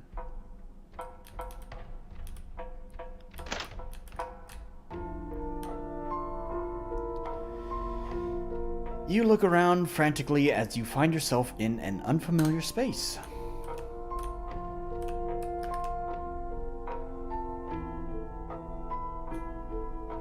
Okay, so there's the exit. So I just have to find the key, which looks like that's going to be a nightmare. How large this place is. Oh, it loops too. Okay. Yep, there's the exit. Okay, there's where I started. So if I had to guess, it's gonna be like opposite of the exit. Yep. I was right about that. Which means I can keep going this way if it loops. And I probably need to go down. Yep, there's the exit. Alright, the air around you grows cold as you are surrounded by darkness.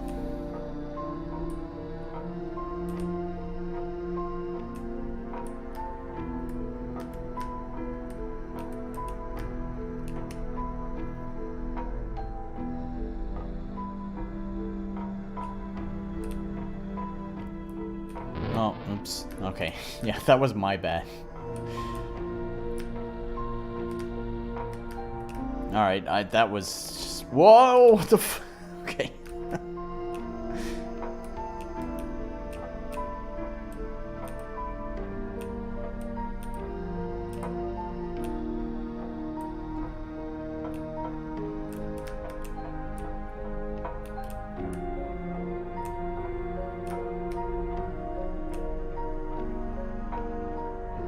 Okay, so I've learned that you get to keep that. So if I just die, it should just bring me back here and... Yep, speedrun strats. The memory of a little girl crossing the street comes to you. You feel yourself starting to leap forward. Alright, cool. So I just need to keep going.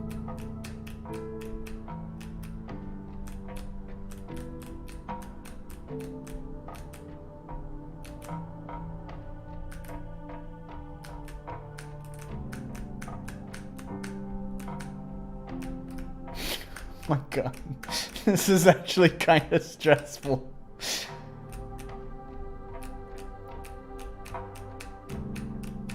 Don't make me redo all of this just because my fingers didn't get the timing just right. No. It's really close. Just because I can't get the rhythm perfectly.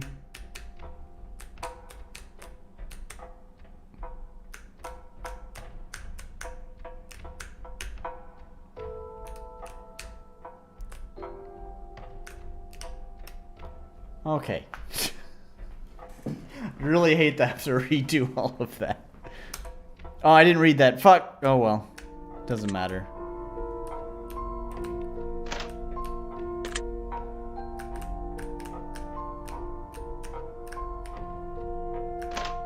I'm sort of confused on the difficulty curve here. Like, the difficulty curve is kind of uneven. Is it over? Hey, that's not ASCII. What happened here? I I guess that could be a comma. No, this is more of a comma than this. Yeah, kid, it's over. I'm alive again.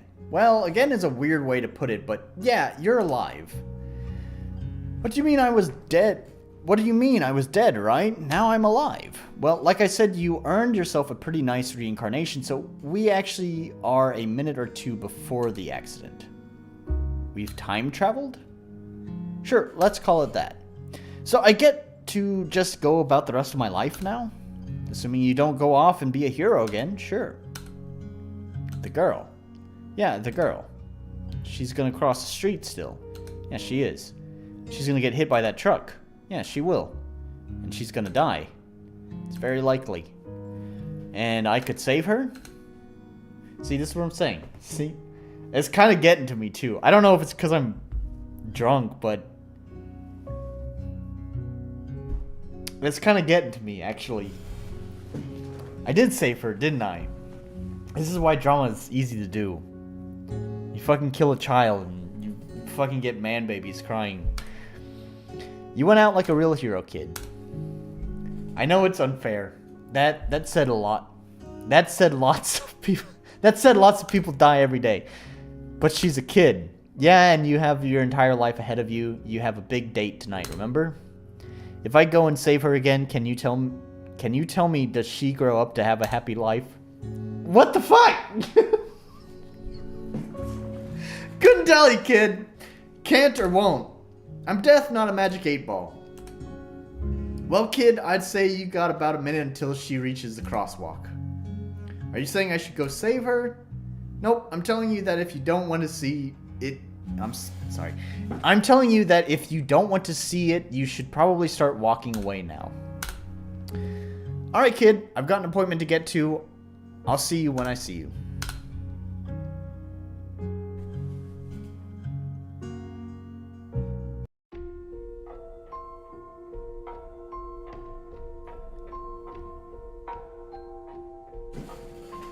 Well,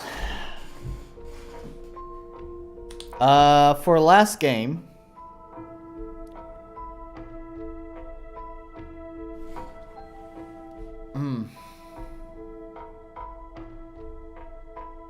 yeah, I liked it, actually. Like, gameplay-wise, it was nothing special. Gameplay-wise, it was kind of boring. But it was just enough. It was, I mean, for a game jam game, it had just the right amount. Where there's nothing really jank about it, because they weren't being overly ambitious. And apparently killing children kind of gets to me. This is what I was saying. Drama is easy to do. Kill a child. And you create effective drama. And yeah, that ending kind of hit me, actually. Yeah, sweet story for a short ASCII game. Yeah. I liked the idea that basically the person is presented with a choice where the whole reason why they died was because they're trying to save someone. They're given a chance to come back to life, but the reality is that all they're doing is rewinding the clock to effectively make the choice again. So basically, no matter what, someone is going to die. Either the main character or the girl that they tried to save. And yeah, I thought that was... yeah, actually, that was... Take note. Take note, writers kill children. Yeah, exactly. Kill children. Now, I mean, this is what I said with the previous game, is that, like, drama's relatively easy to do. And also, I think the stakes are a lot lower, even if your drama doesn't work. Like, if your drama just doesn't reach people, I think people are way more tolerable of not very effective drama than they are of not very effective comedy. Like, bad comedy is, like, really cringy. But bad drama is just, like, eh.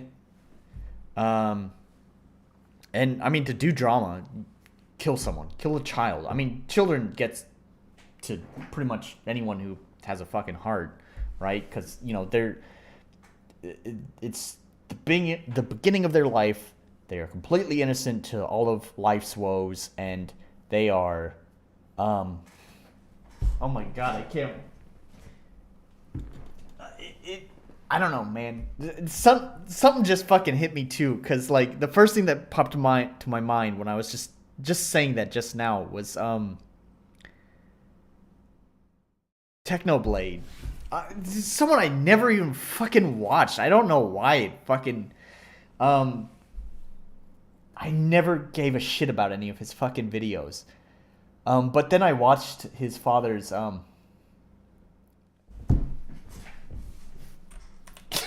sorry. I watched his father's, I can't talk about it. It's that hard. I can't fucking talk about it.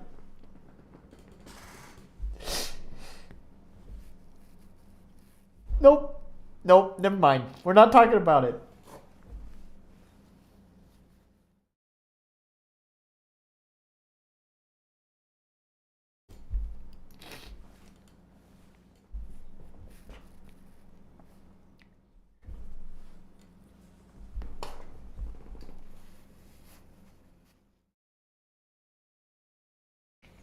Okay, yeah, wow.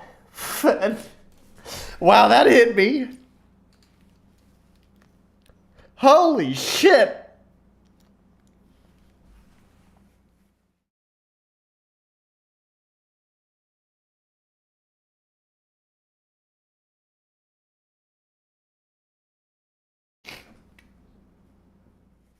Okay, whew. Whew, okay, never mind.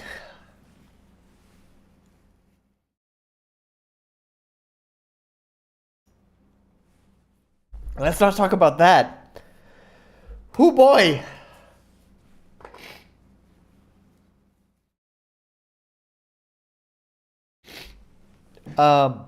Anyways. Yeah, so that was a good game. I think that was a pretty good game. For a game jam game, you know, it was not too overly ambitious. I think this is like a lot of the problems with a lot of the games that I had played is that they have a month to basically make these games. And they want to make something way bigger than they can actually make in a month. And I get that. I mean, like, totally my game that I'm trying to make I didn't think it was going to take me a fucking year to make the game. It started out as just a tech demo to test out some ideas. And I totally wasn't aware of just how much work would go into making that tech demo functional for to be able to effectively test out those ideas. And yeah, and I get why these developers wind up with these ambitious games that take longer than a month. And I guess it's one of the challenges. Yeah, a month isn't long.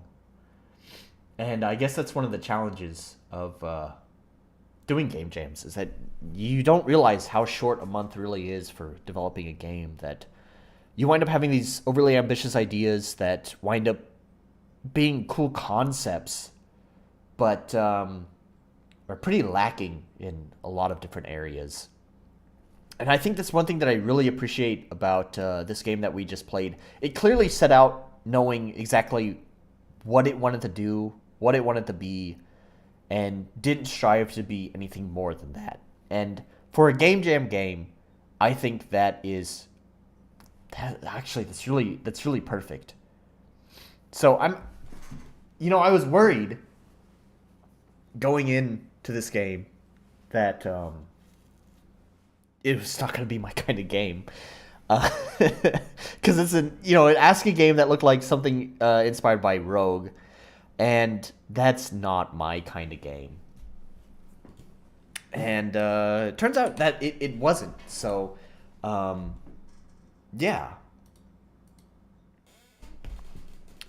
I don't know. I haven't made a vote yet for any of the games that I played. It's sort of unfair because, like, Rebirth... what is this? A Tale of Death. Oh, shit. I never even fucking changed. How long has it been on Death Gunman? How many games has it been since Death Gunman? Oh, fuck. Doesn't matter now. The game's finished. Anyways. So it's kind of like not fair because A Tale of Death is fresh on my mind. But like, it's kind of the one that I think I would want to cast the vote for is A Tale of Death. Because it was a complete experience that didn't feel like it was trying to do more than what it set out to do. There's very few games I've been able to complete on these past 3 streams. I think the first one that I completed, like, the only good thing I could say about it was that at least it was a game that I could finish, but it felt severely lacking in content. And this one felt like, I mean, like I said, I don't care to report. I know you'll always forget. Well, I always forget because no one fucking tells me to change the fucking game. Yes, I will always forget, but also, I wouldn't always forget if someone fucking reminded me what to, to fucking change it. So I don't know. I really liked Faded Blue. I need to fix my keyboard. I really liked Faded Blue. This game did not call itself a comedy game, but it was funny. And I liked the art. This art is kind of horrifying, to be honest. But, yeah, I liked the art. And I liked the humor. And I've been talking about Faded Blue a lot during the stream, so I almost feel like it's cheating if I report it. But I've talked about Faded Blue a lot during this stream, so like it almost feels like maybe I should give my vote to Faded Blue because it's clearly stuck in my head, considering how much I've referenced it. It's clearly a game that's been stuck in my head. But the combat, you can't give your vote to multiple games. I don't know. Can you? That's a good question, actually.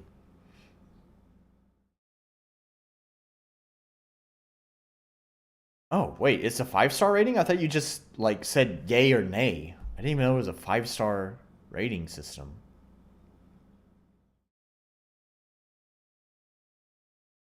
See, it shows what the fuck I know. I thought it was just, you got one vote, and it was a yay or nay, and that was it. So, okay, let's put it to a 4-star, because I'm going to take 1 star away, because the combat sucked, but I loved everything else about it. Okay, let's see. And then we just played Tale of Death. Oh my god, my keyboard is a fucking disaster.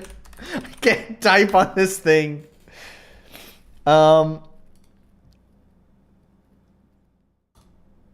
So I think I do want to. Okay, so I can vote more than once. Okay. Yeah. So that's 5 stars because there was no bugs. It was not overly ambitious with its game design. I was able to complete it. And apparently the fucking story turned me into a manbaby. So, yeah. 5 star. I think those are the 2 games I want to vote for. Actually, what was the other one? The paper. Was it Dead Paper? Is that what it's called? Yeah, Dead Paper. Alright. And I'm gonna give this one a 3-star. Because it's really fucking cool as a proof of concept. First person shooter, or I guess slasher, RPG Maker game. It's really cool. But, God, did the gameplay get boring really fast. So I'll give that one a 3-star. Are there any other games that I thought were really interesting and worth a vote? I don't know. Do you guys have any opinions? NS, I don't know if you've been watching like the archives. I don't expect you to watch all of them. That's a lot of hours of games to watch. But out of any of the games that you've seen me play, both NS and Fortuna, what would you cast your votes for? And in this case, I mean, if you want to say, you know, how many stars it is, that's totally fine. But we can keep it simple and just say a yay or nay system.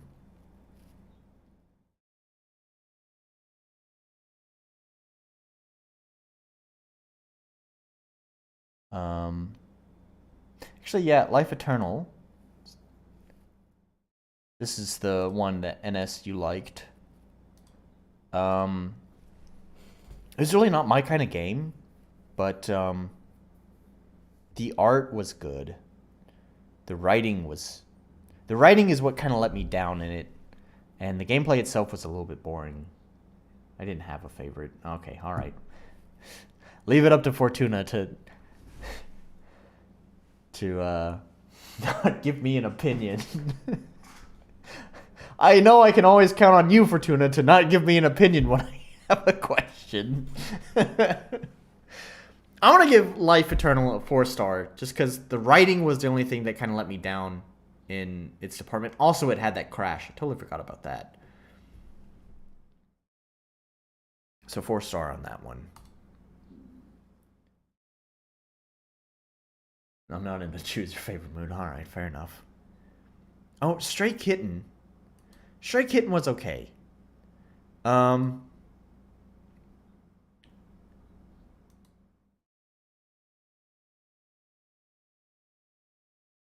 like that you played as a cat. The cat mechanics were okay. Sometimes it felt like you got punished for just trying to explore. But overall, I think it was a pretty good experience. Is that a 4-star? Yeah, we'll leave it a 4-star. Okay, let's see what else there is.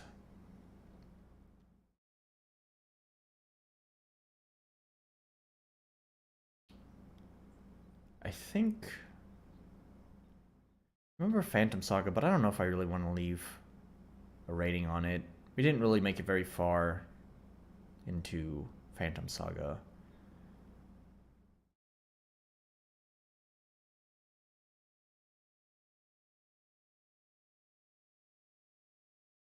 Yeah, I think that's really all of the games that I want to rate.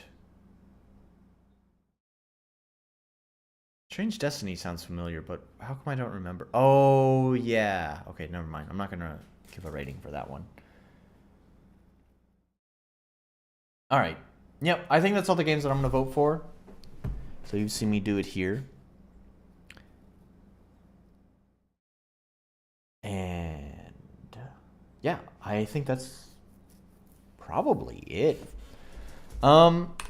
So today is the last Saturday of August, starting actually this week, Monday. Oh boy. I resume work. No more summer vacation. So I'll go back to my normal streaming schedule, which will just be on Saturdays only. And I will stream. I think the schedule is going to be for September. I think next week, just because I have so many games that other people have asked me to play. I think I'm going to do another game stream next week. But this time it's obviously not going to be IGMC games. I think I'm going to keep the timer just because it kind of keeps the momentum going. But since there's so many IGMC games, I kept it at 20 minutes just because that felt like an appropriate length for the number of games that I need to get through. But I think what I'm going to do for other people's games is I'll probably change it to 30 minutes. Because I think that'll help keep momentum going, but give me a little bit more time to kind of appreciate the games, especially because those are going to be finished games, or hopefully finished. So we won't reach the end of a game and have 15 minutes left on the clock and have to piddle around and figure out some way to pass the time for 15 minutes.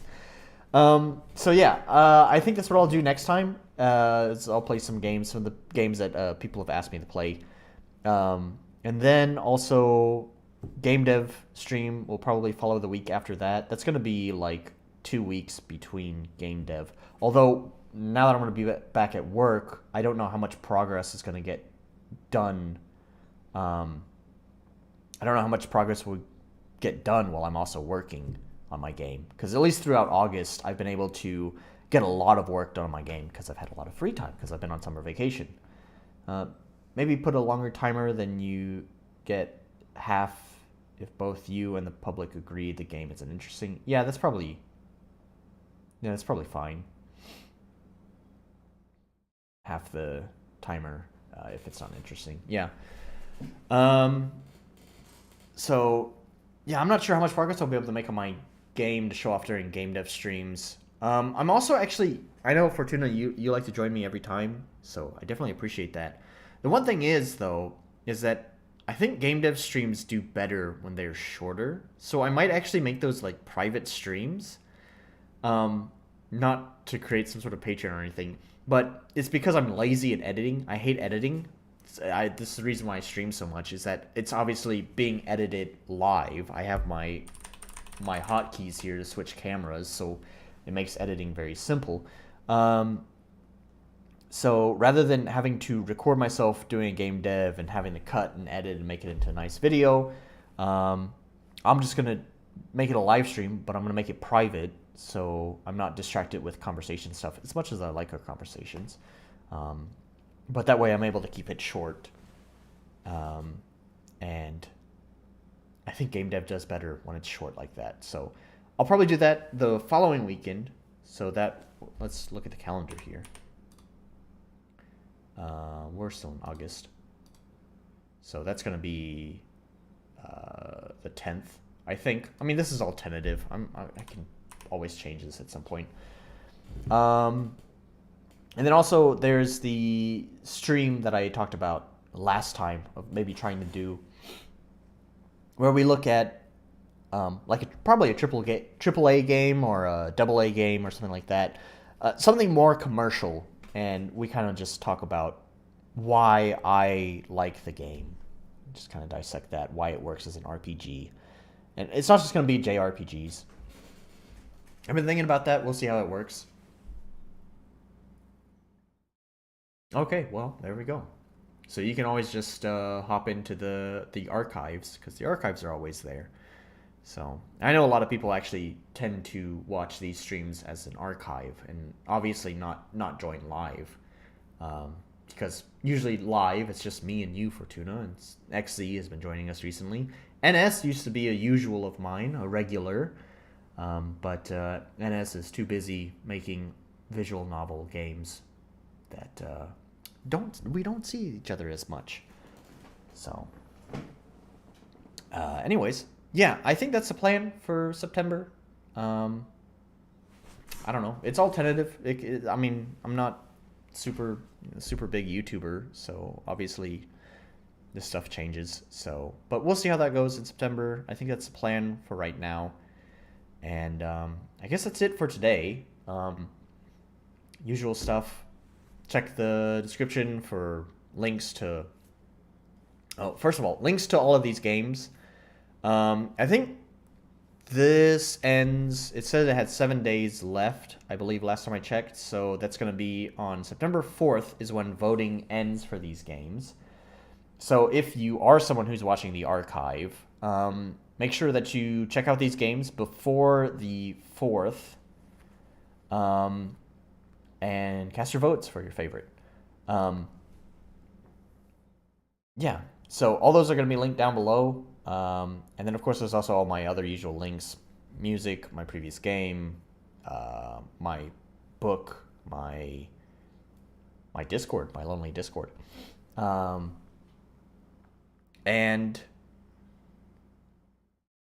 that it? Oh, yeah, and usual YouTube stuff. Like, comment, subscribe. And, yeah, that's going to be it. Thanks for joining. And I guess I'll see you guys next week. Bye.